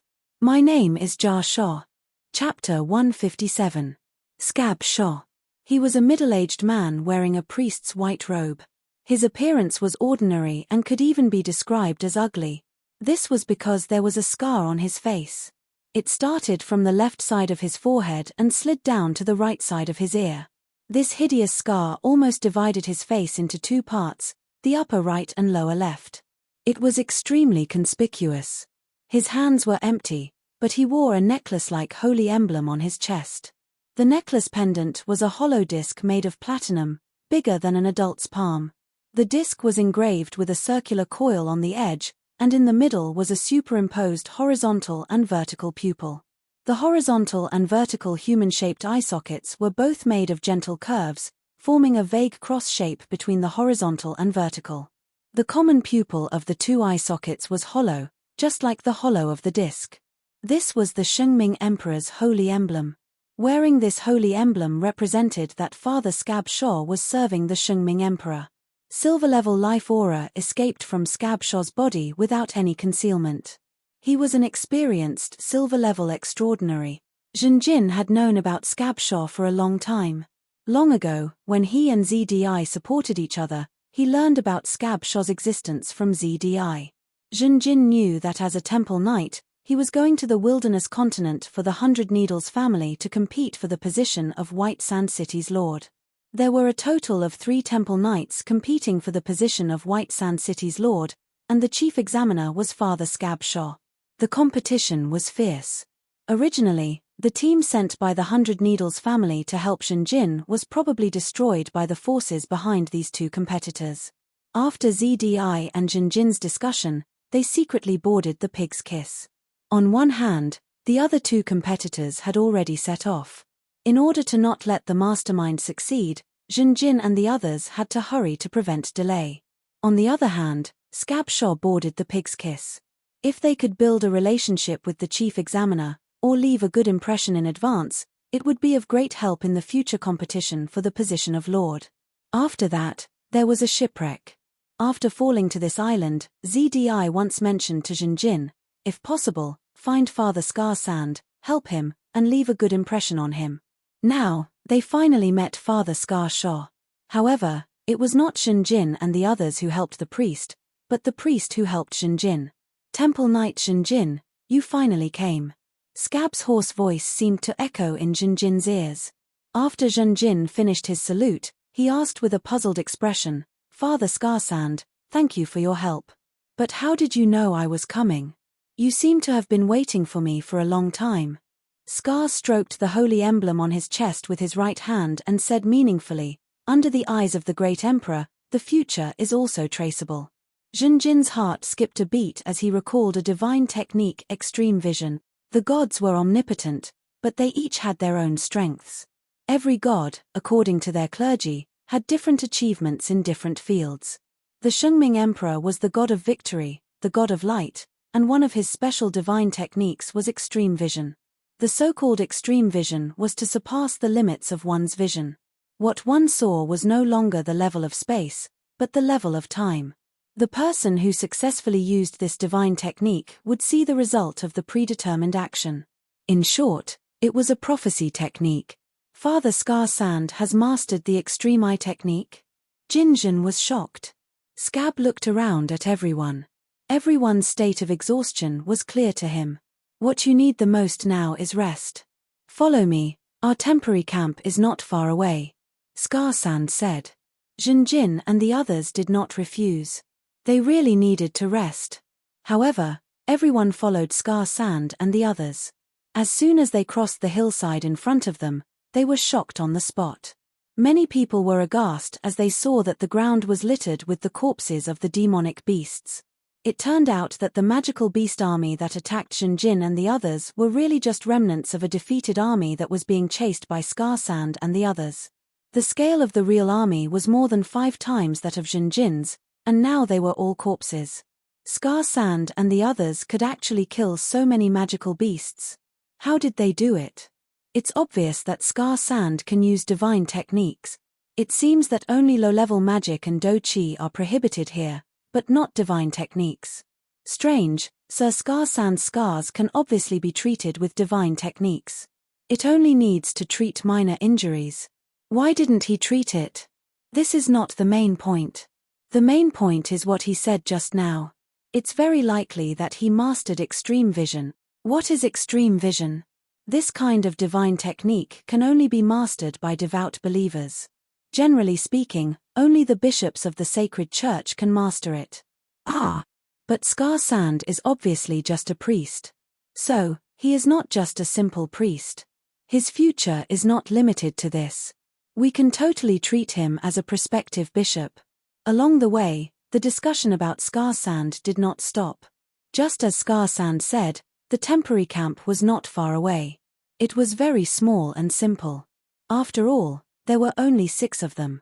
The ground was boiling hot, but in this small camp, they did not feel the slightest bit of heat. This is divine technique, shelter. Jinjin secretly said. He had lost most of his memory, but he did not lack common sense.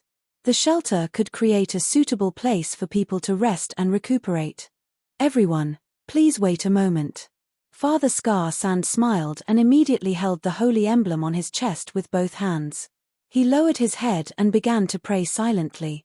A moment later, a holy light descended from the sky. After falling to the ground, the pure white holy light gradually disappeared, as if it had penetrated the surrounding environment. Many people exclaimed. They felt the sudden change in the environment. In an instant, they returned from the extreme heat to normal. It was still a divine technique shelter, but this time, the range of the divine technique was more than 10 times larger. Of course, this divine technique was not as simple as changing the cold and heat. The allies who rested here would also receive other benefits, such as speeding up the recovery of the body, increasing the effects of sleep, eating, and so on. As for the specific degree of these effects, it usually depended on the strength of the prayer. After temporarily settling everyone, Skarsand extended his hand to invite Jinjin for a chat. Jinjin, with mixed feelings, went into the tent. On one hand, he was very uneasy. He pretended to be a divine knight, but in fact, he used the core to mutate himself, and repeatedly pretended to be the will of God to boost morale. Although his intentions were good, the nature of his actions was extremely bad. On the other hand, Jinjin felt that Skarsand was close and reliable. Jinjin and other holy knights fought for God, while priests like Scar Sand preached for God and spread faith. To some extent, Scar Sand was closer to the Shungming Emperor than Jinjin. When the Holy Knights fought, there would be priests, or bishops. In battle, the latter few would use divine techniques, bringing great help to the Holy Knights. At the same time, compared to ordinary people, the priests of the Shungming sect would treat the Holy Knights better. This is truly one of our own. Should I tell Scar Sand about the core?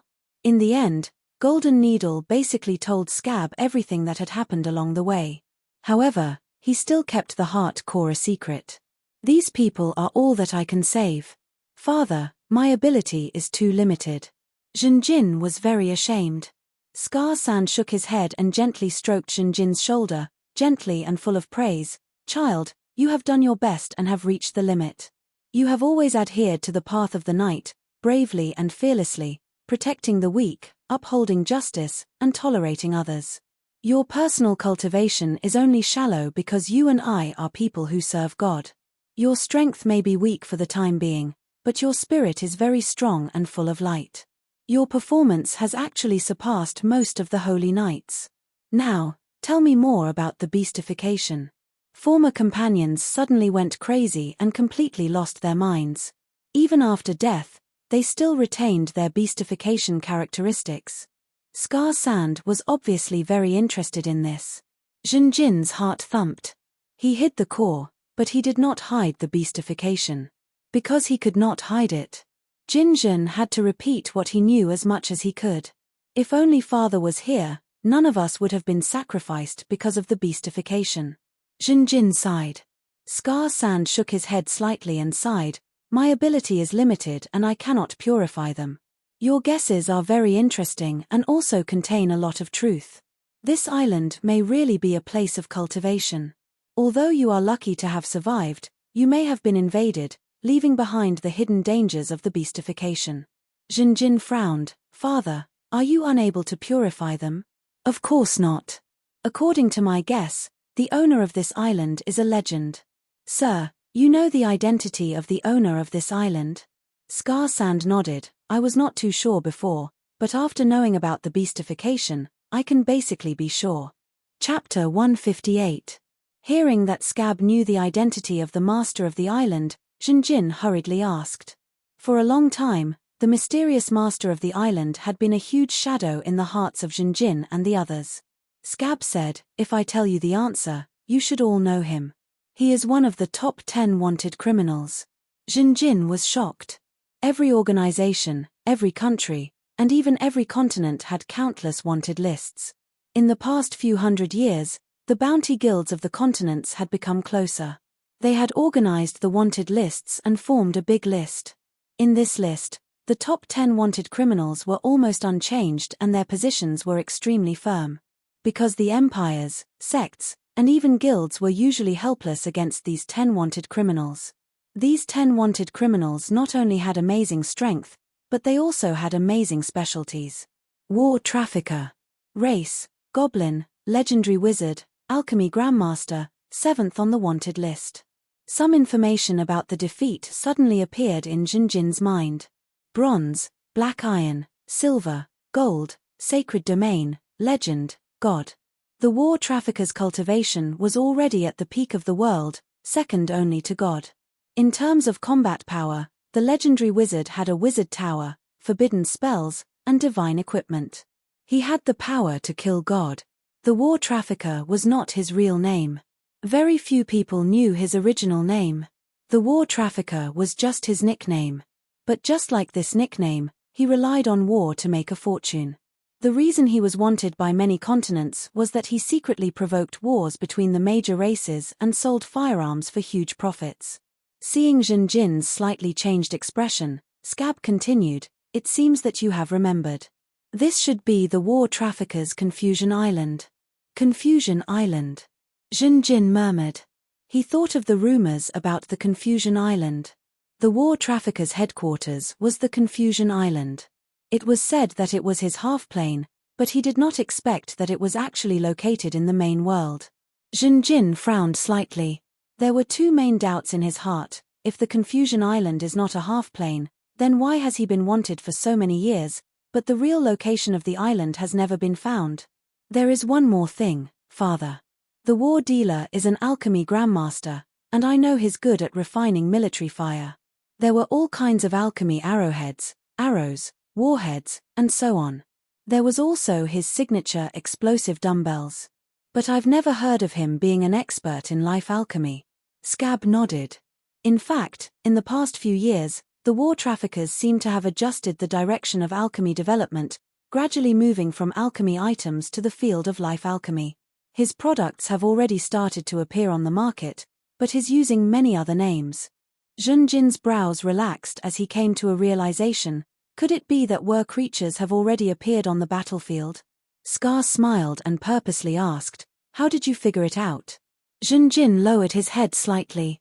"Reverend Father, you mentioned before that you are very interested in the information about beasts. It was also after I repeated this information that you were almost certain of the identity of the master of the island. Obviously, the war creatures have already hooked up with the war traffickers."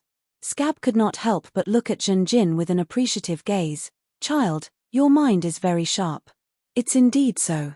There's a lot of information that you can't access, so you can't guess the true identity of the master of the island. In fact, you've actually done well enough to judge the situation of the master of the island from various signs and have the courage to make the final gamble." Then, Scab took the initiative to narrate his experience. "After the shipwreck, 6 apologetics knights and I landed on this island. The man-made landforms and man-made magical beasts on the island amazed me. Although low-level magic and do-chi are prohibited on the island, it can't stop divine power. This allowed my strength to remain unaffected. Relying on various divine arts, we explored the island. When we tried to go to the center of the island, we encountered a teleportation. Whenever we approached the volcanic landform in the center of the island, we would be forcibly teleported out. This situation changed more than a month ago. The forced teleportation no longer occurred, and instead, it was blocked by the magical beast army. The deeper we went into the center of the island, the greater the resistance we encountered. Just as you guessed, I was also thinking, is there a problem with the war traffickers? Perhaps there was a backlash from a meditation, or perhaps there was an explosion in the development of a new alchemy item. If there was no problem, why didn't he come to solve us? Why did he let this island walk step by step into the abyss of destruction? Just yesterday, when I used the extreme vision divine art to predict the outcome of the battle, I discovered your arrival. I originally wanted to meet with you first, but the magical beast army launched an attack first. Paladin Junjin, I know that you are the only heir of the 100 Needles family and want to compete for the position of the Lord of White Sand City. However, in front of us is a great opportunity that is even more difficult to come by than the position of the Lord of White Sand City. In the past few hundred years, the top 10 positions on the wanted list have occasionally changed, but the top 10 most wanted criminals have almost never changed. If we can eliminate the 7th war trafficker for the Empire, do you know how great this contribution is? You can be promoted directly to a war zone commander, you will become the master of at least 10 cities, and it is even possible to be promoted to a count. If you don't need the territory of the wilderness continent, you can also directly apply to the imperial family for a territory on the Shungming continent to restore the glory of the 100 Needles family. Jinjin muttered to himself in silence. Scab smiled and said, "Of course, we also know how great the risk is. But what can we do? We have no other choice, and this is the only thing left." Jinjin asked, "Father, since the divine art is forbidden here, can't we rely on prayer to ask for help from the Shungming Empire?" Scab's face sank. "My lord did not clearly respond to my prayer.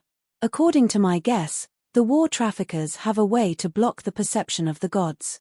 Because of this, the lost island can be hidden in the main world and not be seen by the gods. Even the divine art was originally forbidden on this island, but it was damaged for some reason, allowing me to use my divine art. Now, Junjin, tell me your decision." Junjin smiled bitterly, spread out his hands, and said to Scab, "Do I have any other choice? To tell you the truth, this is my last chance to go here, and I have no confidence. It is my honor to be able to fight side by side with Father." "Very good, Temple Knight Junjin."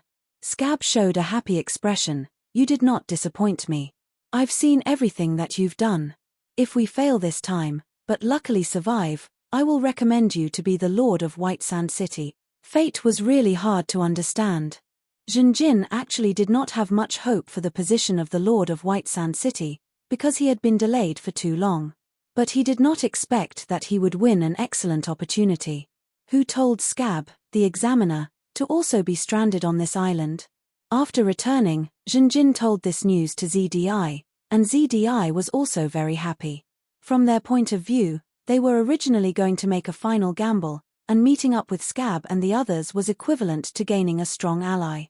Divine Art, Water Creation Technique. Scab held the holy emblem in his hand and prayed. Holy light descended, and the bowls, water bags, and pots placed together produced clear water out of thin air. Divine Art, Food Creation Technique. Holy light descended again, and a large amount of dry food appeared on the canvas spread on the ground. Divine Art, Restoration Technique. Holy light swept through everyone's clothes and equipment, and achieved a small degree of restoration in an instant. Divine Art, Elemental Endurance. Holy light descended one after another, and everyone was bathed in the holy light, receiving blessings. Now, even if they left the shelter, everyone did not feel bad about the extreme heat of the outside world. Gods were omnipotent, and their divine arts were naturally all-encompassing. As long as divine arts were not prohibited, Scab was an all-around logistics master. It is best not to eat the magic beast meat, and do not drink the water on this island for the time being. I will provide the food and drink. Scab smiled. Everyone hurriedly thanked him. Because their companions had become beasts, these people were wary of the magic beast meat and the collected water. Scab was immediately recognized and welcomed. After leaving the shelter, everyone was quickly attacked by the magical beast army. According to Scab, the blue dog fox wolf on this island, as well as the wild beasts and magic beasts, had gathered or were gathering here.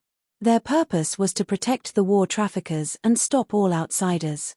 However, no matter how many magic beasts blocked the way, they could not stop Scab, Jinjin, and the others. Divine Art, Blessing Technique. Divine Art, Fear Technique.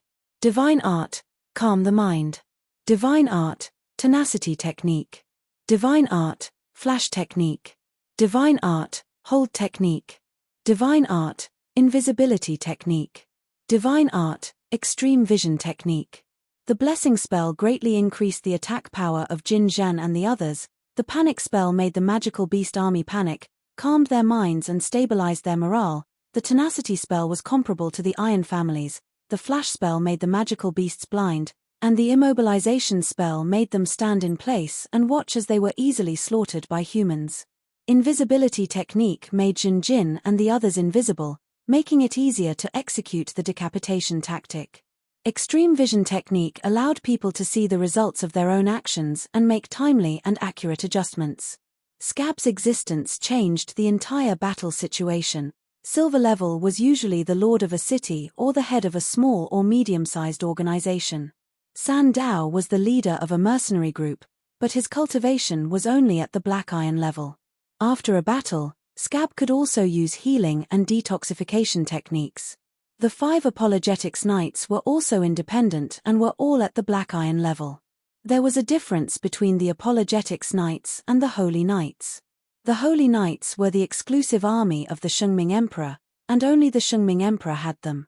The Apologetics Knights were widely selected and were the regular establishment of the major sects. The 5 Apologetics Knights had solid martial skills and profound battle experience. Originally, they had a total of 6 people, but when they first entered the island, one of them was sacrificed. Scab also took the initiative to preside over the daily prayers and confessions. With him around, the morale would almost never collapse. After a week of this, everyone cut through the thistles and thorns and finally arrived at the foot of the largest volcano. Divine Art, Detection Mechanism. Divine Art, Detection Technique. It's really here. Scab's face was filled with joy. Divine Art, Teleportation Gate. Everyone entered the teleportation gate and arrived underground. They were in the middle of a huge square. Looks like this is the underground alchemy factory of the war traffickers. Scab was the last to enter and looked around. Chapter 159. This was a huge square. Just by looking at it, it was at least 400 meters long and 300 meters wide. Based on the height of the big guy standing there, it was about 4 meters. The ground was very smooth. It was not paved with tiles, but a whole piece of white metal. Not only the ground, but the walls and ceiling were also made of this metal. On the ceiling, there was also a blue light source. In the square, there were also boxes of various sizes. The big box was bigger than the lava giant turtle. The smallest box was 3 meters long, 2 meters wide, and 1 meter high. The box looked like it was made of iron, but it was actually made of ironwood. Junjin looked at the surface of the box and immediately thought of when he had just woken up and failed to break a tree branch by the river. At that time, the tree branch was made of ironwood. The surface of the box made of ironwood was also painted with red paint, depicting letters and numbers. For example, EM096, SG734, ID5D VR862, and so on. After confirming that there were no enemies in the square, Scar held the holy emblem on his chest and began to pray silently. After a few breaths, holy light descended. Divine spell, detect traps. There were no traps around. Divine spell, detect magic. In an instant, within the detection range, almost all the boxes lit up with a brilliant light. This proved that almost all of them contained items related to magic. Divine spell, detect traps. Just like the previous detection of traps, there were no detections. After a round of detection, Scar's face was filled with joy and ordered, "Open these boxes." The first small box was opened. What greeted everyone's eyes was a layer of withered yellow and fluffy straw. When the straw was taken out, everyone saw bundles of arrows. These arrows were dark red, and the surface looked like rusty metal. Someone tried to pick one up, but found that it was very light, lighter than an egg. These are alchemy arrows, flame arrows. ZDI's eyes lit up as she recognized them. Bang, bang, bang. One by one, the small wooden boxes were pried open. Almost all of them were alchemy arrows. Flame arrows were the majority. In addition, there were frost arrows, torrential arrows, wind needle arrows, smoke arrows, slow arrows, flash arrows, and so on. There were many types, and the number was astonishing. Many people swallowed their saliva. They had never seen such an astonishing scene. The cost of alchemy arrows was not cheap. It was rare to see them packed in boxes like this. "Can we use these arrows?" Sandao was moved. He reached out and caressed the arrow shafts, as if he was caressing the skin of his lover. On the other hand, Zhenjin, Zhongji, and the Apologetics Knights looked indifferent. As the leader of a mercenary group, Sandao's financial resources had always been limited. He rarely used such expensive consumable weapons. However, whether it was Zhenjin, Zhongji, or the Apologetic Knights, these alchemy arrows were their daily equipment. Moreover, the quality would only be better, not worse. After all, it was provided by the official channel of the Shungming Empire. ZDI picked up a few arrows and examined them carefully. After a while, she shook her head in disappointment. The magic circles on these arrows are only sub-magic circles. They need to be combined with the main magic circle in order to bring out the real power of the alchemy arrows. Otherwise, they are not as good as our self-made wooden arrows. Sandao wasn't disappointed. Instead, he looked at the unopened boxes around him with even more excitement. There should be crossbows in here. The former mercenary group leader couldn't help but exclaim in a low voice. Thus, everyone's enthusiasm to open the boxes became even higher. More and more boxes were opened. This time, they found the most arrowheads and warheads. Most of the arrowheads were triangular, a few were spindle-shaped, and some even had barbs. The arrowheads were of different colors. They were made of crystal, but not transparent. These arrowheads can be used. As long as the impact force reaches a certain level, it will work. Zhong Ji said. As a former general, the orc had been in the army for many years. He was familiar with some common equipment. Then there were the warheads. These warheads were all round. The small ones were about the size of an adult's finger. The big ones were 2 or 3 times the size of a small ball. These were flintlock bullets. The various sizes were all the popular flintlocks on the market. The warheads were the same as the arrowheads. They only needed the impact force to reach a certain level. However, no one had a flintlock gun in their hands. After opening a box that was taller than a person, they found that the small boxes were neatly arranged inside. What is this? After opening the small box, someone took out a dumbbell. The dumbbell seemed to be made of glass. There was a liquid stored inside. Half of it seemed to be yellow oil, and the other half seemed to be red water. The strange thing was that the oil and water were clearly separated and did not mix with each other. Quickly put it down gently. Don't shake it. He Huan's expression changed, and his voice trembled slightly. Many people followed the sound and gathered. Zhong Ji's eyes narrowed slightly. Explosive dumbbell, rocking music. San Dao said the nickname of this weapon. The number of explosive dumbbells was very large. Basically, this kind of box was stored in this kind of shape.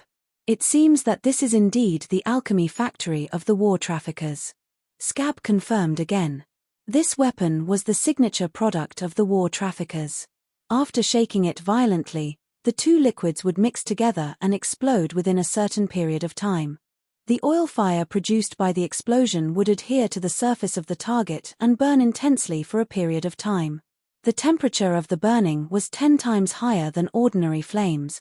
This kind of throwable weapon was very famous. The mercenaries at the bottom jokingly called it rocking music. It was so happy that it could meet the Grim Reaper.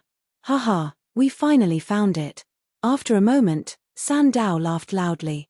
They finally found alchemy crossbows in the larger box. But soon, San Dao's smile disappeared, and his face revealed a worried expression. Because the underground factory was still anti-magic, these crossbows could not be used. There are guns here. A large number of flintlock guns were alchemy products. But like the crossbows, they were low-level alchemy tools. They were limited by the environment and had no effect. These bullets seemed to be made of bones. In the case of the flintlock, they also found a long, twisted, bone-like bullet of a peculiar kind. When Scab saw this, his face suddenly sank. ZDI was also bewildered. Wraith bullet. Isn't this the signature product of Black Braid? This kind of bullet had only been on the market for more than 100 years, and it became more and more popular. It used the power of necromancy. Every year, the upper echelons of the empire died under these bullets. It was not only the Sacred Empire, but also the other continents. Necromancy was a magic school that had risen in the last few hundred years. It was strange and fierce, and traditional defensive methods had little effect on it. As long as a necromancer was exposed, they would become wanted criminals and everyone would want to beat them. The person who created this magic school was called Yukan. His race was unknown.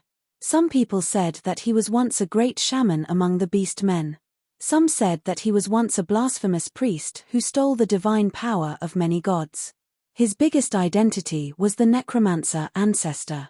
He was currently 6th on the wanted list, 1 place higher than the war traffickers. Black Braid was a new arms dealer that had emerged in the last 100 years. She was a night elf. Why would her signature product appear here? ZDI was puzzled. Scab sneered. It's very simple. Black Braid is just a fake identity of the war traffickers. There were not many wooden boxes left. People finally made a move on the big boxes.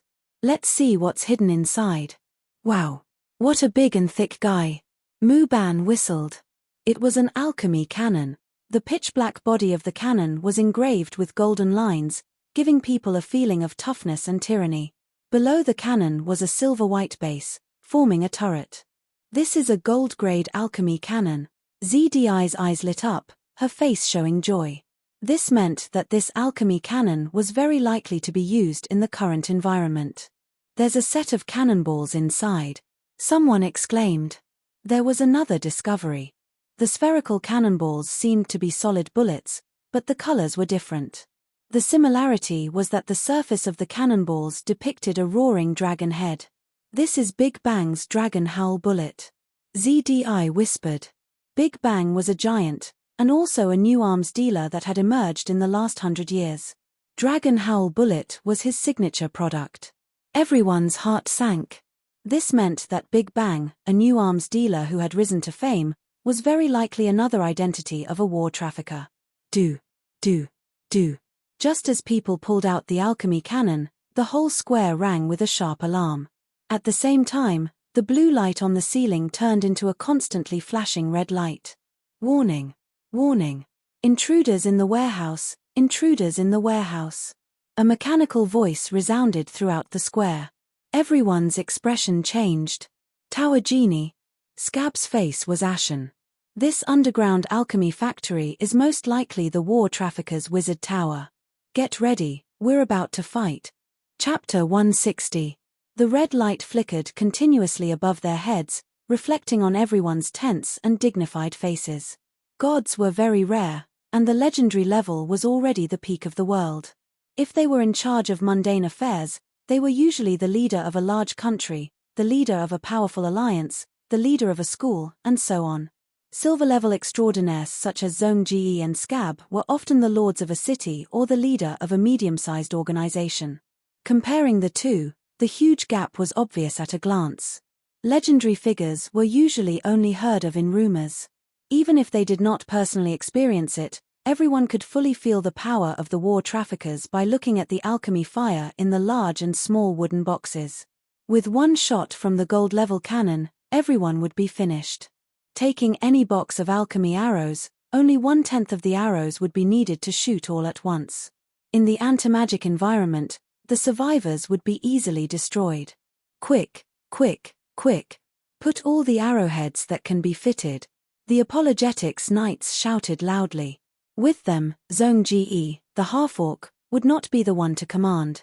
Complete alchemy arrows and crossbows were not as good as ordinary crossbows in the anti-magic environment. The same was true for alchemy flintlocks.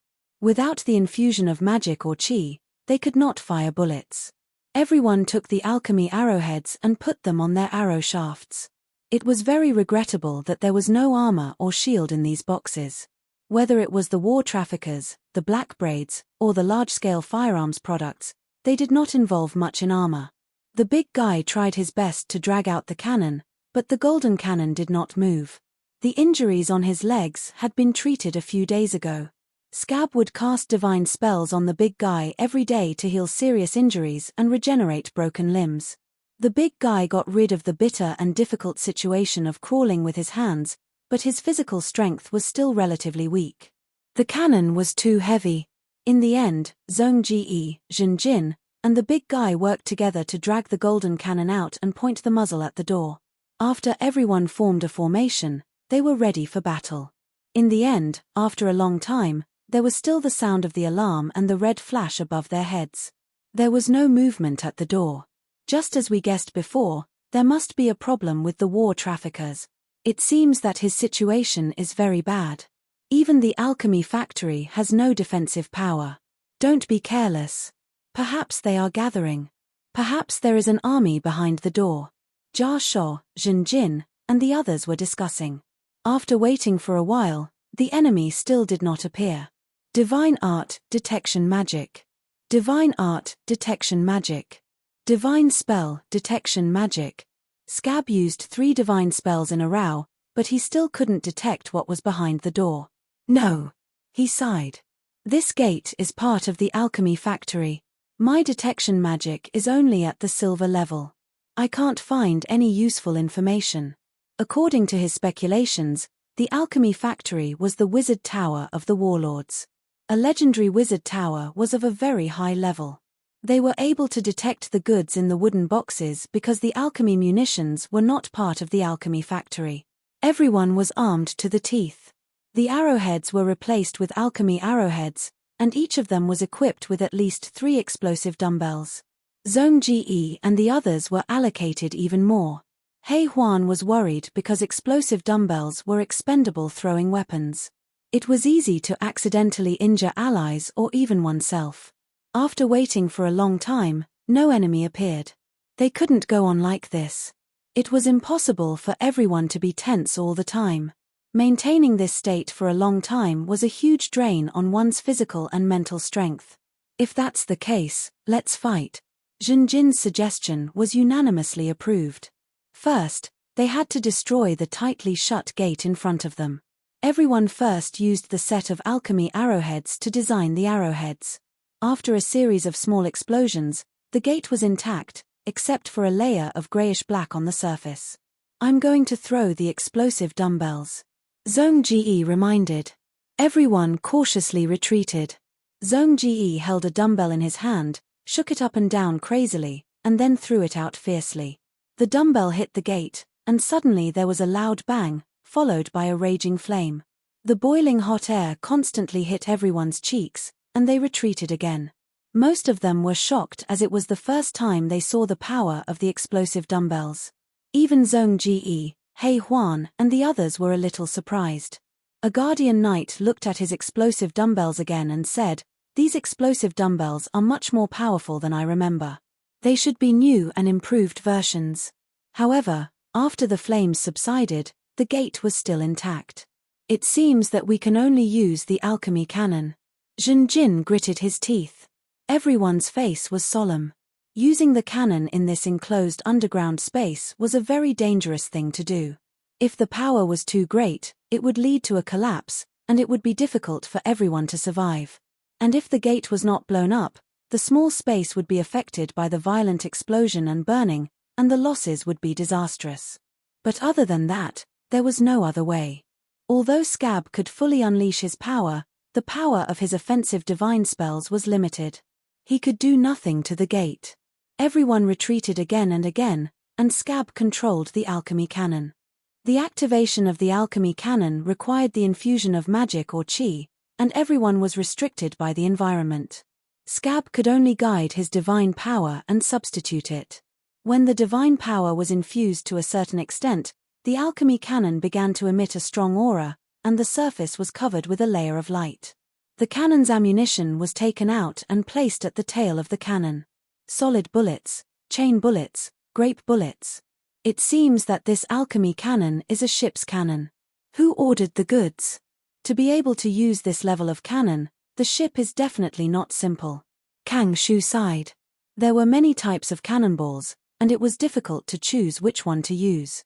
The charging process of the alchemy cannon did not need to be continuous, so Scab stopped the charging and used his divine spell to identify the cannonballs. The cannonballs were also of the gold level, but they were hindered by Scab's silver level. After several rounds of visual inspection, he was able to get some information.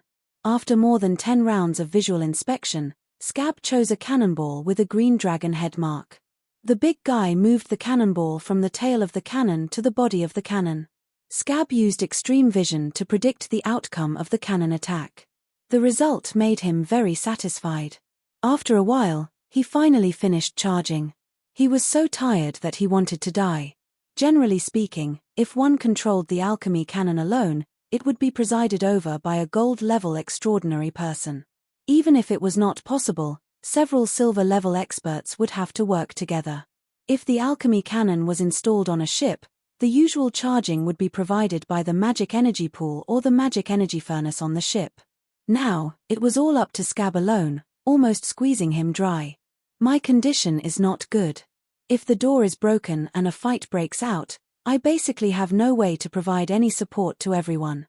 Let's rest for the night. Scab panted. No one had the slightest objection. Scab's existence was too crucial. Without him, even if Zhenjin completely mutated, they would not be able to break through the magical beast army's blockade.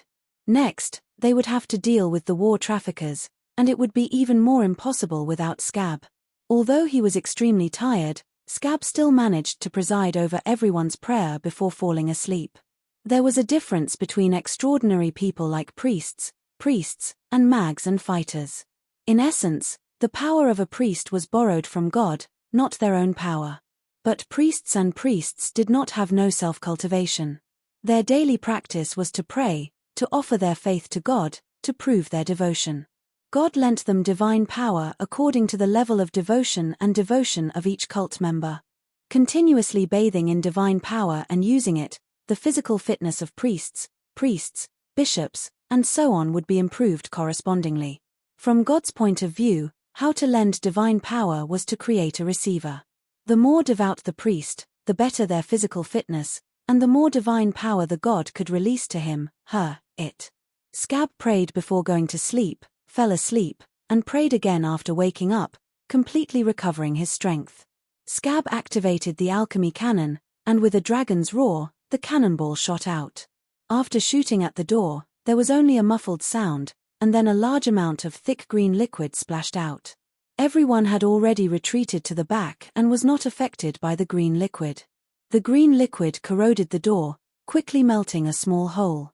Within a dozen breaths, the small hole rapidly expanded, becoming the size of one person, two people, and finally a big hole that even a big person could pass through.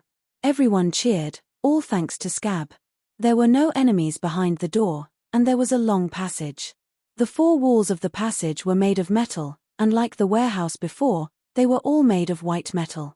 At the same time, the ceiling was still flickering with red light. Divine art, detection magic. Divine art, trap detection.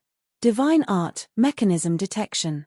Everyone moved forward, and Scab used these three divine arts one after another, but the results were minimal. Not finding anything doesn't mean there isn't anything. This is the alchemy factory of the war traffickers. Scab sighed helplessly. The atmosphere of the team was somewhat heavy, and it seemed that they could only use human lives to explore a safe route. Wait a moment, maybe we can use these ironwood boxes. Sandow suddenly said, think about it, this passage will obviously have a large amount of goods passing through. The mechanism traps won't attack these goods, right? This was a good idea. Soon, an ironwood box was brought over. Divine art, heaven's messenger. A small light door appeared, and a pure white bird drilled out of the door, its appearance similar to a pigeon. Scab stuffed the pigeon into the wooden box, and the big guy kicked it hard, and the whole wooden box slid far away on the smooth metal floor without any problems. Scab ordered with his mind, and the pigeon opened the lid of the wooden box and flew back. Before it flew 100 meters, suddenly, from the ground, both sides, and the cave walls above, countless spears suddenly appeared. With a clanging sound, the bird was stabbed to death, and platinum blood spilled all over the ground. Everyone couldn't help but gasp. Warning! Warning! Intruders in the cargo passage, intruders! The voice of the tower genie sounded again. Mobilize the garrison golems, eliminate the intruders. Everyone's heart suddenly rose. But the next moment, the tower genie said, no garrison golems detected, urgently mobilizing the transport golems. Everyone's heart was just relieved, but it rose again. No transport golems detected, 3 abandoned golems detected, emergency repair. Emergency repair successful, 1 abandoned golem dispatch. Then, everyone saw a square opening in the ground, and a platform rose from it. On the platform stood a human-shaped golem with iron skin. This golem was about the height of an adult, with a head like an inverted pot lid, crystal eyes emitting a red light, and 2 arms, one was a large wrench, and the other was a spiral head. The abandoned golem immediately rushed to kill everyone. Fire! Almost in the next moment, a large number of arrows flew out. Frost, flames, acid, and electric sparks covered the abandoned golem, but the golem pressed forward and quickly rushed through the passage. Everyone kept retreating, and Zhong Ji threw the explosive dumbbell again. He had received throwing training, and his throwing was very accurate. After the explosion, the abandoned golem stopped for the first time, and flames burned all over its body. However, just as everyone was about to cheer, it moved again and rushed to everyone. Everyone's faces were ugly. Jinjin's mood was also very heavy. This is just an abandoned golem. I'm afraid I'll have to completely mutate to fight it. But can I do that? Jinjin was very worried. Now, Scab was by his side. As the priest of the Shengming Emperor, he was not so easy to deceive. Once Jinjin mutated, even if it was only a limited mutation, if Scab saw through it, how could Jinjin explain it? You're tuning in to the Celestial War YouTube channel. Don't forget to subscribe and join us on this journey to catch the most captivating stories.